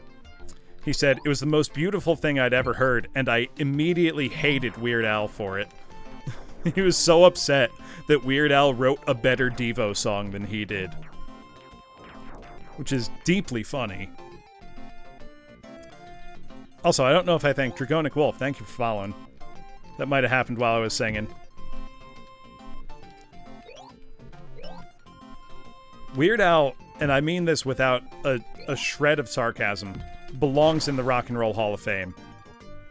Oh yeah, not just that. I wonder how Reznor felt about Weird Al's song Germs. Because Weird Al wrote a Nine Inch Nails style song called Germs, which is excellent for the record. Ah! Why? Why is it always spikes? Oh, okay. Okay. This is just up here, apparently. Lord. Okay, I swear, I tried to pull back to the left, but the momentum literally pulls you to the right. You can't stop.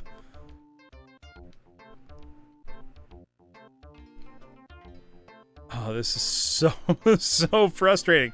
Why give me a game with super fast platforming potential if you're not gonna let me be fast? I hate it. I'm so sad. Nope. Oh, God.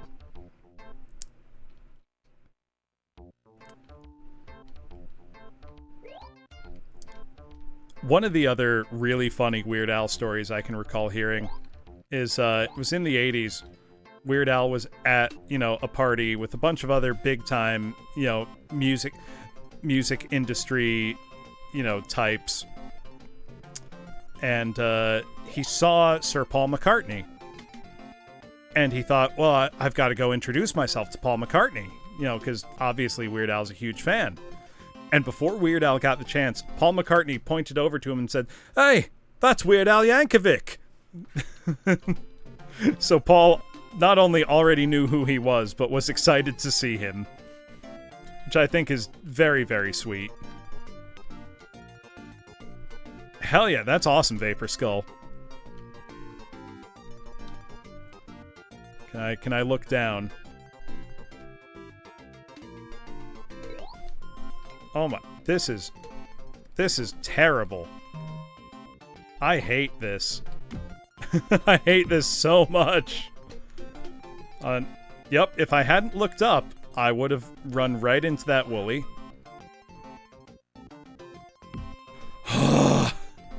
Please, God, just let me get to the end of this stage so that I can at least go to the next stage.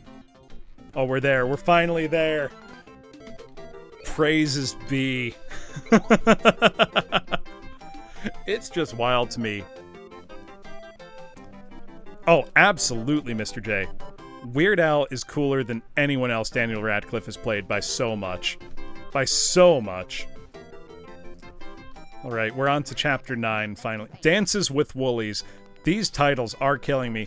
Why? Why do we have to have another train level? Wasn't 1 enough? Weren't 2 enough? 3? You're gonna be that greedy, game? Oh my god. Oh my god. Train levels should be fun, Jones. These ones aren't. Harry Potter. The funniest thing to come out of the entire Harry Potter franchise is one short YouTube edit someone made where it's just the scene in the first movie where Hagrid, bursts into whatever tiny little cabin the Dursleys have and, says, "Dry up, Dursley, you great prune," and, bends the shotgun. Only instead of the shotgun bending, Vernon Dursley fires the shotgun and kills Hagrid, and that's the whole thing. Oh, I love how I grabbed that invulnerability and died instantly. I would rather have 3 ice levels, Jones, just because these levels appear to be multi-partite, each of them. Hold on, let me find the dry up Dursley. I need a laugh. I need mirth in my life at this exact moment. Hold on. Here we go. Let me get this fit the frame a little better. Problem is, most YouTube content is widescreen. Here we go. I demand that you leave at once, sir. You are breaking and entering. Dry up, Dursley, you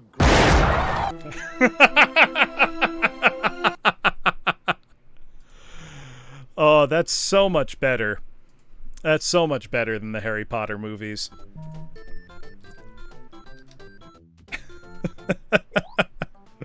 If only that was how they went.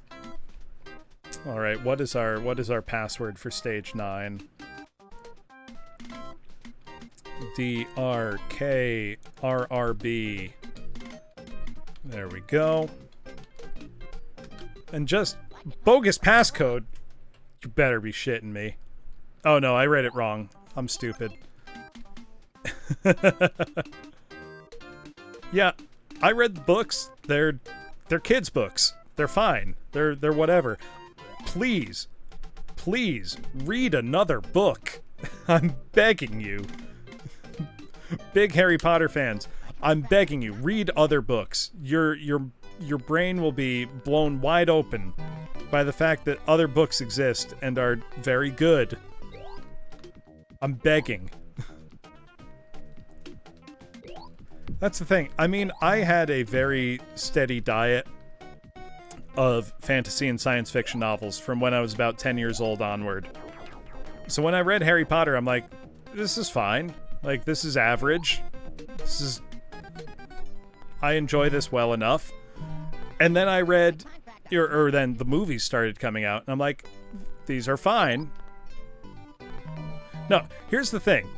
Harry Potter is a trust fund baby who disregards school and just decides to be a cop. Like, he finds out that, oh, I can leave this terrible abusive family situation I've had for my whole life, and I'm not gonna study my books. I'm not gonna learn. Like, Hermione will do a spell, and Harry and Ron are, amazed. They're like, where'd you learn that? And she's like, standard book of spells, year 1. Maybe fucking read it, you useless pieces of shit. I don't like Harry Potter very much. It doesn't hold up. It's fine when you're a kid. But then when you're not a kid, read better. Even if you're still reading just genre fiction, read better genre fiction. Like, read the Wheel of Time series. I love the Wheel of Time. It's got plenty of problems. I still love it because it's got, intelligently written characters. Exactly. Hermione would have been a good protagonist. Even Ron would have been a good protagonist. Neville would have been a good protagonist. Oh, if you were reading Dune in between Harry Potter, it must have been like, wow, Dune is great. Why is Harry Potter so bad? Though once you get to the stuff that Frank Herbert's son wrote, it's not as good. But that's fine. The series that blew my mind open as a kid and exposed me really to what science fiction can be was Foundation. Because I think I was about 10 years old, 10 or 11, when I read Isaac Asimov's Foundation trilogy. And that changed how I thought about books in general.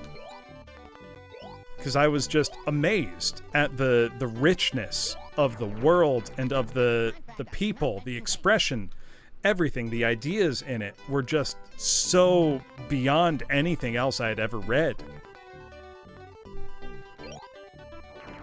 I still love Foundation. I don't love it enough to get Apple TV Plus and find out what the series is like, or even to pirate it and see what the series is like. Because I'm not convinced that Foundation is an adaptable series. No, there's nothing wrong with liking something like Stephen King, because Stephen King writes very readable novels. You can sit down and get absorbed and read the novel and have a good time. That's entertainment. That's the point,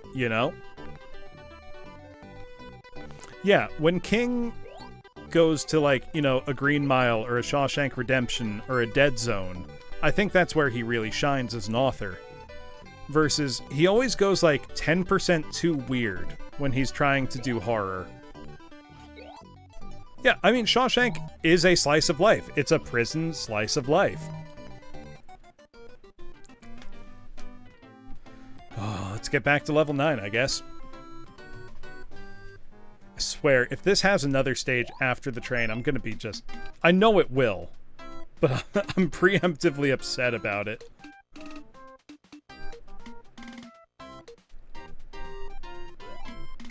Okay.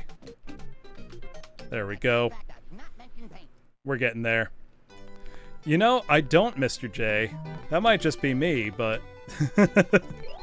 that seems like one of those things where it's like, hey, editor, you didn't see anything weird about this. You didn't think that maybe this shouldn't be in our book. I mean, if anything, I'm just glad that the film, adaptations decided, you know what, let's gloss over this part. This objectively deeply weird part.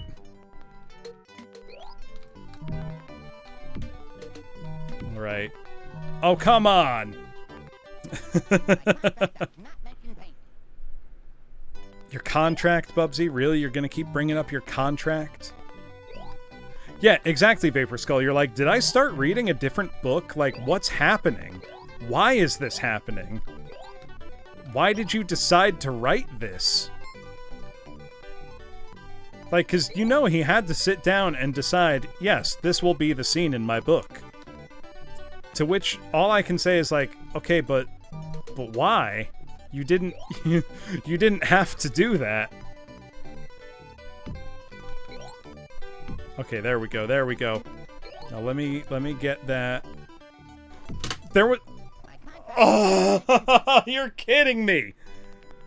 So there was an enemy I can't fucking see hiding in between the parts of the train car? Fuck off, game. I'm so upset about that. I have not, Vapor Skull. Do let me know. What is Stephen King syndrome?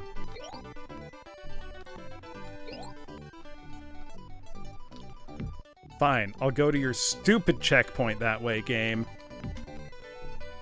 Oh my god. I feel justified in being upset about that. That was not my fault.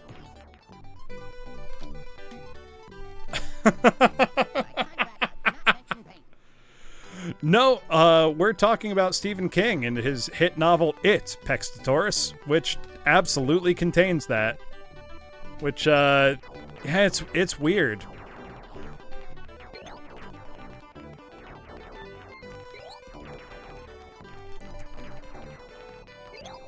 Yeah, this game is designed to make you unhappy, Hazmat. That's the only thing I can think of. Yeah, as children, when they conquer it, that just happens for some reason.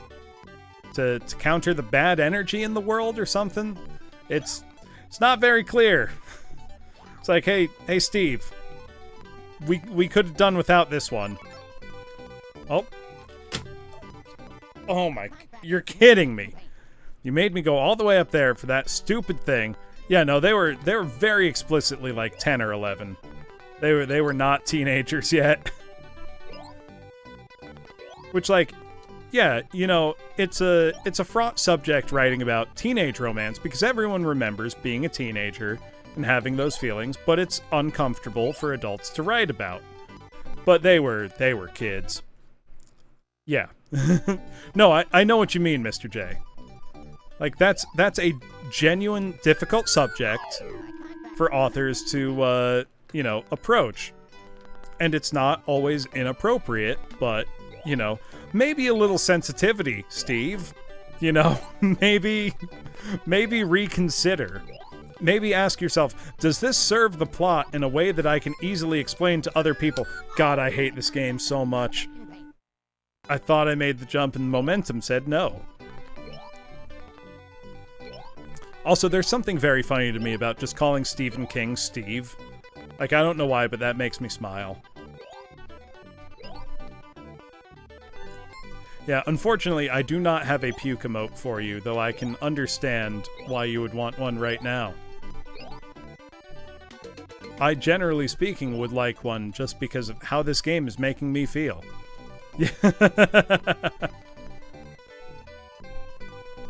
Let us not step on this banana that will launch us directly into some spikes.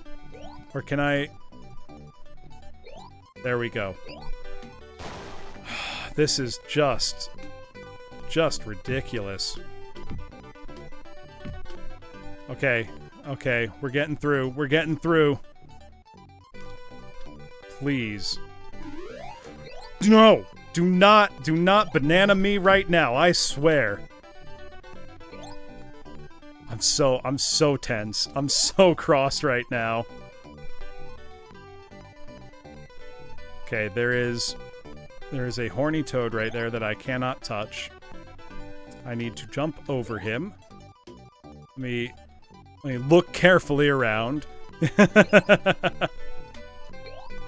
Can I come back up, please? Nope, I have to go all the way back. Okay. I'm dying. The worst part is that this is only going to be halfway through this accursed level. There's still going to be a second half of this level. I can feel it. I see that horny toad hiding down there. If I didn't look... My god. Got it. I hate this. I hate this so much. It's not even going to be the end of the level. Into the canyon. Oh my god. Why is it like this? Why is this game like this? I'm just trying to see, like, am I doing something wrong? No, I'm not. Each stage is just like this. This is terrible. Reading the guide, it says, after the train sequences, Bubsy jumps off and ends up in the canyon. This area is full of gopher holes that lead to secret passages. The main hazards are cactuses and bones. Don't touch these, and rolling rocks. There are lots of places to explore, but you should be careful not to run out of time. That's all the guide says. I hate this. This sucks so bad. Watch, there's going to be a cactus right down here. Like, I'm going to run fast, and it's just going to put me into a cactus right there. Look at that. Look how brazen they are.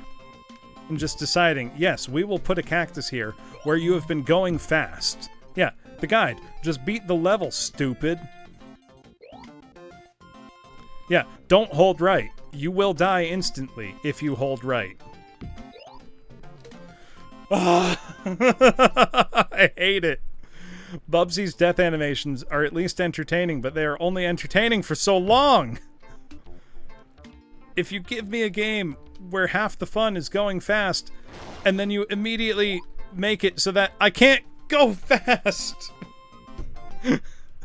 Oh my god. Like, this whole game's like a bad joke. Oh, unfunny Kaizo is a good way to put it, Izumikyo.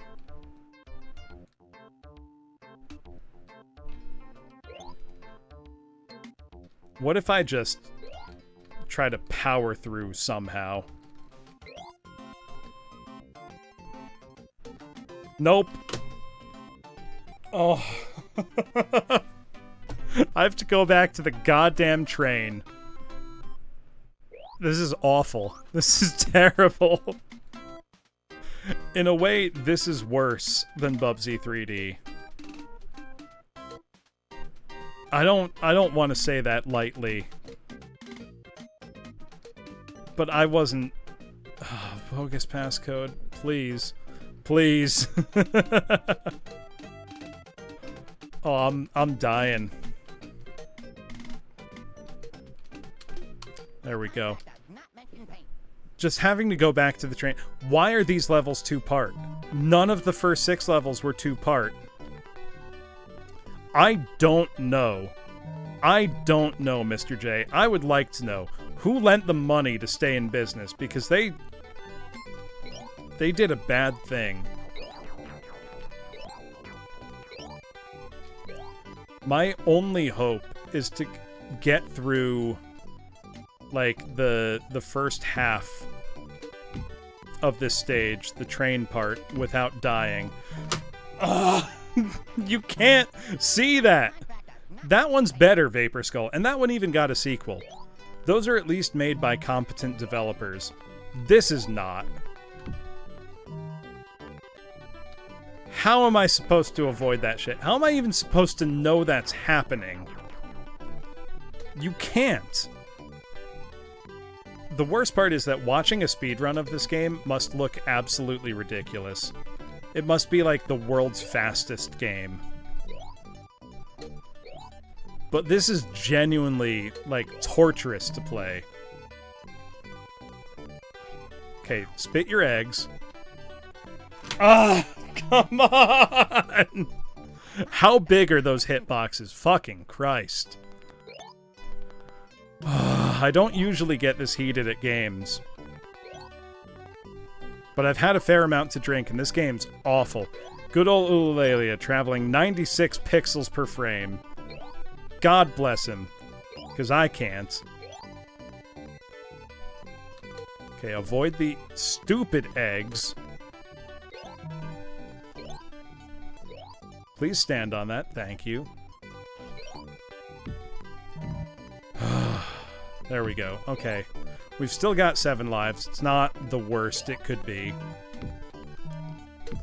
If we can get to the end of the train level and have this many lives left, that'll be alright. Oh my god! I didn't even get further into the level. Why is there a shark inside the train? Why is there a shark inside the train? I didn't appreciate that. To put it mildly. This is unbearable. I was trying to grab the life and an egg hit me. I didn't even see where the egg came from. This is miserable. I refuse to give up this easily. I am holding out stupid hope in the back of my head. I'm holding out stupid hope that somehow levels 10 through 16 won't be harder. Like, that these are uniquely terrible because of the train. Because of the dual structure of the levels. I'm praying that. That is my only salvation. I already played that Chaos Unboxing. That's why I'm playing this. I'm playing that because I lost a Bubsy 3D race. That is the only reason I'm playing this. Is because I already failed at Bubsy 3D. That's why I'm here. This sucks so bad. It's so bad. Oh! Cool. Fall damage. You can also make me drink hard liquor, which I would appreciate greatly in this moment. If you have an excess of channel points. That you're just wondering what to do with. Okay, come on. Let's get through this. Just shy. Oh, I have run out of cold ones, Vapor Skull. I thought I turned that off. I will instead do a shot of soju. Let me make sure those are turned off, because I have run out of beer. Let's see.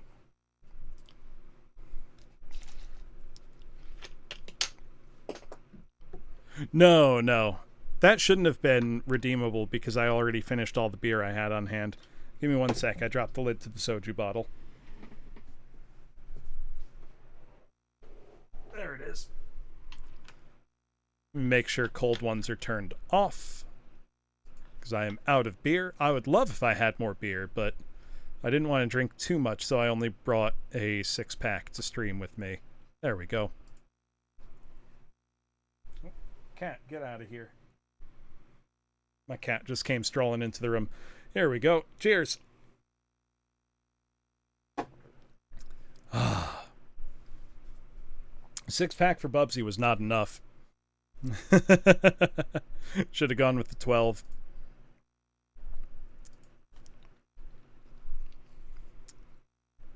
I should read Behemoth in that case, Pexatoris. That sounds very up my alley, like hard sci-fi. Yeah, a 12-pack probably isn't enough realistically, but we'll see. That's why I have soju.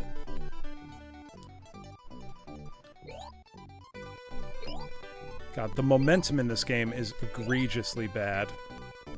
It kills you. You can't do shit, and it just kills you. I will need to go use the bathroom again soon, class. And I will also use that opportunity to grab myself more water. Because I know if I am drinking this much, I do need to drink quite a lot of water. Oh, absolutely. Kojima is one of those directors, you can tell what he's been reading by the way his games are progressing. It's kind of cute, honestly. Oh, come on.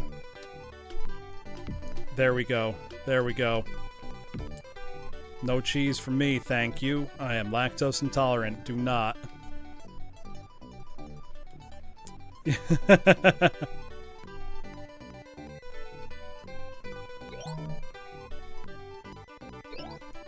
Oh, come on! Oh, no. This game sucks. This game sucks. I've played a lot of bad games on Bloom Center CX. This might be the worst one. I think I had more fun playing Hide Light than I did playing this. I'll be right back. I gotta pee and grab more water. It really is. Let me leave you with some cool music. No, you've heard enough of the Indiana Jones music. We're gonna change it. We're gonna find something else. Something else cool. And it's not gonna be Tim Follin, I promise. It's always Tim Follin. Let's see. What do I have that's not Tim Follin that's really cool? This is an easy one. You should be able to guess this. This one rules, but you should be able to guess it. Okay, I will be right back.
So you're not far off. It is Sunsoft, but it is NES, but it's not Batman. It is a great game, though. I would much rather be playing this game. Not Master Blaster. It's Journey to Silius, which I think they originally intended to be a Terminator 2 licensed game, but were not able to acquire the license, so they just made it an original title. Just list all of them. I mean, oh, that reminds me.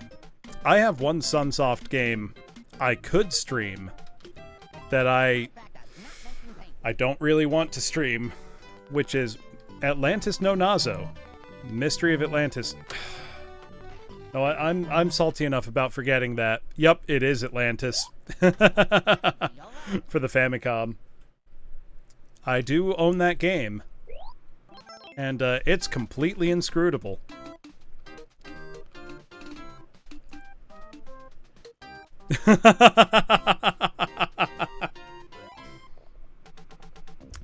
Oh, that's funny. That's very funny. I've only played a small amount of it, but it seems like it very much lives up to its reputation for being very hard to understand. Alright, let's just try to get through this level without dying. I just want to get to the next stage at this point. I don't care about doing well. I just want to make forward progress.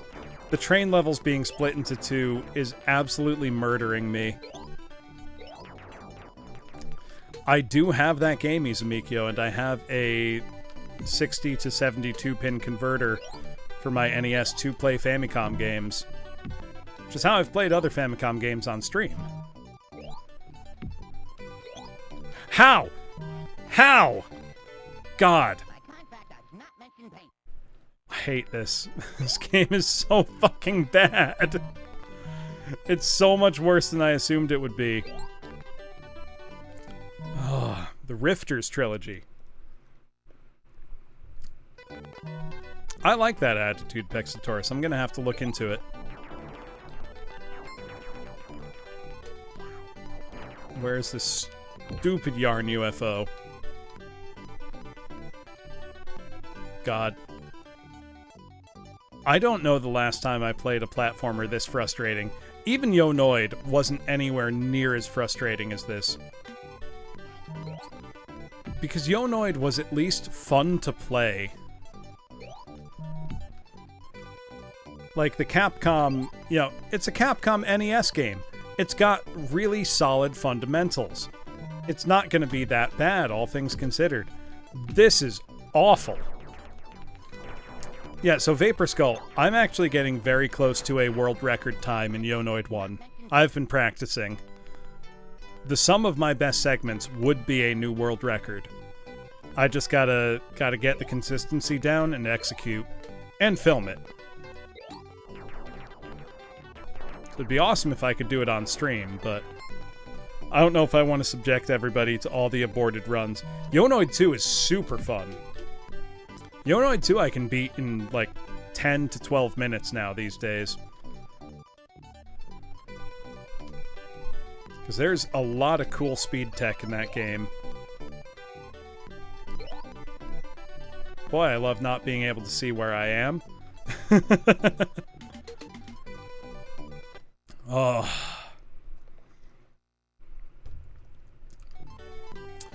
Oh no, even as just the default Noid, it's not... You can skip most of every level with some good, good speed tech. Oh yeah, he absolutely knows Chaos Unboxing. Ah! Thought I was to the right of it.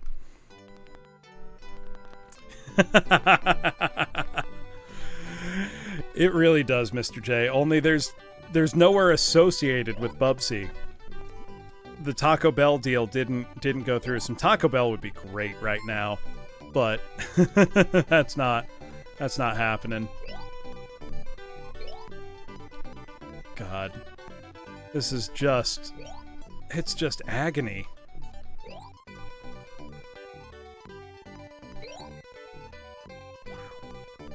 Okay, here we go. You know, that could be fun, Hazmat. Though the last time I let chat decide my pizza, they actually decided just on a plain cheese pizza. It was surprisingly kind. I'm not complaining, mind you. If anything, I'm very happy that people decided that I was allowed to have a normal pizza. Ah! Fuck! I hate this. I have to go all the way back here. I hate this so much. This game is awful. Why are those toads even in these levels? Good lord. And the thing is, like, if the game was easy to control, it would be one thing. But the game sucks to control. Like, it feels bad to play at all times. Oh! Like, I hit jump there, and he just didn't. Because he decided it would be funnier to slip on a banana peel. I mean, people have beaten Bubsy. The thing is, it's like...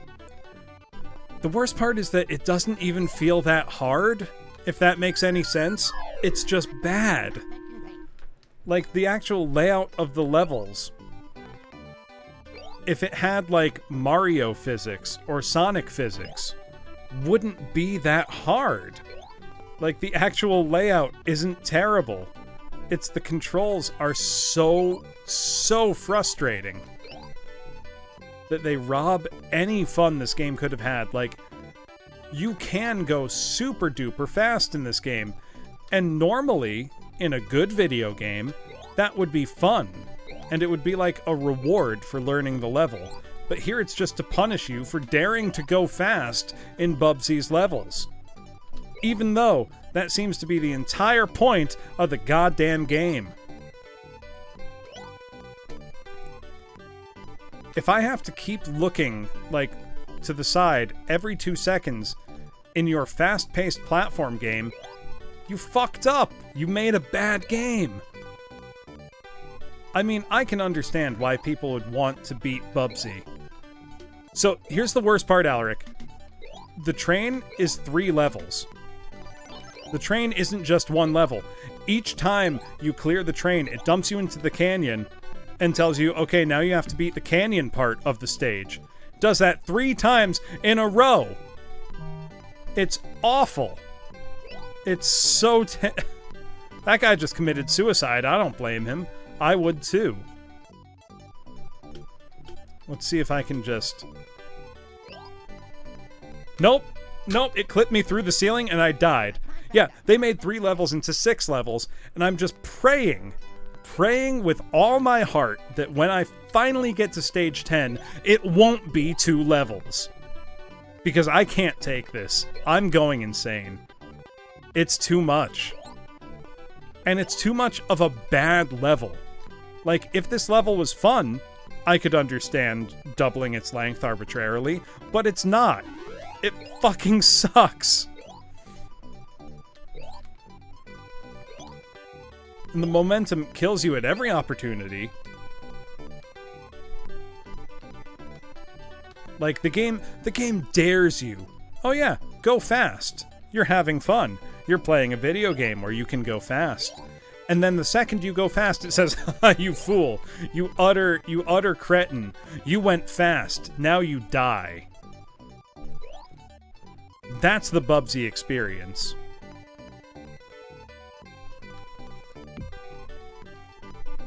Alright.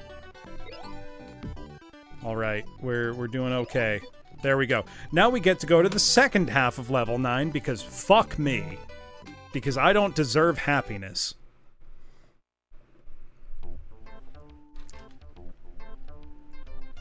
And at every possible point in this level, so I'm not even pressing an input, and you just start running.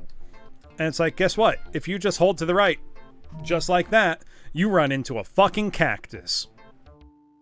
No matter what you do, you run into a cactus. Let me just... Nope. If you just run fast and jump, you run into a fucking cactus.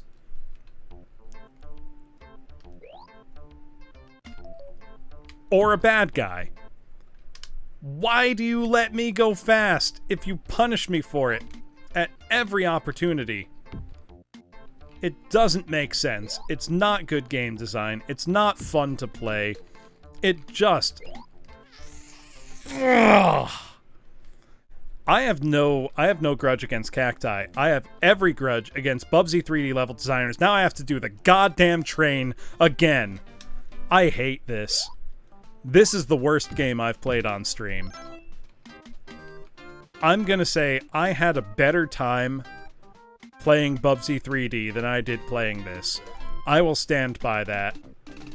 This is dreadful. This is absolutely awful. If this is your favorite game from your childhood, I apologize. You had a bad childhood. You were abused. This is awful.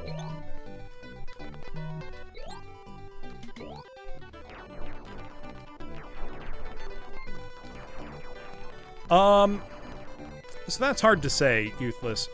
I prefer not to play with save states, and I don't know how much they would realistically be helping me here other than just having more lives. Like, the complaints I have with the game would all be the same. I'd probably be making faster progress, but I don't know it would be that much faster. Like, I think the game's just bad.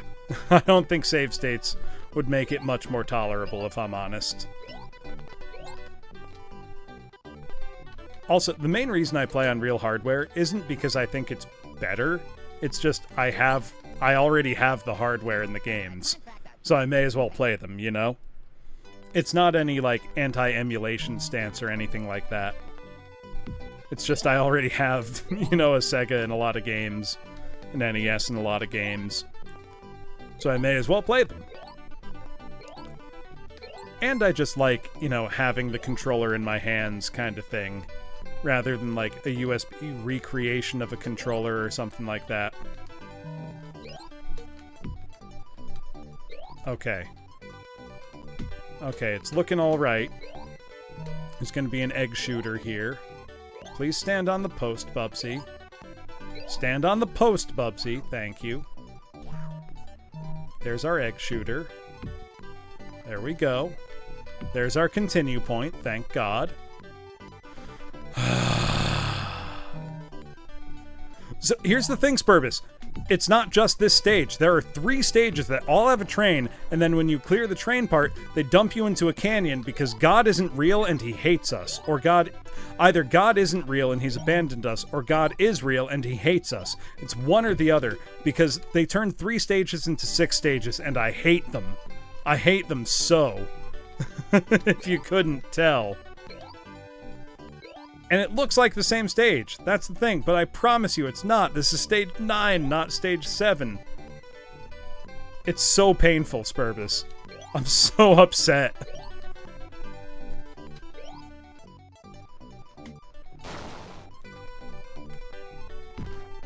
Oh yeah, I keep forgetting that fall damage exists. Fucking hell. Why is this game like this? Did they playtest this and think, this is fun, this is a good game, that people will enjoy playing? I sure do, Chaos Unboxing. I remember it like it was yesterday. Like, I want to know, what were they thinking? Did they think, yes, this is a good and fun mechanic that will make our game more enjoyable for players? Or did they just say, yeah, fuck them kids? So I think it's the latter. Okay, and I know there's multiple things up there. You're probably right. They probably were just laughing at people playing it, thinking it would be fun. Because of how, like, consistent it is with, you know, any place that you would expect that you could go fast is where they put the hazards in the stage. So it's like, you just know that they were thinking, like, oh yeah, they'll try to go fast right here. Let's kill them. Why? Why? I'm trying to play your game and presumably have fun doing it. Why? No! I was so close. Oh, why would you do this to the people who have bought your game? Why do you delight in making them unhappy?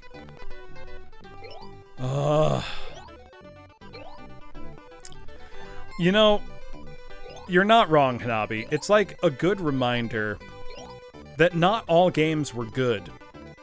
Lots of games were, in fact, terrible. Lots of games were Bubsy. So, they published lots of good games, Izumikyo, but they didn't develop many good games. I would need to look at the full list, but I know someone earlier mentioned Star Control, and that's a great game. Yeah, they published all the Zork games. Like, that's all good stuff. That's great. But now they have sins on their hands. The fact that there are 5 Bubsy games, 5 or 6 different Bubsy games. I hit the button, I swear. Here I was, so close to finishing and still having 7 lives for the next part. This is awful. I am tempted to just cheat and go to the next level. And if I clear the game, I will put an asterisk next to it. I'm so upset. No! I didn't hit a button. I let go of the D-pad, and it keeps fucking moving you because of momentum. I don't normally get this mad at video games, but I'm kinda drunk, and this game fucking sucks.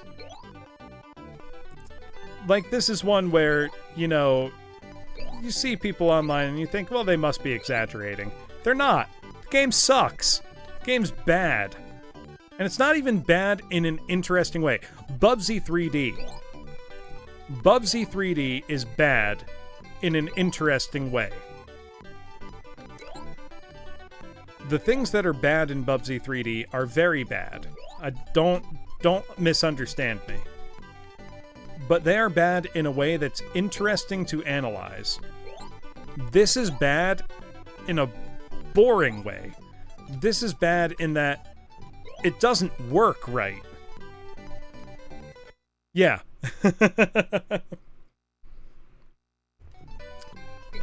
Bubsy 3D had more entertainment value than this, and I hate that I'm saying that.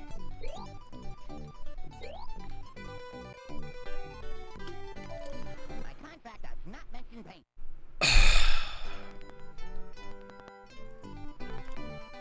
I don't even have anything to say to that. I'm speechless. That was just too much.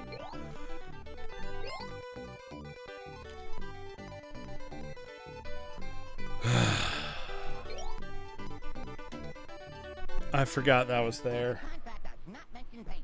I don't care what your contract mentions, Bubsy. I would like you to never speak again in your entire life.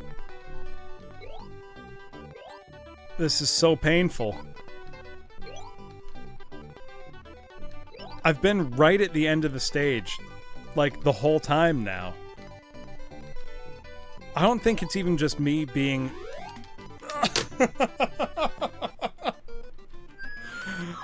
I don't even think it's just me being bad at games. I am not winning Gondola. I am deeply upset.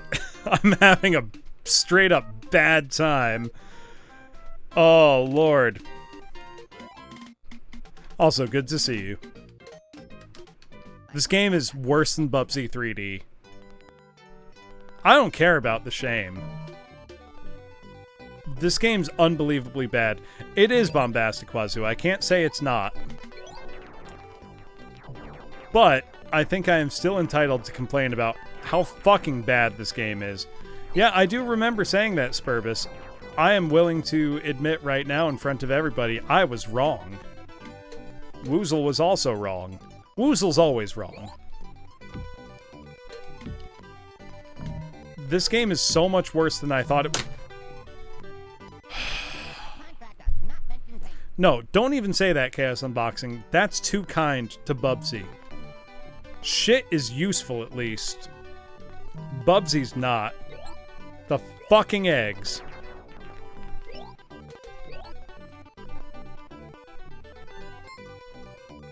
Blender strats. Should have hit puree. That's what it comes down to. Wait for the eggs. There we go. There should be... There we go. Oh no, there's our save point. Yeah, no, this music is bad. This music sounds like it's playing twice to the point that I checked that I didn't have my stream audio, like, duplicated somehow. But no, it just sounds like that. My contract does not I was. Thank you for the follow, Twinkle Sparks.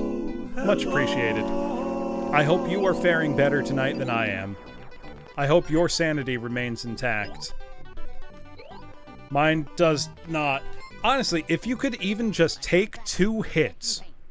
If you could take 2 hits, that would be better. Hey, thank you. I also like my hat. It's just... Oh, I forgot. Forgot there were eggs coming. Stomp on this guy. There we go. The play control in this is just so unbelievably bad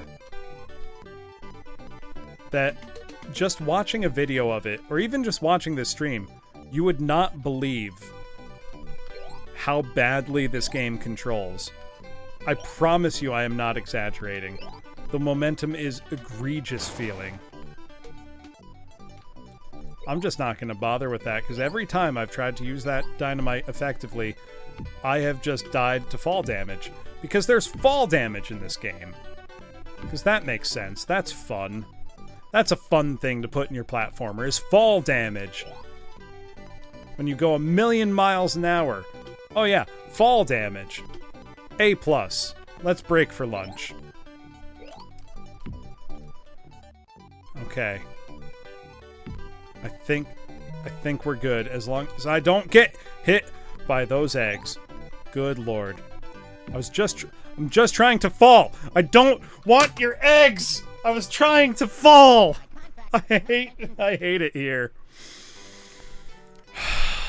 And now I have to replay like half the fucking level again. And the worst part is that when I get to the end of the train, it's not even the end of the level. I have to eat all the eggs. Why are you doing this?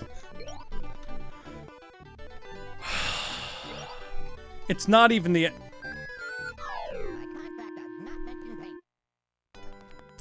It's not even the end of the level. It's halfway through the level. And I don't even know how the rest of the other half goes. This is awful. This is just terrible. Yeah, no, that would be great. Jones, if the yarn worked like rings in Sonic, this game would go from like a 2 out of 10 to a 6 out of 10 immediately. Like, that would be, honestly, such a humongous improvement. Because it would make this game playable. I am willing to say that it is currently almost unplayable with how the momentum works. No, nothing can make me fear eggs. I love eggs. I eat eggs daily. But this is just...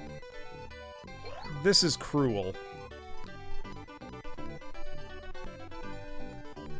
I'm right at the end of the level. There we go. Okay. Now we got it. Only it's not the end of the level. If it's halfway through the level. Because God isn't real, or if he is real, he hates me. Oh, that raw egg challenge was too much. Yeah. That's the thing, Jones. Like, there's things they could have done. So, one, I want to point out, I'm not touching the D-pad. You just immediately start running down the slope at full speed directly into a cactus, which is a one-hit kill. I mean, everything's a one-hit kill. But still. The game gives you the means to go fast, and then immediately punishes you for daring, for having the audacity to go fast. The game immediately tells you to fuck off if you ever dare to go fast in its presence.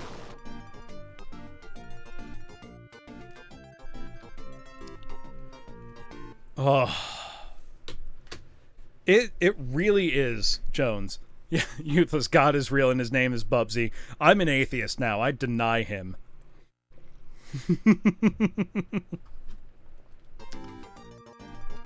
If someone tells me what God will make this go away, I will pray to that God right now. Okay, 2 lives. That's helpful, actually.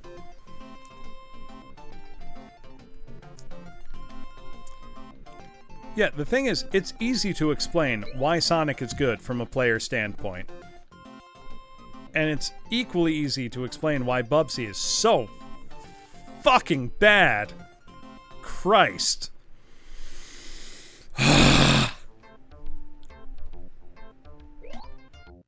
All of it. It was all ignored.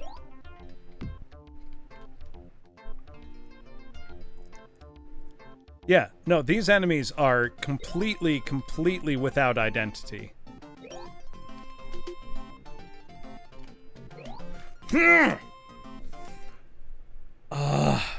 That's the thing. The Sonic games will put, like, a bumper in your way if you're going fast. Not that! Never that. I am about to just skip this level entirely. Because this is the worst. This is horse shit.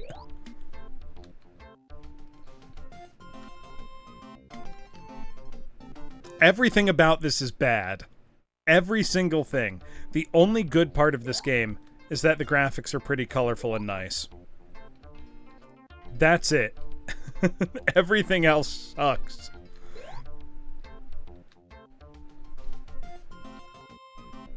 Like, there's a rock rolling on that upper part. I can't see it. It's there. I'll die if I touch it. And then if I go to this lower part, I gotta make that jump and that platform falls down, I'm pretty sure. Nope, it clipped me through to the top part. I didn't even want to go to the top part. This game...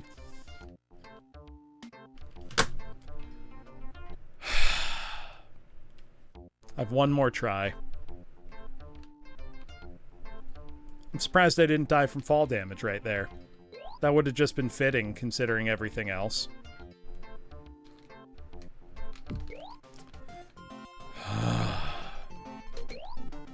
Oh, nope, that hit me. I'm skipping to level 10. I can't keep doing this. If level 10 is also two-part, I might just take the L. I can't keep doing that. I can't go on that train one more goddamn time. If I beat the game after this point, I will go back and beat this level. But until that, it can fuck off. I'm so upset about it. Hey, I didn't like this stuff. Be very careful. Be very careful. That's the thing, Jones. If it doesn't have 2 parts per level, it might be. But they decided for whatever reason to make levels 7, 8, and 9 double the length of all the other ones in the game. I can't even decipher what's happening here. Holy shit. Nope, these aren't gonna be better. This is just gonna be worse in a different flavor. Okay, that's a platform, apparently, maybe? How'd this game get past testing? This is awful. Everything about this sucks.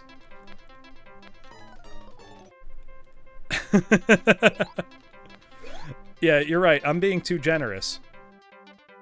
I can't even knock that shit over. This is awful. I don't normally get this mad at video games, but, like, this is a new level of bad.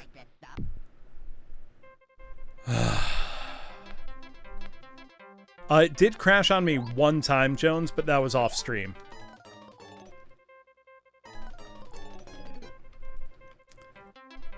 Yeah, exactly. It's exactly like that, Hanabi. I don't fucking know, Chaos Unboxing. I can't tell. I just jump into the water and I die.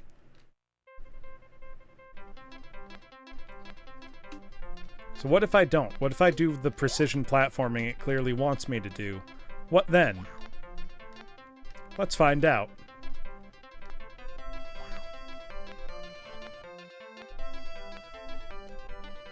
Okay. Where do I go?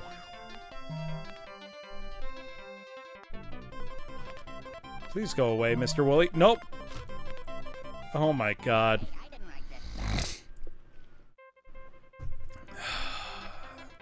Yeah, they definitely did, Al. This is... Was there a raft in the water? No, we didn't clear it legitimately, Mr. J. I just cheated. I just skipped. I just skipped to this level.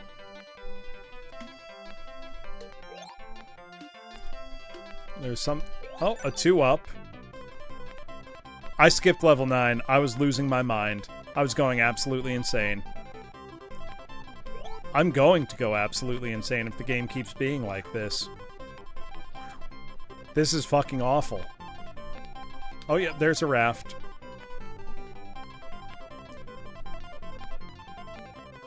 How was I supposed to see this raft?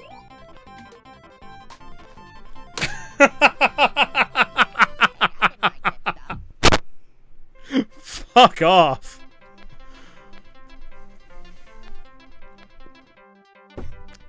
None of the other birds on any other level did that, for the record.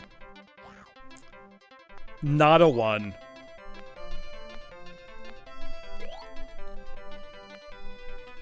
Nope. This is...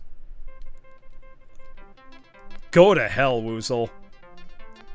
Go directly to hell. Do not pass go. Do not collect $200. This is worse than Bubsy 3D. I'm not kidding. This is atrocious. It started out okay. Like, it started out almost pretty fun. And then it got to the endless train section of the game, where you had to play through a whole train level, and then you had to play through a whole desert level, and they all sounded the same, they all looked the same, and they all fucking suck. So I skipped it to get to this, and it's worse somehow. Or it's every bit as bad, which is equally baffling. And it's impossible to tell if I'm supposed to be above or below water. Okay, we've moved on somehow. I guess I'll get back on the raft and hopefully not die by this eel. What is happening? What is... I hate this game. This is the worst game I have played on Bloom Center CX. Hide Glide was better. Hide Glide was more fun than this.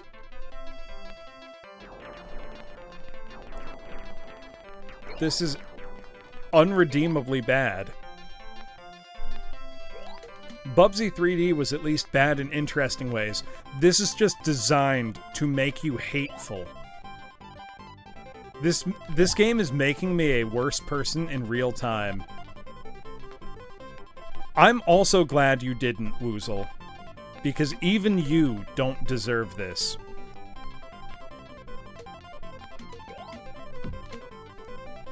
Oh, that was so close. What? Okay, I can stomp on the gator. Good to know. Oh, he ate part of my raft.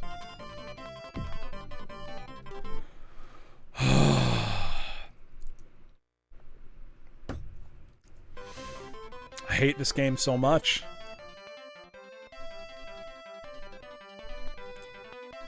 It's just... I don't have words for it. It's so much worse than it looks, and it looks bad. No, no, no! I didn't want to bounce on him! God damn it. This game is awful. This game is filled with hate. What if I go on the upper path? Will things be better there? They won't, but I need to hope. Yeah, it's great. It's wonderful, Woozle. So the game lets you go really fast, and then immediately punishes you every single time that you go fast. Without exception. It says, oh hey, you're going fast? Fuck you. You don't deserve to go fast. Eat shit and die. That's the game's thought process.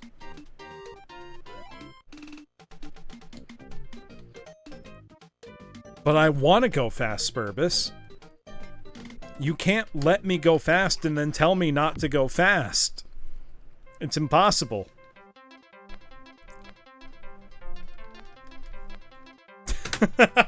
Why are there yarn balls in the water? I will just die if I go there. Why didn't he land on the platform? This is just... It's too much.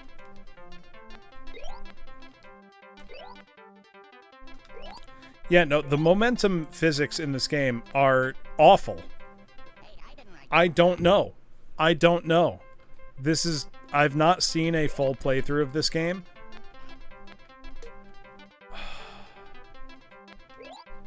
I think they just made it that way because they hate everybody. I think they just don't like you, and they want you to die for trying to play their game.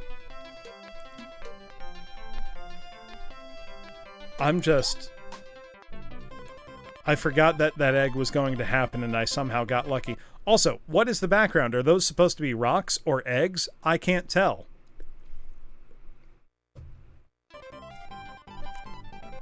This game is unbelievably badly made. Dippin' Dots ice cream. They're orbs. Did I not land on that thing? Does it not matter if I land on that thing? Why does the game give me a running start and then tell me to eat shit and fall immediately? Yeah, if I try to platform along the top here, guess what happens? You get to a point where the game just says, nope, you can't go farther. Fuck you. Fuck you doing thinking you can progress in a video game. I am. I'm having my Joker moment, Woozle. My James Rolfe moment. Hey, I didn't write that stuff. Apparently, and Bubsy just keeps saying, hey, I didn't write this stuff. Yeah? Hey, I didn't write that stuff. Ugh. The momentum. I want to point out, yes, it is. So, I'm gonna show you something, Woozle. Right here, I am not touching the D-pad at all. If you keep going and land on something, you will keep going in that direction. Bubsy, I am going to turn you into a paste. I'm going to use that paste to brick and mortar up your own tomb.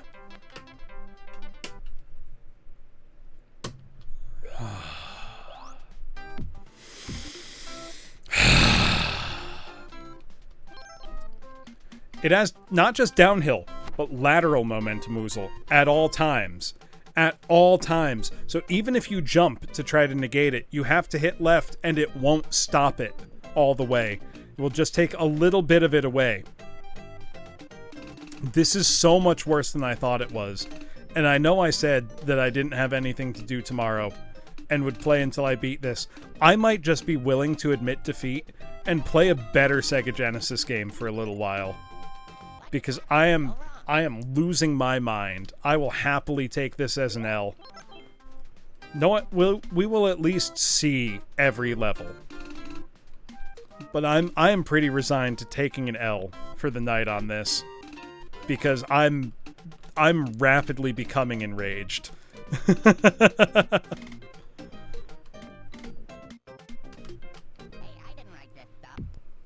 No, I do not want to do it that way, Hazmat. I never want to play this game ever again in my entire life. I want to put it on the shelf and never look at it ever again.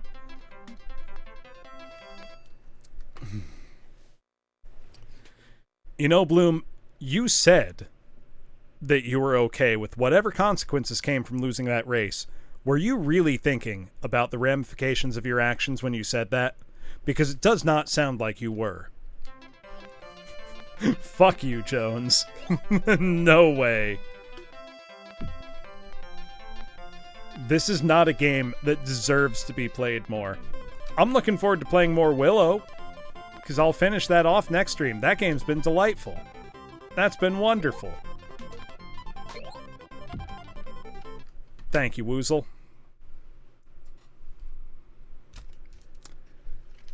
Hey, John Skeel. You directed Claws Encounters of the Furred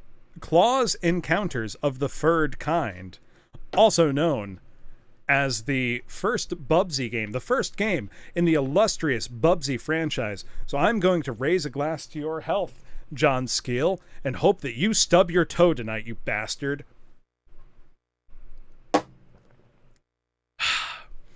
Hello, Gabred5. I hope you are having a better night than me, because I'm playing Bubsy. Also, I can't really wish him ill, but I can wish him a minor inconvenience. The Bub's father. Modded Skyrim sounds great right now. Oh, something hit me, and I was forced back. Because the momentum in this game doesn't care about what makes sense. I guess we're going overland now. No, I'm not going overland. That kills me instantly, apparently.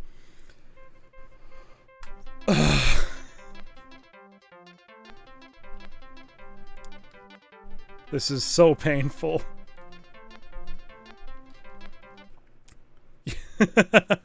Please, someone look him up. If he's still making video games, tell me what games he's making so that I may avoid them. Oh no, it would be awful. If he's still making video games and they're good, I wouldn't be able to handle that emotionally. I don't think...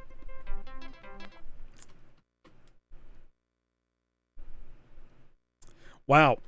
He wanted it to be as fast as Sonic. Okay, you got that right. As deep as Mario. You didn't get that right.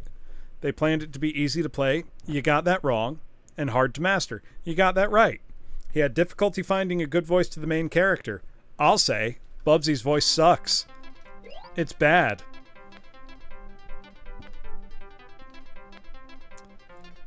Know what? I've got an idea, class.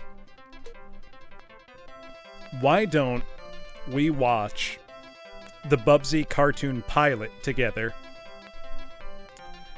And I will take a shot every single time he says what could possibly go wrong. How's that sound? Because that sounds more fun to me than this.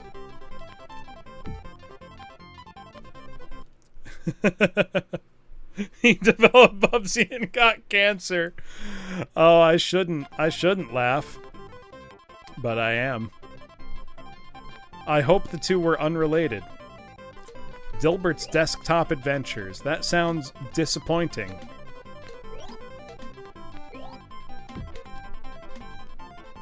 Web developer now. You know what? That sounds... Okay. Why? Why?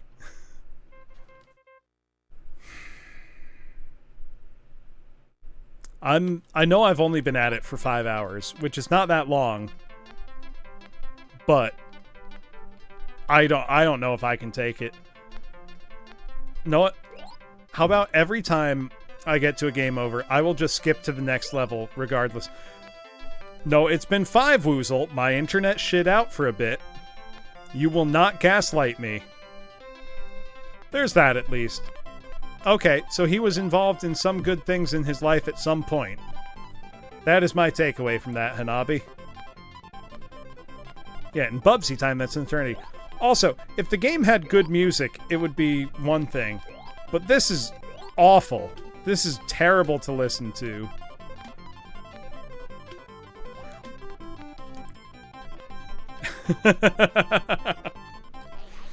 His career's been nothing but downhill since Bubsy. Gee, I wonder why. Fuck it. I don't want to live. I don't want to live anymore.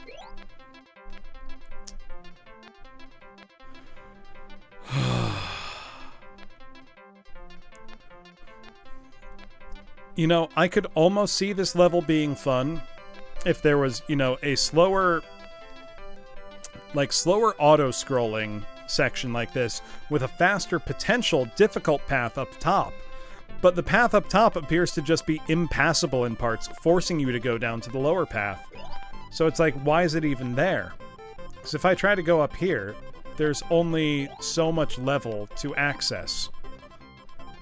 So it's like, okay, but what's the point of all that up there then if I can't go up there? Oh, I'm screwed now. I'm so screwed now. Can I still get through? He gets special thanks in Leather Goddesses of Phobos 2. Gas Pump Girls meet the pulsating inconvenience from Planet X. That sounds like a better game than Bubsy. I'd certainly get more enjoyment out of that one. Why am I going that way?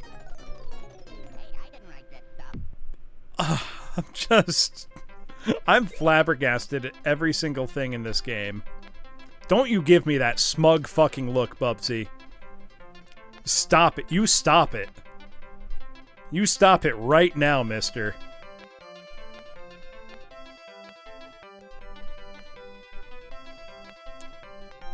Is the exception that I will not challenge it again, Woozle? If that's the question, yes. I am happy to take a permanent L on this one.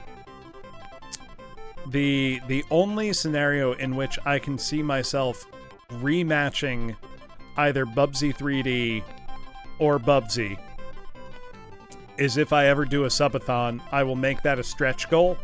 If people pay me money, I will consider it.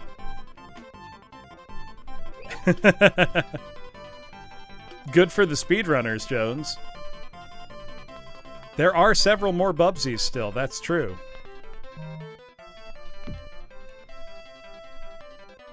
Is that bad stuff? Can I not touch that? Oh, I've hit, oh. At least I hit a continue point. This is a garbage game. Wait, is that not the end of the level? What the hell? Yeah, that's honestly offensive, Izumikyo. Does he not shoot eggs? No, he does. Where is the end of the level? Where is the end of this godforsaken level? I am aware that Bubsy didn't write this stuff. You know, I can relate to that person, Jones. Apparently this level just keeps fucking going. And it's not clear where I should go. Why does that platform have a little propeller? Why do none of the other platforms have little propellers? This game is stupid. This is a bad game, and I hate it.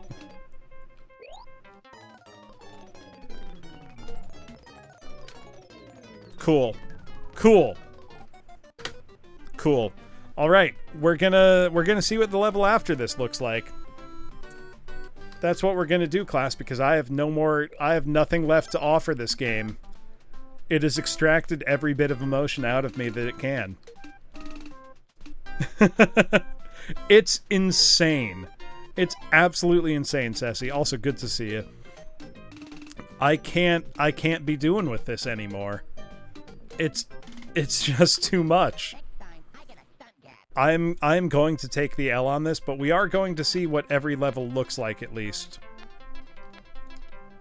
That's the thing, like, the game gives you the power to go fast, and then tells you, you fool. You absolute fool. Why would you ever go fast in this game that encourages you to go fast?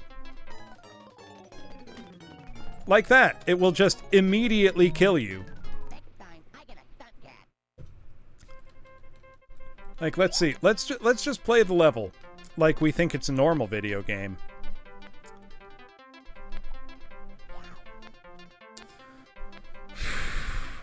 That's a great question, Al.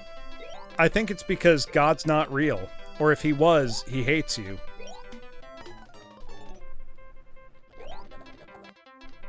Everything in this game is bad.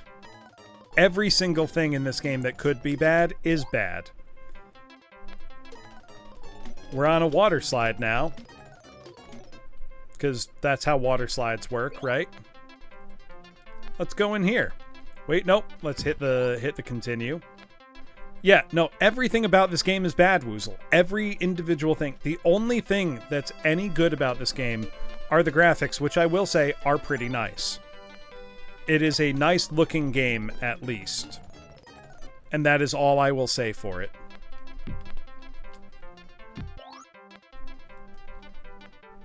That's all I can say for it. Did that kill me? No, the graphics are colorful, the animations are good, there's a lot of different death animations for Bubsy. That's all fine. What am I supposed to do here?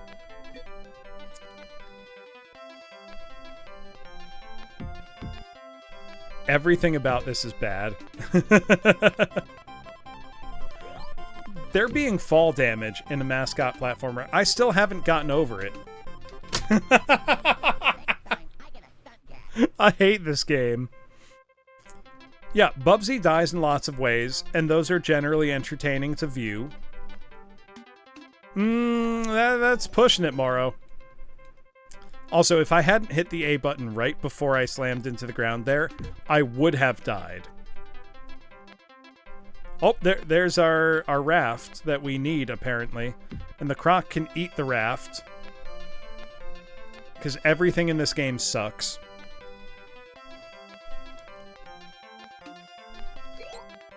I think it's just because... So, Bubsy 3D, I'm gonna say, compared to this, Bubsy 3D gets a bad reputation.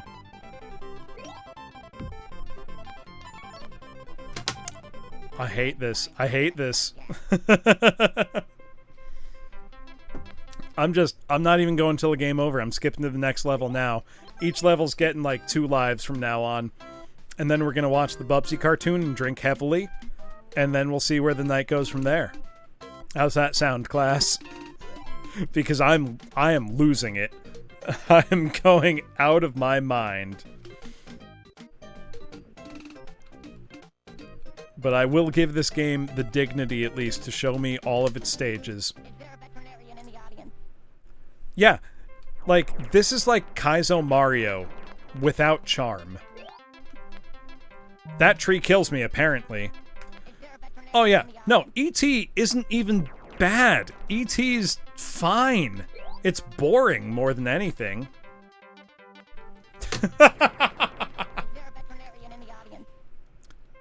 No, Kaizo Mario is well designed. E.T. for 2600 is not a bad game design. It's just boring and simple. There's way worse. Yeah, Bubsy does not have dignity. You're right, Treno. But like...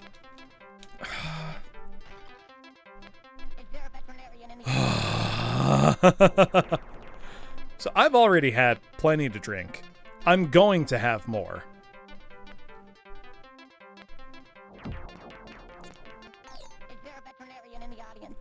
I at least want to get a little further. Yeah, so Woozle, I would say the first 6 levels of this game were okay. They were alright. Yeah, see, Battletoads is a great example of a difficult game that's designed to hurt you, but gives you a chance. You know, and if you understand the mechanics of the game, you have a very real chance of succeeding. These fountains are the worst shit in the entire world. Nope, we're going to level 13 now. I can't keep doing it. I'm gonna lose my mind.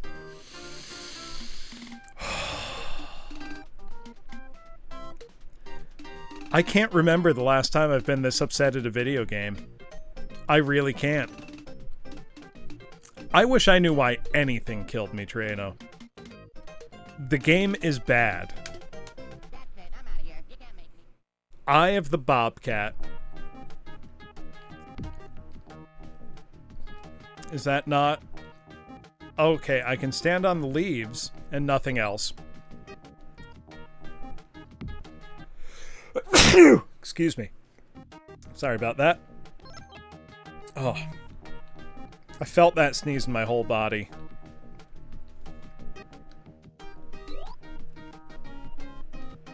Yeah, I don't fucking know, Woozle. What is this shit? Am I in the lava world of the alien spaceship in blood?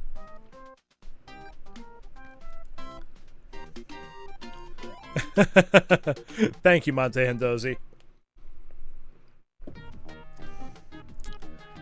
Everything about this game is bad. I almost just died from fall damage. I don't know, Hanabi. I don't know. Hell would be too kind for Bubsy. I'm just gonna keep going up and then jump and float down to the right as far as I can. Oh, but I can walk on these vines. Not on the sticks, just the vines. Also, some of the wool bounces and some doesn't. Some of the yarn, that is.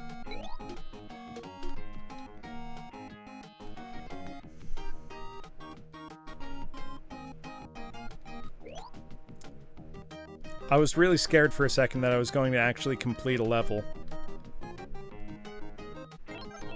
Oh no, the exit of the level... There are Garfield games, Woozle. I don't know if they're better or worse than this. Oh my god. Thank you for following me, Impermanence of Life. I am feeling your name very much right now. Life seems like a cruel joke. Also, are we in, like, China? These seem like karst peaks behind us. Nothing in this game makes sense. This game exists in a hell of its own creation.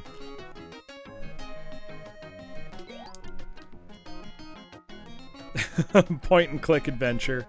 I mean, there's some really good point-and-click adventures on the NES, Jones. Shadowgate's good. Is it like Shadow Garf? I would play that. It's also completely impossible to tell where you are going in these levels because your field of view is so small. So I just have to keep going up. I am playing something much worse than Sunlust Soul Stuff. I had fun playing Sunlust. I will have fun playing Sunlust in the future. I've actually had to restrain myself. Maniac Mansion is on NES, Woozle. But I have had to restrain myself from playing more Sunlust because I want to. Because it's good and fun. I will never be a Bubsy tuber. I refuse. Noid tuber, fine. Bubsy tuber, never. Not even once. That's the thing, like, Sunlust is brutally difficult. But it's fun, and it's got good gameplay balance. It's just extraordinarily hard. I have no idea where the exit is, Woozle. I wish I knew. I wish I knew. I want to leave. I never want to see this level ever again in my life. That's the thing, Woozle. They did. They did up until, like, level 10. They all followed normal level design, and then they just didn't. Yeah, exactly. Noid's never had a bad game.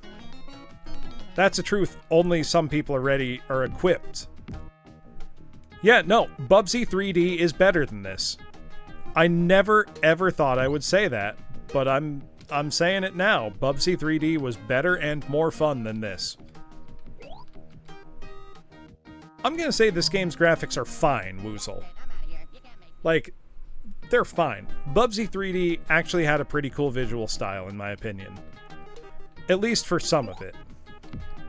Like, the parts where you could clearly tell that they were going for a style. Game's made of dicks. Look at how nice and fast we can run. And then you just die. You just die. Fuck it, we're going to the next level now.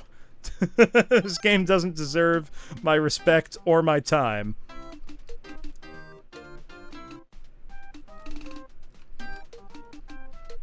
We'll get there shortly. No, I did die, Woozle.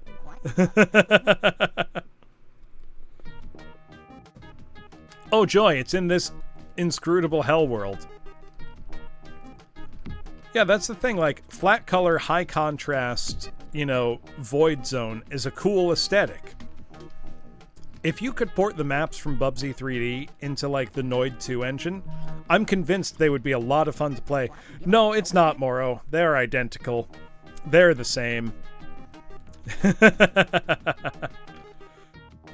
I also feel shocked saying this, but Bubsy 3D even had better music than this. Which is honestly hard to believe. But I think it did. You can corroborate, Woozle. if you think I'm right. What the hell is that?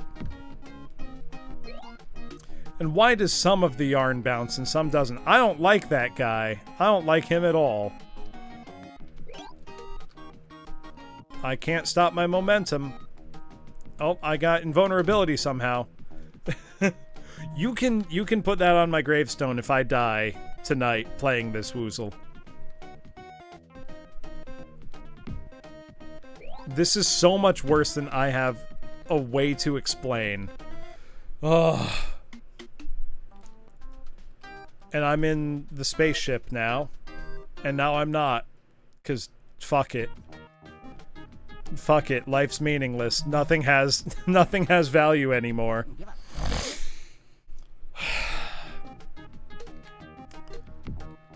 I want to point out, even if I hit left... Hey, Floop. I ran out of beer, Floop. But I will do a shot of soju with you if you have any drink to do. Oh no, I just died there, apparently. Fuck it, we're going to the next level. I can't keep doing it. Wine? Hell yeah, what kind of wine you got?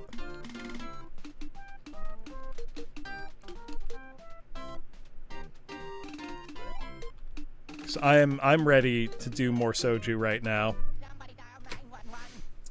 You know, Bubsy, you are doing your very best on Sega Genesis. And you know, I can't give an outright F to anyone that's trying their hardest. But you are going to be held back for summer school.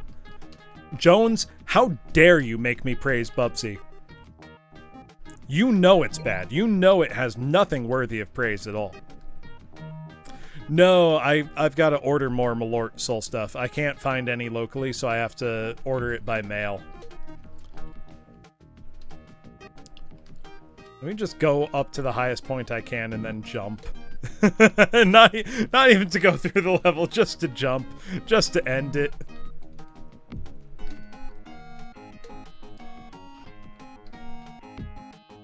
Okay, we can apparently keep climbing over here.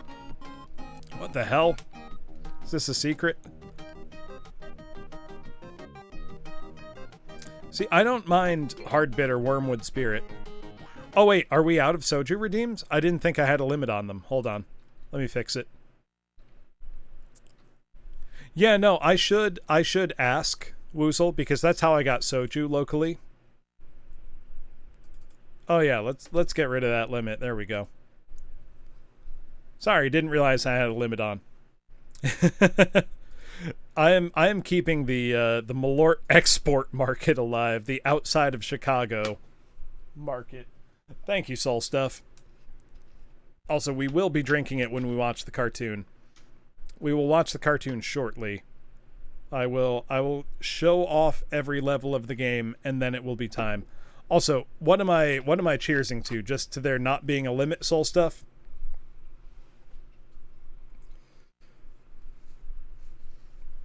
Oh, absinthe is quite good, Furrow. Especially if you do it the right way with like the slotted spoon and the sugar cube. That's delightful. So cheers, everybody.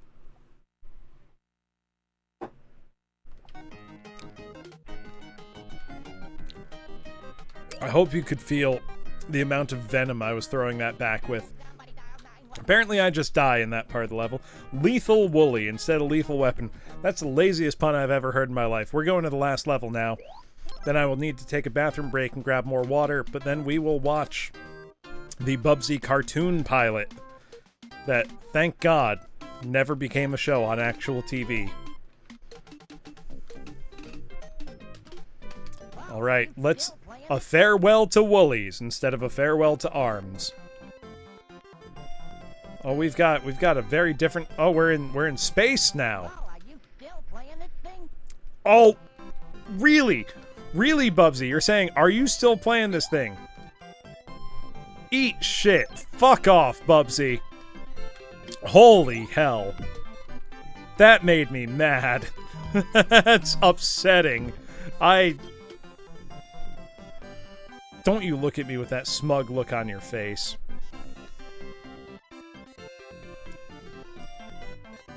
Also, this is some low-rent Star Wars knockoff music. Why can he shoot through the wall? Why can he shoot? Oh my... I'm so I'm so upset. This is just unbelievable. Floop, you know, even entering a fighting game tournament takes a lot because you're really putting yourself out there. So even though you didn't have the result you wanted to tonight, you still did a really good step by taking that, you know, first leap forward into competitive play. And I'm proud of you. I need to find a copy of that game. I didn't say it wasn't weapons grade cope. Woozle, if I wasn't high out of my mind on weapons grade copium right now, do you think I'd even be alive at this moment with this game?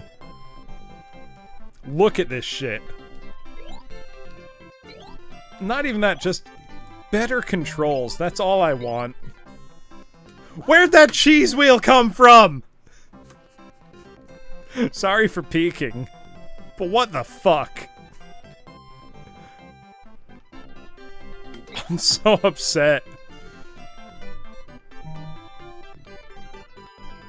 Go away. I can't jump up.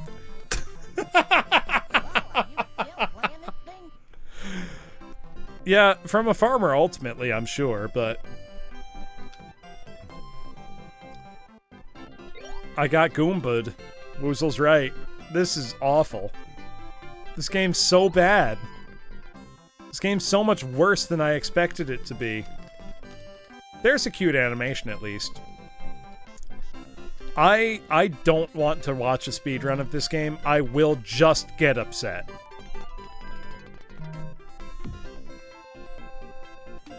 Yeah, they hold right and occasionally jump. No, that's not true. They hit other directions too, because this game goes all over the place. Sorry for the gross throat-clearing noises. I don't, Woozle. That made me cross. That made me feel bad about my life and every decision I've made.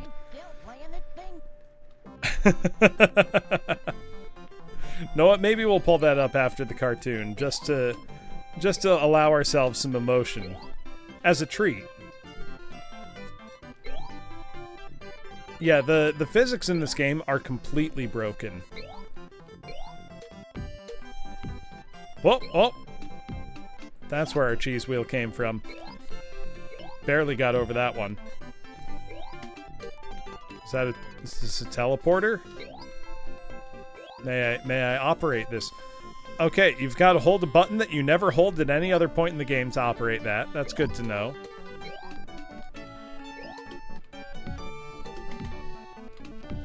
This is insane. Did I blow my chance to get up there? No, I did not. Alright. Am I still playing this thing? No, I am not, Bubsy. Eat shit. I will be right back, class. I need to go use the bathroom and grab some more water. We will watch the Bubsy cartoon right after that. I disagree, disrespectfully, Moro. I'm going to put on a game soundtrack. I will be right back. I just need to go use the bathroom. So whoever identifies this soundtrack first gets a gold star. I will be right back.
Morrow got it. It's Ninja Gaiden.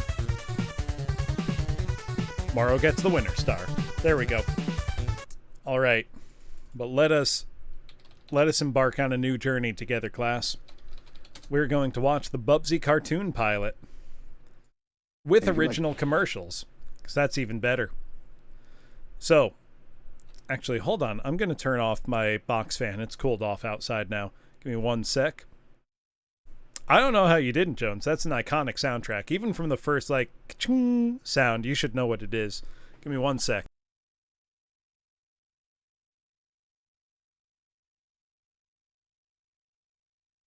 There we go. All right. Let us... The old commercials are half the charm. And they're going to be better than the show itself.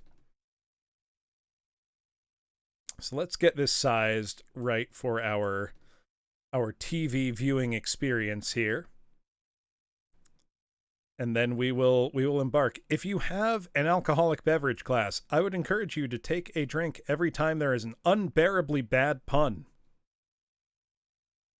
I know I'm going to. Hold on. Let me... Instead of shots of soju, I'm just going to pour myself a nice little glass here and take a sip every time. That's plenty of soju. What could possibly go wrong? This is an entire pilot. Trano, I've drank a 6-pack and now like 6 shots of soju. You don't get an excuse. All right.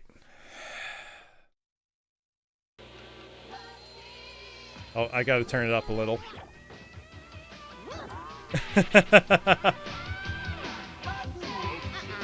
All right. Is this loud enough? Also, thank you, Woozle. Woozle, what am I cheersing to, Woozle? What am I toasting?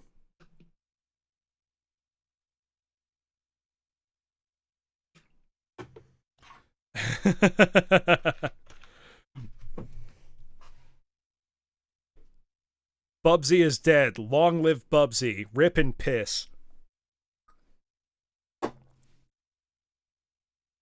If you'd like. Here we go.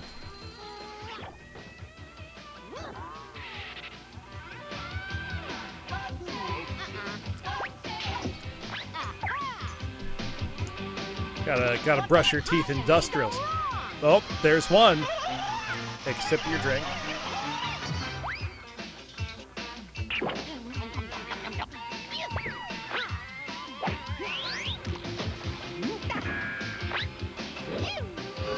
I can't believe that Taco Bell sponsored this shit. Like, that's me. They were trying so hard.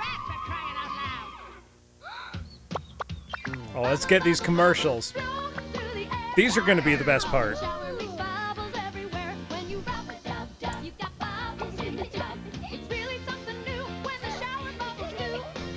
Yeah, exactly. It's like the good idea, bad idea, but bad. Honestly, I hope these commercials just, like, unlock memories for people. Because these are going to be the best part of the whole experience. With no question. They do. I have a 7-year-old niece, Woozle. They do still make these ridiculous toys. Bugs and his friends are nuts to the end. They'll start off your day with a song. Who knows where he's at that Oh, really cool cat? this is great. Panther in pink. This is great. She's got the style, a smile. She shoots at the girl for winks. So when you wake up, Man. watch TV, which cartoons would you rather see? Catch Garfield, Merry Melody, I the Pink love Panther, this. and Shusha. Every weekday morning on Fox 53. Watch it. Watch The it. shape of bugles, a dazzling sight. But This the is taste of this is bugles, great. lip smacking delight. Bugles. Wait, it's that's- the taste that's a blast. Hold on. That's Doc Severinsen. I'm almost positive. Hold on. I got to look something up. Doc Severinsen was the trumpet player for Johnny Carson for the longest time. Let me pull up a picture of him just so you can see who I'm talking about. Let's see. Hold on one sec. Yeah, that's Doc Severinsen. I'm positive. Yeah, that's Doc Severinsen. That's the trumpet player for Johnny Carson for years. Doc Severinsen is still alive, believe it or not. He's old as shit. He is 94 years old. He is still playing trumpet. He's still incredible at playing trumpet. Sorry, this is what happens when you watch TV with me. We're gonna... Yeah, here's from 2015. So he was nearly 90 years old in this. Here's him playing for a cancer charity concert. I want to look this good when I'm 90 years old. Yeah, the bugles kept him preserved. Playing A Night in Tunisia, classic jazz standard. It's also outdoors. He's blowing so hot on this. You can see steam coming out of the bell of his trumpet. I'm not kidding.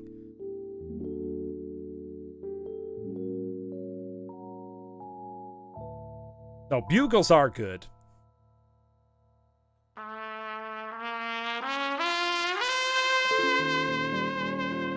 Listen to that tone.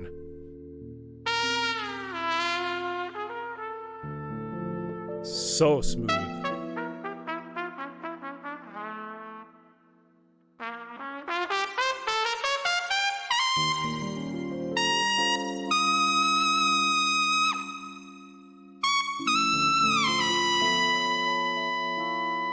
Listen to that. Nearly 90 years old. Oh shit, I just got why he's the Bugles mascot, because he's a fucking trumpet player. God damn it. God damn it.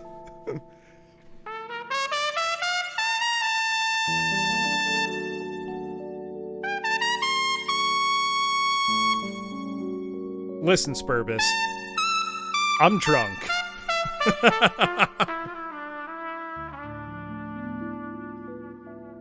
Bubsy did brain damage me. Also, how hot is this? This is the good stuff. But sorry, we're back. I just needed to confirm that was in fact Doc Severinsen.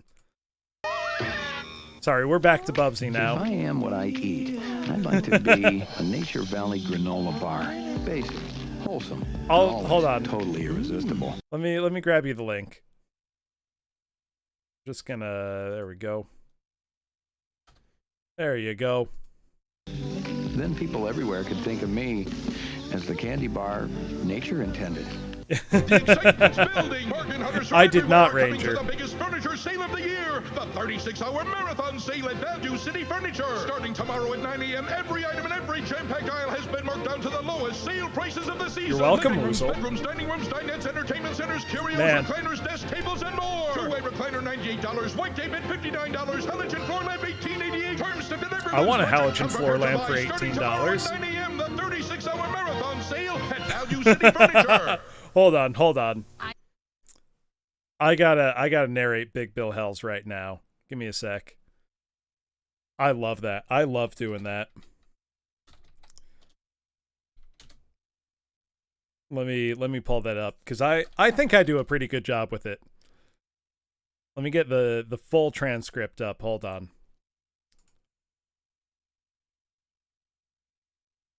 Oh, where'd it go? Hold on. Fuck you, Baltimore! If you're dumb enough to buy a car this weekend, you're a dumb enough schmutz to walk to Big Bill... Oh, this is wrong. That's not right. Fuck you, Baltimore! If you're dumb enough to buy a new car this weekend, you're a big enough schmuck to come to Big Bill Hell's Cars. Bad deals, cars that break down, thieves. If you think you're going to find a bargain at Big Bill's, you can kiss my ass. It's our belief that you're such a stupid motherfucker, you'll fall for this bullshit. Guaranteed. If you find a better deal, shove it up your ugly ass. You heard us right. Shove it up your ugly ass. Bring your trade, bring your title, bring your wife. We'll fuck her. That's right, we'll fuck your wife. Because at Big Bill Hell's, you're fucked 6 ways from Sunday. Take a hike to Big Bill Hell's, home of challenge pissing. That's right, challenge pissing. How does it work? If you can piss 6 feet in the air straight up and not get wet, you get no down payment. Don't wait. don't delay, and don't fuck with us or we'll rip your nuts off. Only at Big Bill Hells, the only dealer that tells you to fuck off. Hurry up, asshole. This event ends the minute after you write us a check, and it better not bounce or you're a dead motherfucker. Go to hell. Big Bill Hells, Baltimore's filthiest and exclusive home of the meanest sons of bitches in the state of Maryland. Guaranteed. Oh, I love it. You should have, Jones. What's stopping you? Cheechin, if you just walked in for this, you just walked in for Big Bill Hells, home of challenge pissing. Also, we're watching the Bubsy cartoon pilot because the game beat me and I am a broken man now. And this commercial reminded us of the parody commercial. She was stroking that lamp very sensually. Also, thank you for the pot cheese. It sure is cream. I'm a broken man. What could possibly go wrong? Drink. Okie dokie, Arnold. Time to rise and shine, old pal of mine. Get in the truck. Make a 10 for the butt. Come on, Arnold, old buddy. Wake up! The truck is back. Come on, snap to him, Mr. Basket Case. It's me, the Prince of Personality, Bubsy. Prince of Personality. Worse than a truck. Oh, come on. You know I'm your hero. You're not. Well, of course I am. I'm your hero, and you're my sidekick. Oh, please. Do we have to This go is to an every abusive single relationship. No, you don't want to be your sidekick. What's that? Relax. It's just the twins. They're going to celebrate their birthday with their Exactly, Uncle Bubsy. Hanabi. Oh, not the twins. Hide me. All right. Hide under the couch. All right, I'm coming. The twins. You just forced him under a couch. Where's Arnold? Oh, and they're skateboarding. They're cool. I couldn't resist. No. Arnold wants to play with me. No, he wants to play with me. He's mine. No, mine. And last year, Oh, you gotta have the over laser beam. 10,000 armadillos were run over by trucks in the state of Texas. Over alone. 10,000! The poor little fellows, this is the last sound they will ever hear. The truck. My man's getting PTSD. Right, Sassy? He did such better work from this. You're the ball. Be careful, Arnold. Don't play too rough with the twins. Hey, Terry, go long. We're just abusing this man. She's good. Next, we'll be interviewing Virgil And Bubsy Reality, doesn't care. the inventor of an incredible new helmet that can turn your imagination into reality. I like it. I mean, yeah, he probably got paid. Responsibly could someday stop war and famine and eventually save the entire planet. So far, it's mostly blown up on Virgil's head. All I need now is someone Virgil extremely Reality. brave. I got to drink for that one. Hold on. Someone totally nuts. Hey, that's me. I'm totally nuts. That's me. I'm totally nuts. I, Bubsy, am going to be Oh. the one to test that still dangerous yet unbelievably potential-filled Virgil Reality helmet. Hold on. Class, you know what this makes me realize? I've got to hook up my, I have a very nice VCR that I could hook up to my stream setup, and we could do a watch-along of Donkey Kong Country Legend of the Crystal Coconuts, that terrible CG movie, the Donkey Kong Country. We could watch that. I also have lots and lots of anime tapes that I either taped off the TV or I've bought over the years, or I bought it FYE like 20-something years ago. I do have the entire Legend of the Crystal Coconuts movie on VHS. I will organize that. It did come in a plastic clam pack, Woozle. I have it. We'll find a night for that. I gotta make the bloom cord for that. Could someday save the world. Why do you want to test it, Uncle Bubsy? Why? I'll tell you why. Because I Be nicer to am Arnold, brave. Woozle. Not Woozle, Bubsy. Wait, what the fuck? Hold on. Hold on. Dangerous yet unbelievably potential-filled virtual reality helmet that could someday save I the did just world. call Bubsy Woozle. I apologize, Woozle. Why? I sincerely I'll tell you apologize for that. Because I am brave. Because I crave adventure. Because I'm a hero, for crying out loud. And if that's a crime, then book me. Yay, Bubsy, yay! No, Vaughn, I have to apologize. I distinctly heard What could possibly go wrong? If I could get my paws on that helmet, I could finally live the lifestyle that I deserve. Well, we got a thick cat lady. What took you two so long? Yo, Vaughn, I didn't know you were in I was this. making a nice bouillabaisse, you see, and I was just about to add the coriander when Sid here just had to stick his big fat tongue in the I'm gonna call him Bubsy. No, Jones, that's too mean. That's too mean. Such a sophisticated and subtle person, it's hard for Sid and I to tell sometimes. Vaughn out here caked up on a Friday night. You see, we're in a terrible quandary at times with things. Hold on. No, not the blackboard! Now that I have your That makes me attention, think of something. I have a job for you to do. This is a real question. This is a debate I got into with some friends. Every single generation has its furry gateway characters, shall we say. So like the 1970s, it was Maid Marian from Disney's Robin Hood. 1980s, you got a lot of choices, but I'm going to say it was Gadget from Chip and Dale Rescue Rangers. You know, 90s, what was the 90s furry gateway character? Probably Amy, or any Sonic character. The aughts would be, you know, Rouge the Bat, Zootopia, Lola Bunny. Lola Bunny, there we go. That's the 90s gateway character. Ooh, Crystal for the aughts. That's another. I think Rouge takes it, but Crystal as well.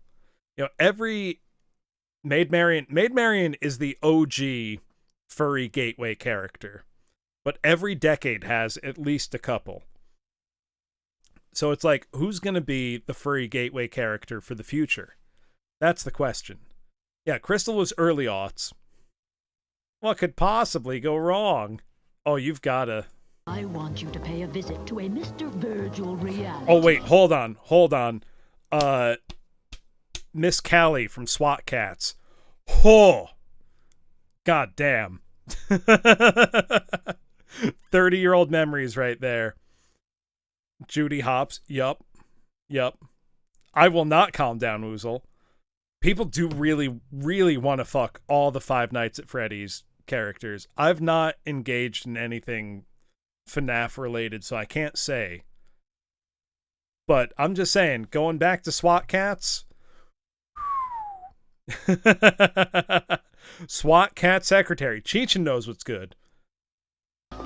Callie Briggs. That was her name. He's created a helmet that could make me the richest and most These are the powerful deep creature in the memories. universe. Mr. Possum.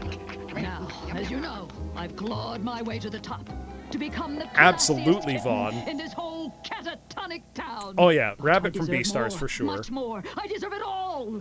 Yes, darling, of course you do. Food. Comestibles. Ted Turner, Do we perhaps have something I in salute our you, sir, mouth? for giving us Callie Briggs. I didn't think so.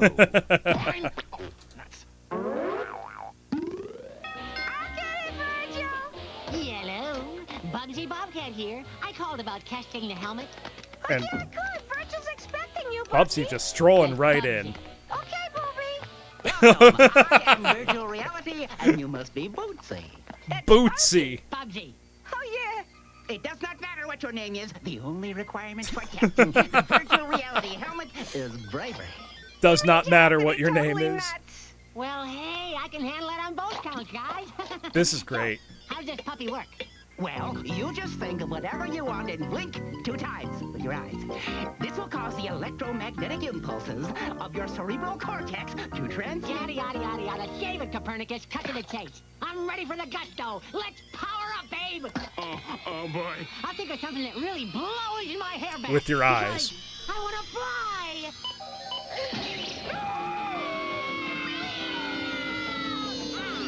Yeah. Okay, what now, egghead? Give me. What now, egghead? Oh no, Arnold, whatever you do, don't think of the truck. Arnold's gonna think of the truck. Oh yeah. No, that's the thing though. The good 90s shows had plenty of jokes for Ano. This wasn't one of them. There's a reason. You have to be a pretty rotten cartoon to not get out of pilot in the 90s.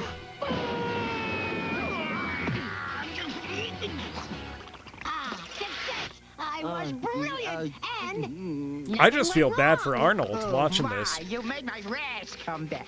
Virgilio, Virgimundo, you gotta lighten up, babe. Loosen the suspenders a little. In fact, you gotta lose your suspenders altogether. Uncle Bubsy, we're bored. Yeah, can we play with the helmet now? Oh, Absolutely yeah, not. The helmet is not shit. a toy. The Goofy movie. The helmet Certified is not dummy. a toy. Big time. It's just for Whoa. Virgil and me to play with. Right, Virg, old buddy? Roxanne. Oh, I was gonna say,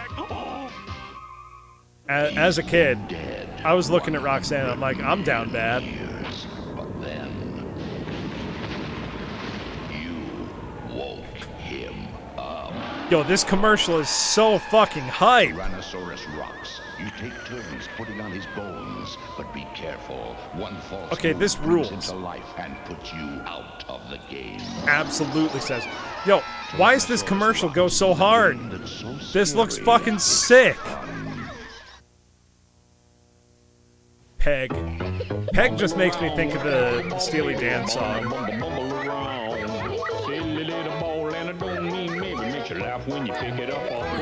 You'll get caught in the crossfire. Like, that's what I gotta do. I'll make a cover and I'll just do Crossfire. I had Crossfire as well. My brother and I would play it all the time. It was fun as hell. That was an A+ toy. Crossfire was an A+ toy. Bumbleball looks like a fucking dog toy. Penguins, along with GW, one of this year's Make-A-Wish kids. You can help make GW's wish come true, along with many other deserving kids. Crossfire is a Donate genuine $20 to the Make-A-Wish A+ Foundation, toy. and the folks at Quintex Like, will give you it's a transportable extremely or fun. handheld cellular phone, Look no at that charge. cell phone. Quintex, an authorized Whew. Bell Atlantic mobile agent, wants to help the kids. They'll give you a cellular phone. You donate $20. I gotta learn it, Hanabi. Quintex, Bell Atlantic Mobile, the Pens, and Make-A-Wish, working together for kids. See, I was like the exact demographic. You need a future. You need a Your career job. as a trained respiratory therapist can begin now. Trained respiratory therapists are in demand. Yeah, give me my Today's your chance for a great charging opportunity. bag for Great my training, phone. Great career, great future. Western School of Health and Business, 281-2600. A It's 3D great time hand. to call. Okay, hold on. I don't know Crossfire well enough, Trano. I got to apologize.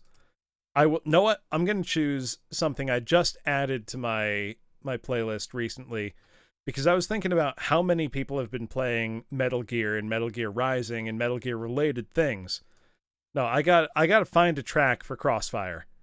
But thinking about how much Metal Gear has been going around lately did inspire me to add this to my playlist. Give me a sec.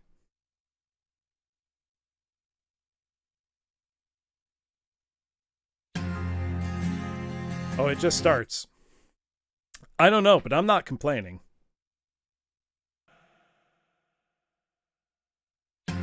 Standing on the edge of the crater, like the prophets once said, and the ashes are all cold now, no more bullets, and the embers are dead. Whispers in the air tell the tales of the brothers gone. Desolation, devastation. What a mess we made when it all went wrong. Watching from the edge of the circus for the games to begin. Gladiators draw their swords from their ranks for Armageddon. I'm nuclear, I'm wild, I'm breaking up inside a heart of broken glass, defiled deep inside the abandoned child, standing on the edge of the underworld, looking at the abyss. And I'm hoping for some miracle to break out, to escape from all this. Whispers in the air tell the tales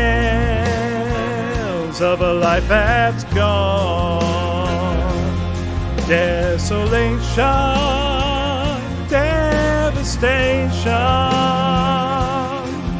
What a mess we made when it all went wrong. I'm nuclear, I'm wild, I'm breaking up inside the heart of broken glass, deep inside the abandoned child.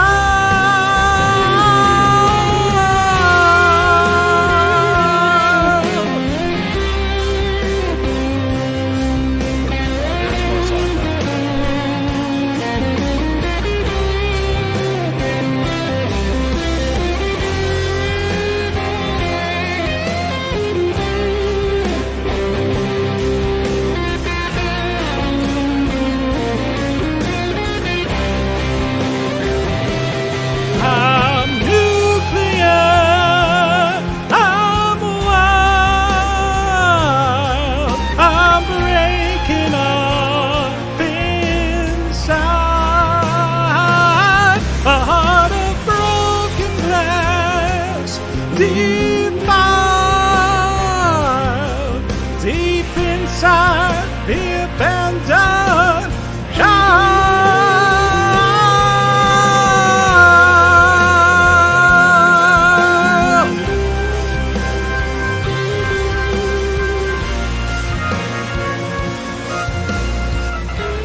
It's all outro from here on out. I will learn Crossfire, and I'll find the karaoke track for it. But I figured a little Nuclear by Mike Oldfield couldn't go wrong. Vaughn, don't even get me started. The song rules so hard, and then it just sucks. And the game's a disappointment. I hope that satisfies. That was fun. Let's get back to Bubsy. You need a job. You need a future. But Your I have a career as job. trained I have a respiratory future. therapist can begin now. And I'm not a Trained respiratory therapist. Therapists are in demand. Today is your chance for a great opportunity. Great training, great career, great future. Western School of Health and Business, 281-2600. It's a great time to call. 281-2600. Remember when phone numbers didn't have the area code attached because it was just assumed you knew what it was? That was a different time. Right, Protocap? Also good to see Western you. School of Health and Business, Pittsburgh campus, Monroeville campus, 281-2600. Wait, why am I drinking my soju? There was no pun. My turn. Here we go. The place got heights too high. We'll take your mind off and think of something pleasant. Oh, okay. Food. Ooh, hungry. I can't believe we're not even halfway through this. This is unbearable. Come here. Oh, always hungry. Well, you know, I'm a shrew. If I don't eat every 10 minutes, I go mad. Yes, well, in your case, He it's goes too mad. late. I know. Huh? What luck! This couldn't be more perfect. My turn! My turn! My turn! Now, if we play our cards correctly, you and No, I that's will get that's dinner one for loss and two, one victory, Allie will Weasel. get her helmet. This is an L I feel no shame in bearing. Dive bomb them. My turn! My turn! I win a pony! Giddy! Okay, now me! I want a dual overhead can fuel injected powerboat! Wants a powerboat. Okay, that's rad. Where'd that airplane come from? Now let's see. Bunnies, bears. So it's just like the Bubsy game. Bobcat a poivre with peppercorns. Oh, that's good. Bobcat a poivre. Peppercorns.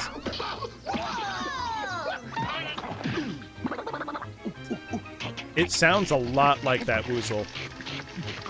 Release us, you have the power. Naughty, naughty. Well, he's That was a very fucking dead. Nasty thing you did to my idiotic accomplice. However, turn over the helmet so I can make you into a nice souffle. Boss cake, go boom boom. Oh boy! Let's play with the rat and the turkey! It really I'm does sound not like a that. turkey. I'm a buzzard. A majestic bird of prey. Okay, so, turkey, you wanna go on a roller coaster with us? There is no roller coaster. You wanna bet? Right, roller coaster time, just like in the game. Hand me the helmet, please, Oblivia. Excuse me, Mr. Is it really Tress Bubsy, but the McNeil? helmet is kind of, you know, gone. Whoops. So, You must have it. fun fact about Tress McNeil, Woozle. You know my abiding love of Weird Al Yankovic. Tress McNeil both appears in and is the voice in Weird Al's first ever music video for his song Ricky, playing Lucille Ball. Very fun. We'll put that on We after gotta this. try and get it back before they destroy the world, or worse. It's super cool. I actually just got a book very recently. Hey, Mechanicat. No, I've lost my mind entirely. I'm doing good, but... Calm down, Arnold. What can Yeah, possibly how did go you not know that, Woozle?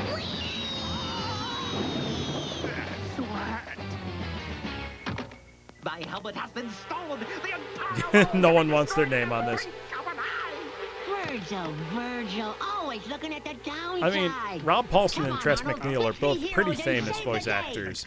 Let's take the bull by the horns. Throw caution to The live action, like, stock footage clips are really fucking with me. For crying out loud. I mean, what could possibly go Oh, wrong? drink.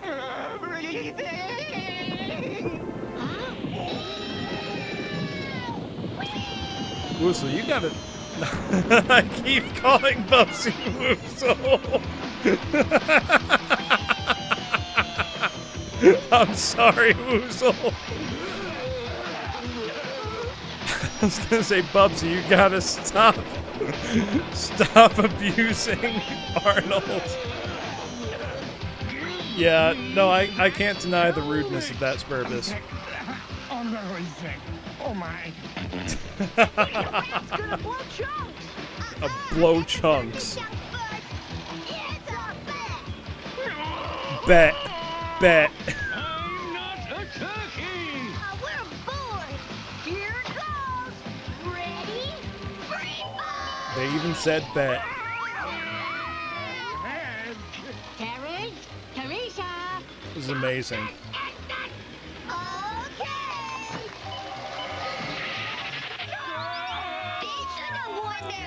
Michael Bublé? I can do that.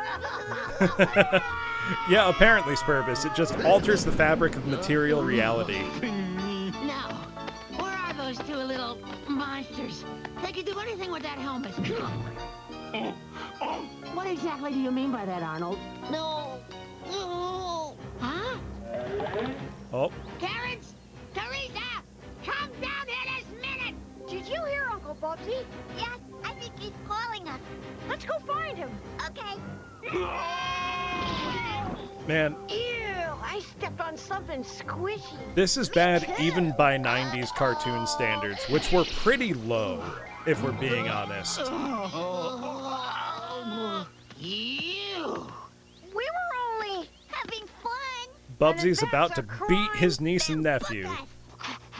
Hey. You should all be put in jail. You see, if you had lost that helmet to the turkey and the rat, you could have easily destroyed the world. But it's our birthday. Wait, it's their birthday? Why did your parents drop you off with your Uncle Bubsy on your birthday? Do they hate you? Listen to the plan, you ninny. Now then, I'm going to zero in on the little beast. I mean, I would hate them if they were my children, but still. And release you like a bomb. A Boz bomb, if you will. Bad plan. Not good. Bad plan. This Catch is... them totally by surprise and snatch the helmet. Good luck. Yeah, but... Good luck. Bad plan. Bad... Yeah, no, there's nothing here, Spurbus. What do you know? A flying rat. Just... How did he manage to succeed in that? Well, Sydney, I see you finally have the helmet. I'm gonna make you a deal that's based on the hunch. The hunch being that you have a very, I feel you, Mechanic very Cat. small brain. Did you say something? I'll trade you the stamp Wow. for the helmet. He just straight up called him stupid to his face. Thank you. If I'm not intruding, where's the helmet? You didn't trade it for food, did you, Sid? This is... Then what's that hanging out of your disgusting little mouth? This is next level bad. Well, I did it. I saved the entire planet. And now, what could possibly go wrong? Well... What could possibly go wrong? What could possibly go wrong? Yeah, success! Well, At last. I drank for that Virtual one. Reality's helmet is all mine. Now I'll make myself rich beyond my wildest dreams. This I'll would have start been an by wishing for unbearable a show. 50-carat ruby ring. Well, Allie, if you'll excuse us, we have some cooking to do. Oh, yeah, cooking. So they're just gonna straight up eat those children. Yes, but you'll make it even better, Cacciatore. He's just gonna straight up murder these children. I support that. It really does, Jones. Like, I mean, I'm amazed Arnold hasn't snapped already. Arnold deserves to snap. Our boy Arnold can have a little homicide as a treat. He deserves it. He can do some crimes. It's all right.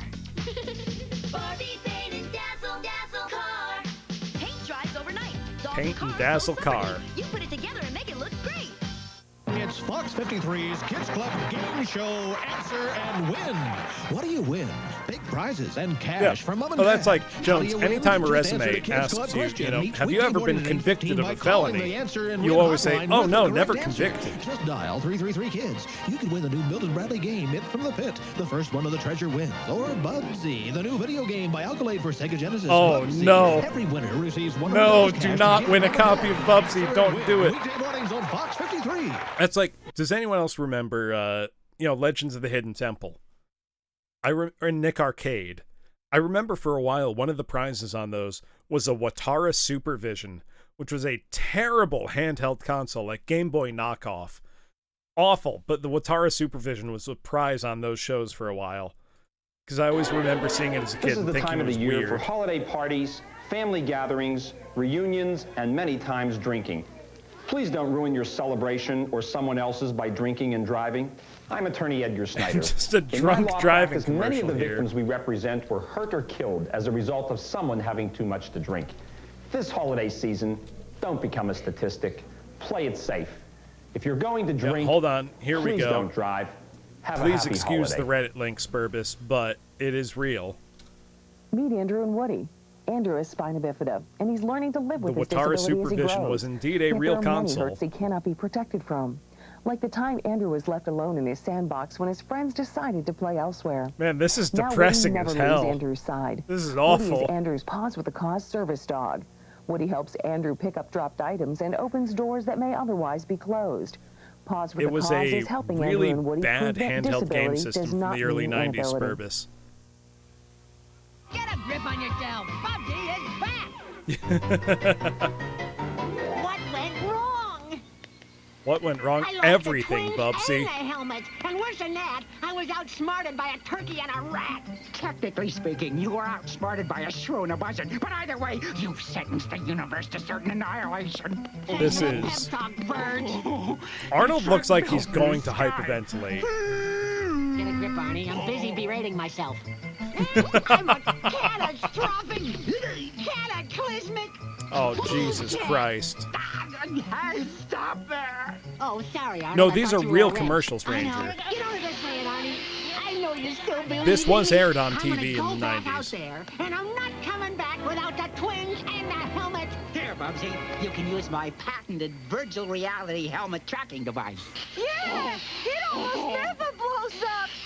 Thanks, guys, This is but no just- thanks. I'll just look up the turkey and the rat in the phone book instead. Okay, let's Hey, see. remember Last phone books? name, Rat. Shrew. He's a shrew. I knew that. I was just testing you. Come back here. Oh, I hate having to play with my food.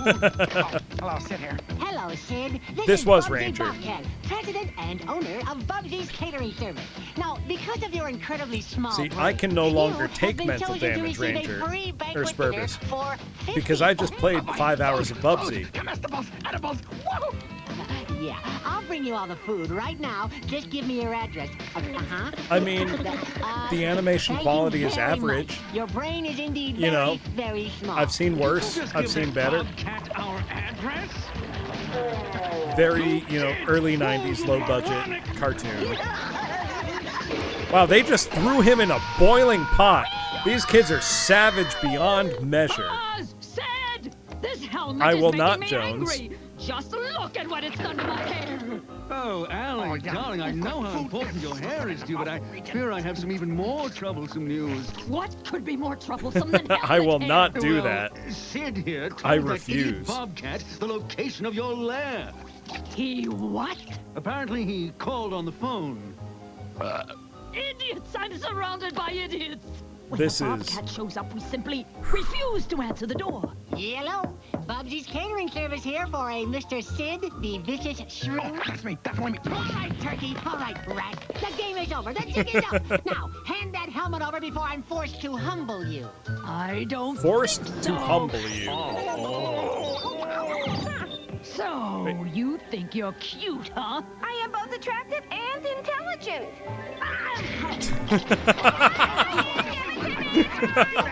I am both attractive Something, and Sid. Use your intelligent. imagination, such as it is. Okay, that was actually kind of funny. Corn dog. No. Corn dog with a B. Oh, no, wait. Corn dog with a B and a bite. Why a Give bee? me that.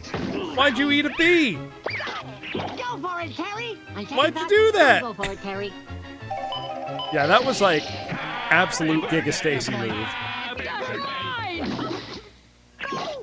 Hey! Oh no. Olivia, take Buster to be my lawfully wedded... No. Bobsy! Give me that helmet! Why? Now you're Corn all in dog. hot water. Why, you ungrateful turkey! That's buzzard. No. Oh no, Arnold, Truck no. again. Where is it? Arnold, no. I'll get it. Oh, definitely. Man, Arnold's got I'm on my own TV show. deep trauma. This week on Lifestyles of the Rich and Furry, we travel to beautiful Las Lifestyles of the Rich and Vegas. Furry. Naughty night spot of the classy Ella Cassandra. This is... Yay, Uncle Bubsy! Thank you. There's no downtime. Because there's no downtime in Bubsy Woozle. That would be Bubsy! And of course I will. What's that? It's a neutron overload in the central core of the... A what? I'll tell you what it means. It means the helmet's gonna blow up on your head. Take it off. It's too dangerous. This is... For me, I'm totally Yeah, the blackboard was funny. Now, I'm gonna imagine something so mind-numbingly incredible that it will instantly You know, save the day. I think you're right, Spurbus. No? Yes. This is the best video game to cartoon adaptation in that it's representing the source material perfectly. Run! I think I saw Elvis. Oh, Bubsy, you did it! You saved the world as we know it! Well, of course I did, babe. I'm a hero for crying out loud. You saved the world as we know my it. name right. I did? Well, Arnie, old pal, it just goes to show you. You gotta live on the edge. You gotta go for the gusto. This is... You gotta be a hero for crying out loud. I don't know about you, Arnold, I but can't. the thought of our next adventure Can't handle already has this. me tingling with excitement. No, I think the helmet's shorted out. You're probably just being electrocuted. I knew that. I was just testing you, babe. Besides, I'm just testing you, babe. Well, that was it. That was the whole pilot. Thank you, everybody, for suffering that with me. That was an experience that we have all shared now. We have all been through that together.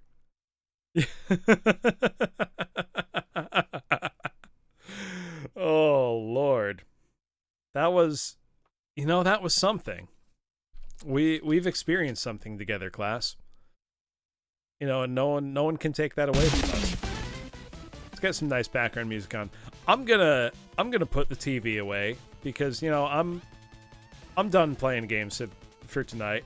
Nope, I will not be playing Bubsy again, Jones. In fact, I am sorely tempted to literally destroy the cartridge. I'm not going to, but I am tempted. Yeah, we're never doing Bubsy again. I have lots of other very good Sega... That's the worst part. I was looking at my Sega games. I have a lot of excellent, like really, truly great Sega Genesis games. And I didn't play any of them tonight. I played Bubsy. Bubsy's bad. Bubsy's objectively bad. I had more fun playing Bubsy 3D. I don't know how to feel about that. Like, I don't think I can process that. Vector Man 1 and 2 together would be a great stream. I also have more respect for Bubsy 3D now, Soul Stuff, and that feels bad to say. That feels bad to acknowledge as a thing that can happen in the world. But it has, so I need to deal with that emotionally. So why don't we go find somebody to raid? I probably won't be streaming tomorrow, class. I can tell this has left me emotionally damaged.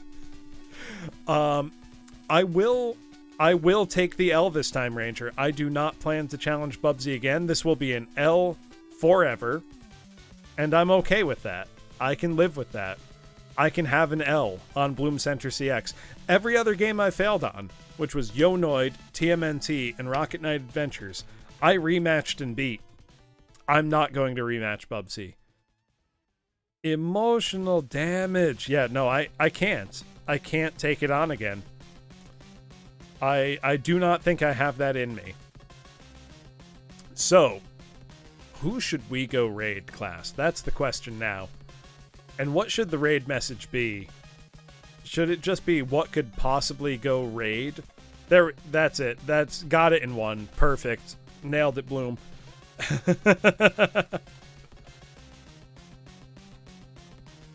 Let's see. What can possibly go raid? It's terrible. It's bad. Thank you everybody for coming by. This was a night filled with many emotions, most of them negative. I had a very fun time though. Woozle can go, Bubsy. Woozle, I will pay you $100 if you do an entire stream of Bubsy 1. Bubsle. Bubsle. Oh, that's funny. All right, let's see. Who is online now that we can go bring? I hate it here. I'm sorry, Woozle. We will... What can possibly go raid? Who is on right now? Who would appreciate a Bubsy raid? Who would know about a Bubsy raid?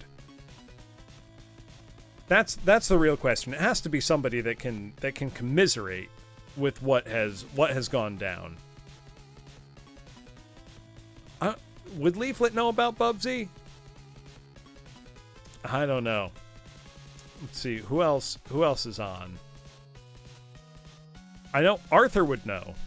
Arthur's on. You would know about a Bubsy raid. Nelson probably knows Bubsy as well. Let's see. It looks like it's the last Hot Tendy talk for a while. So you know what? That feels right, because I was on Hot Tendy talk at the start of the season only once, and only once. There was not a do-over at all on my Hot Tendy talk turn. we got that in one. So let's raid Arthur Abbott, Imp VTuber, hosting Hot Tendy talk right now. Let us go. What can possibly go raid into Arthur? Because he will appreciate what we've been through tonight, class. So look out for a schedule probably coming on Sunday. And I will see you soon. We will be finishing. He really did, Jones. He made the best of that scenario more than anybody possibly could. All right, but next week we'll finish Willow. We'll play more Sunlust, and then a bunch of other stuff will happen. I don't know what yet, but we will make it happen. Have a great night, everybody. Thank you, and may God have mercy on all our souls for all the Bubsy we endured tonight. Let's go raid into Arthur. Night, everybody.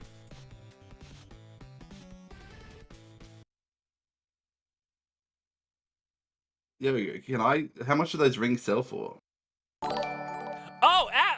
Bloom. Oh no! Oh no, Bloom! Hi, Bloom. Welcome, Raiders. Okay, we'll give him a couple more minutes. We'll give him a few more minutes. Hello, everyone. I am Arthur Abbott, your local friendly retro gamer from South Plain, half from Chuba, and this is the final episode of Hot Tendy Talk. Ow! Because we are rebranding the show. Ow! We're rebranding the show without the tendies. Ow! Arthur, cocking my ass. It's gonna be with watermelons instead. Emotionally damaged forever. Thank you for the resubscription, Bloom and Bubsy. Yeah, this is what I would expect out of. Did you beat it? How far did you get? I gotta know. I gotta know how far you got in. Ow, my head hurts. You did not. Oh no! It was another one of those. Oh, you poor soul. Hey, Goon, you wanna play Bubsy? You wanna play Bubsy our next stream? Bubsy? What is that? Bubsy? Oh, you're in for a world of pain. It is.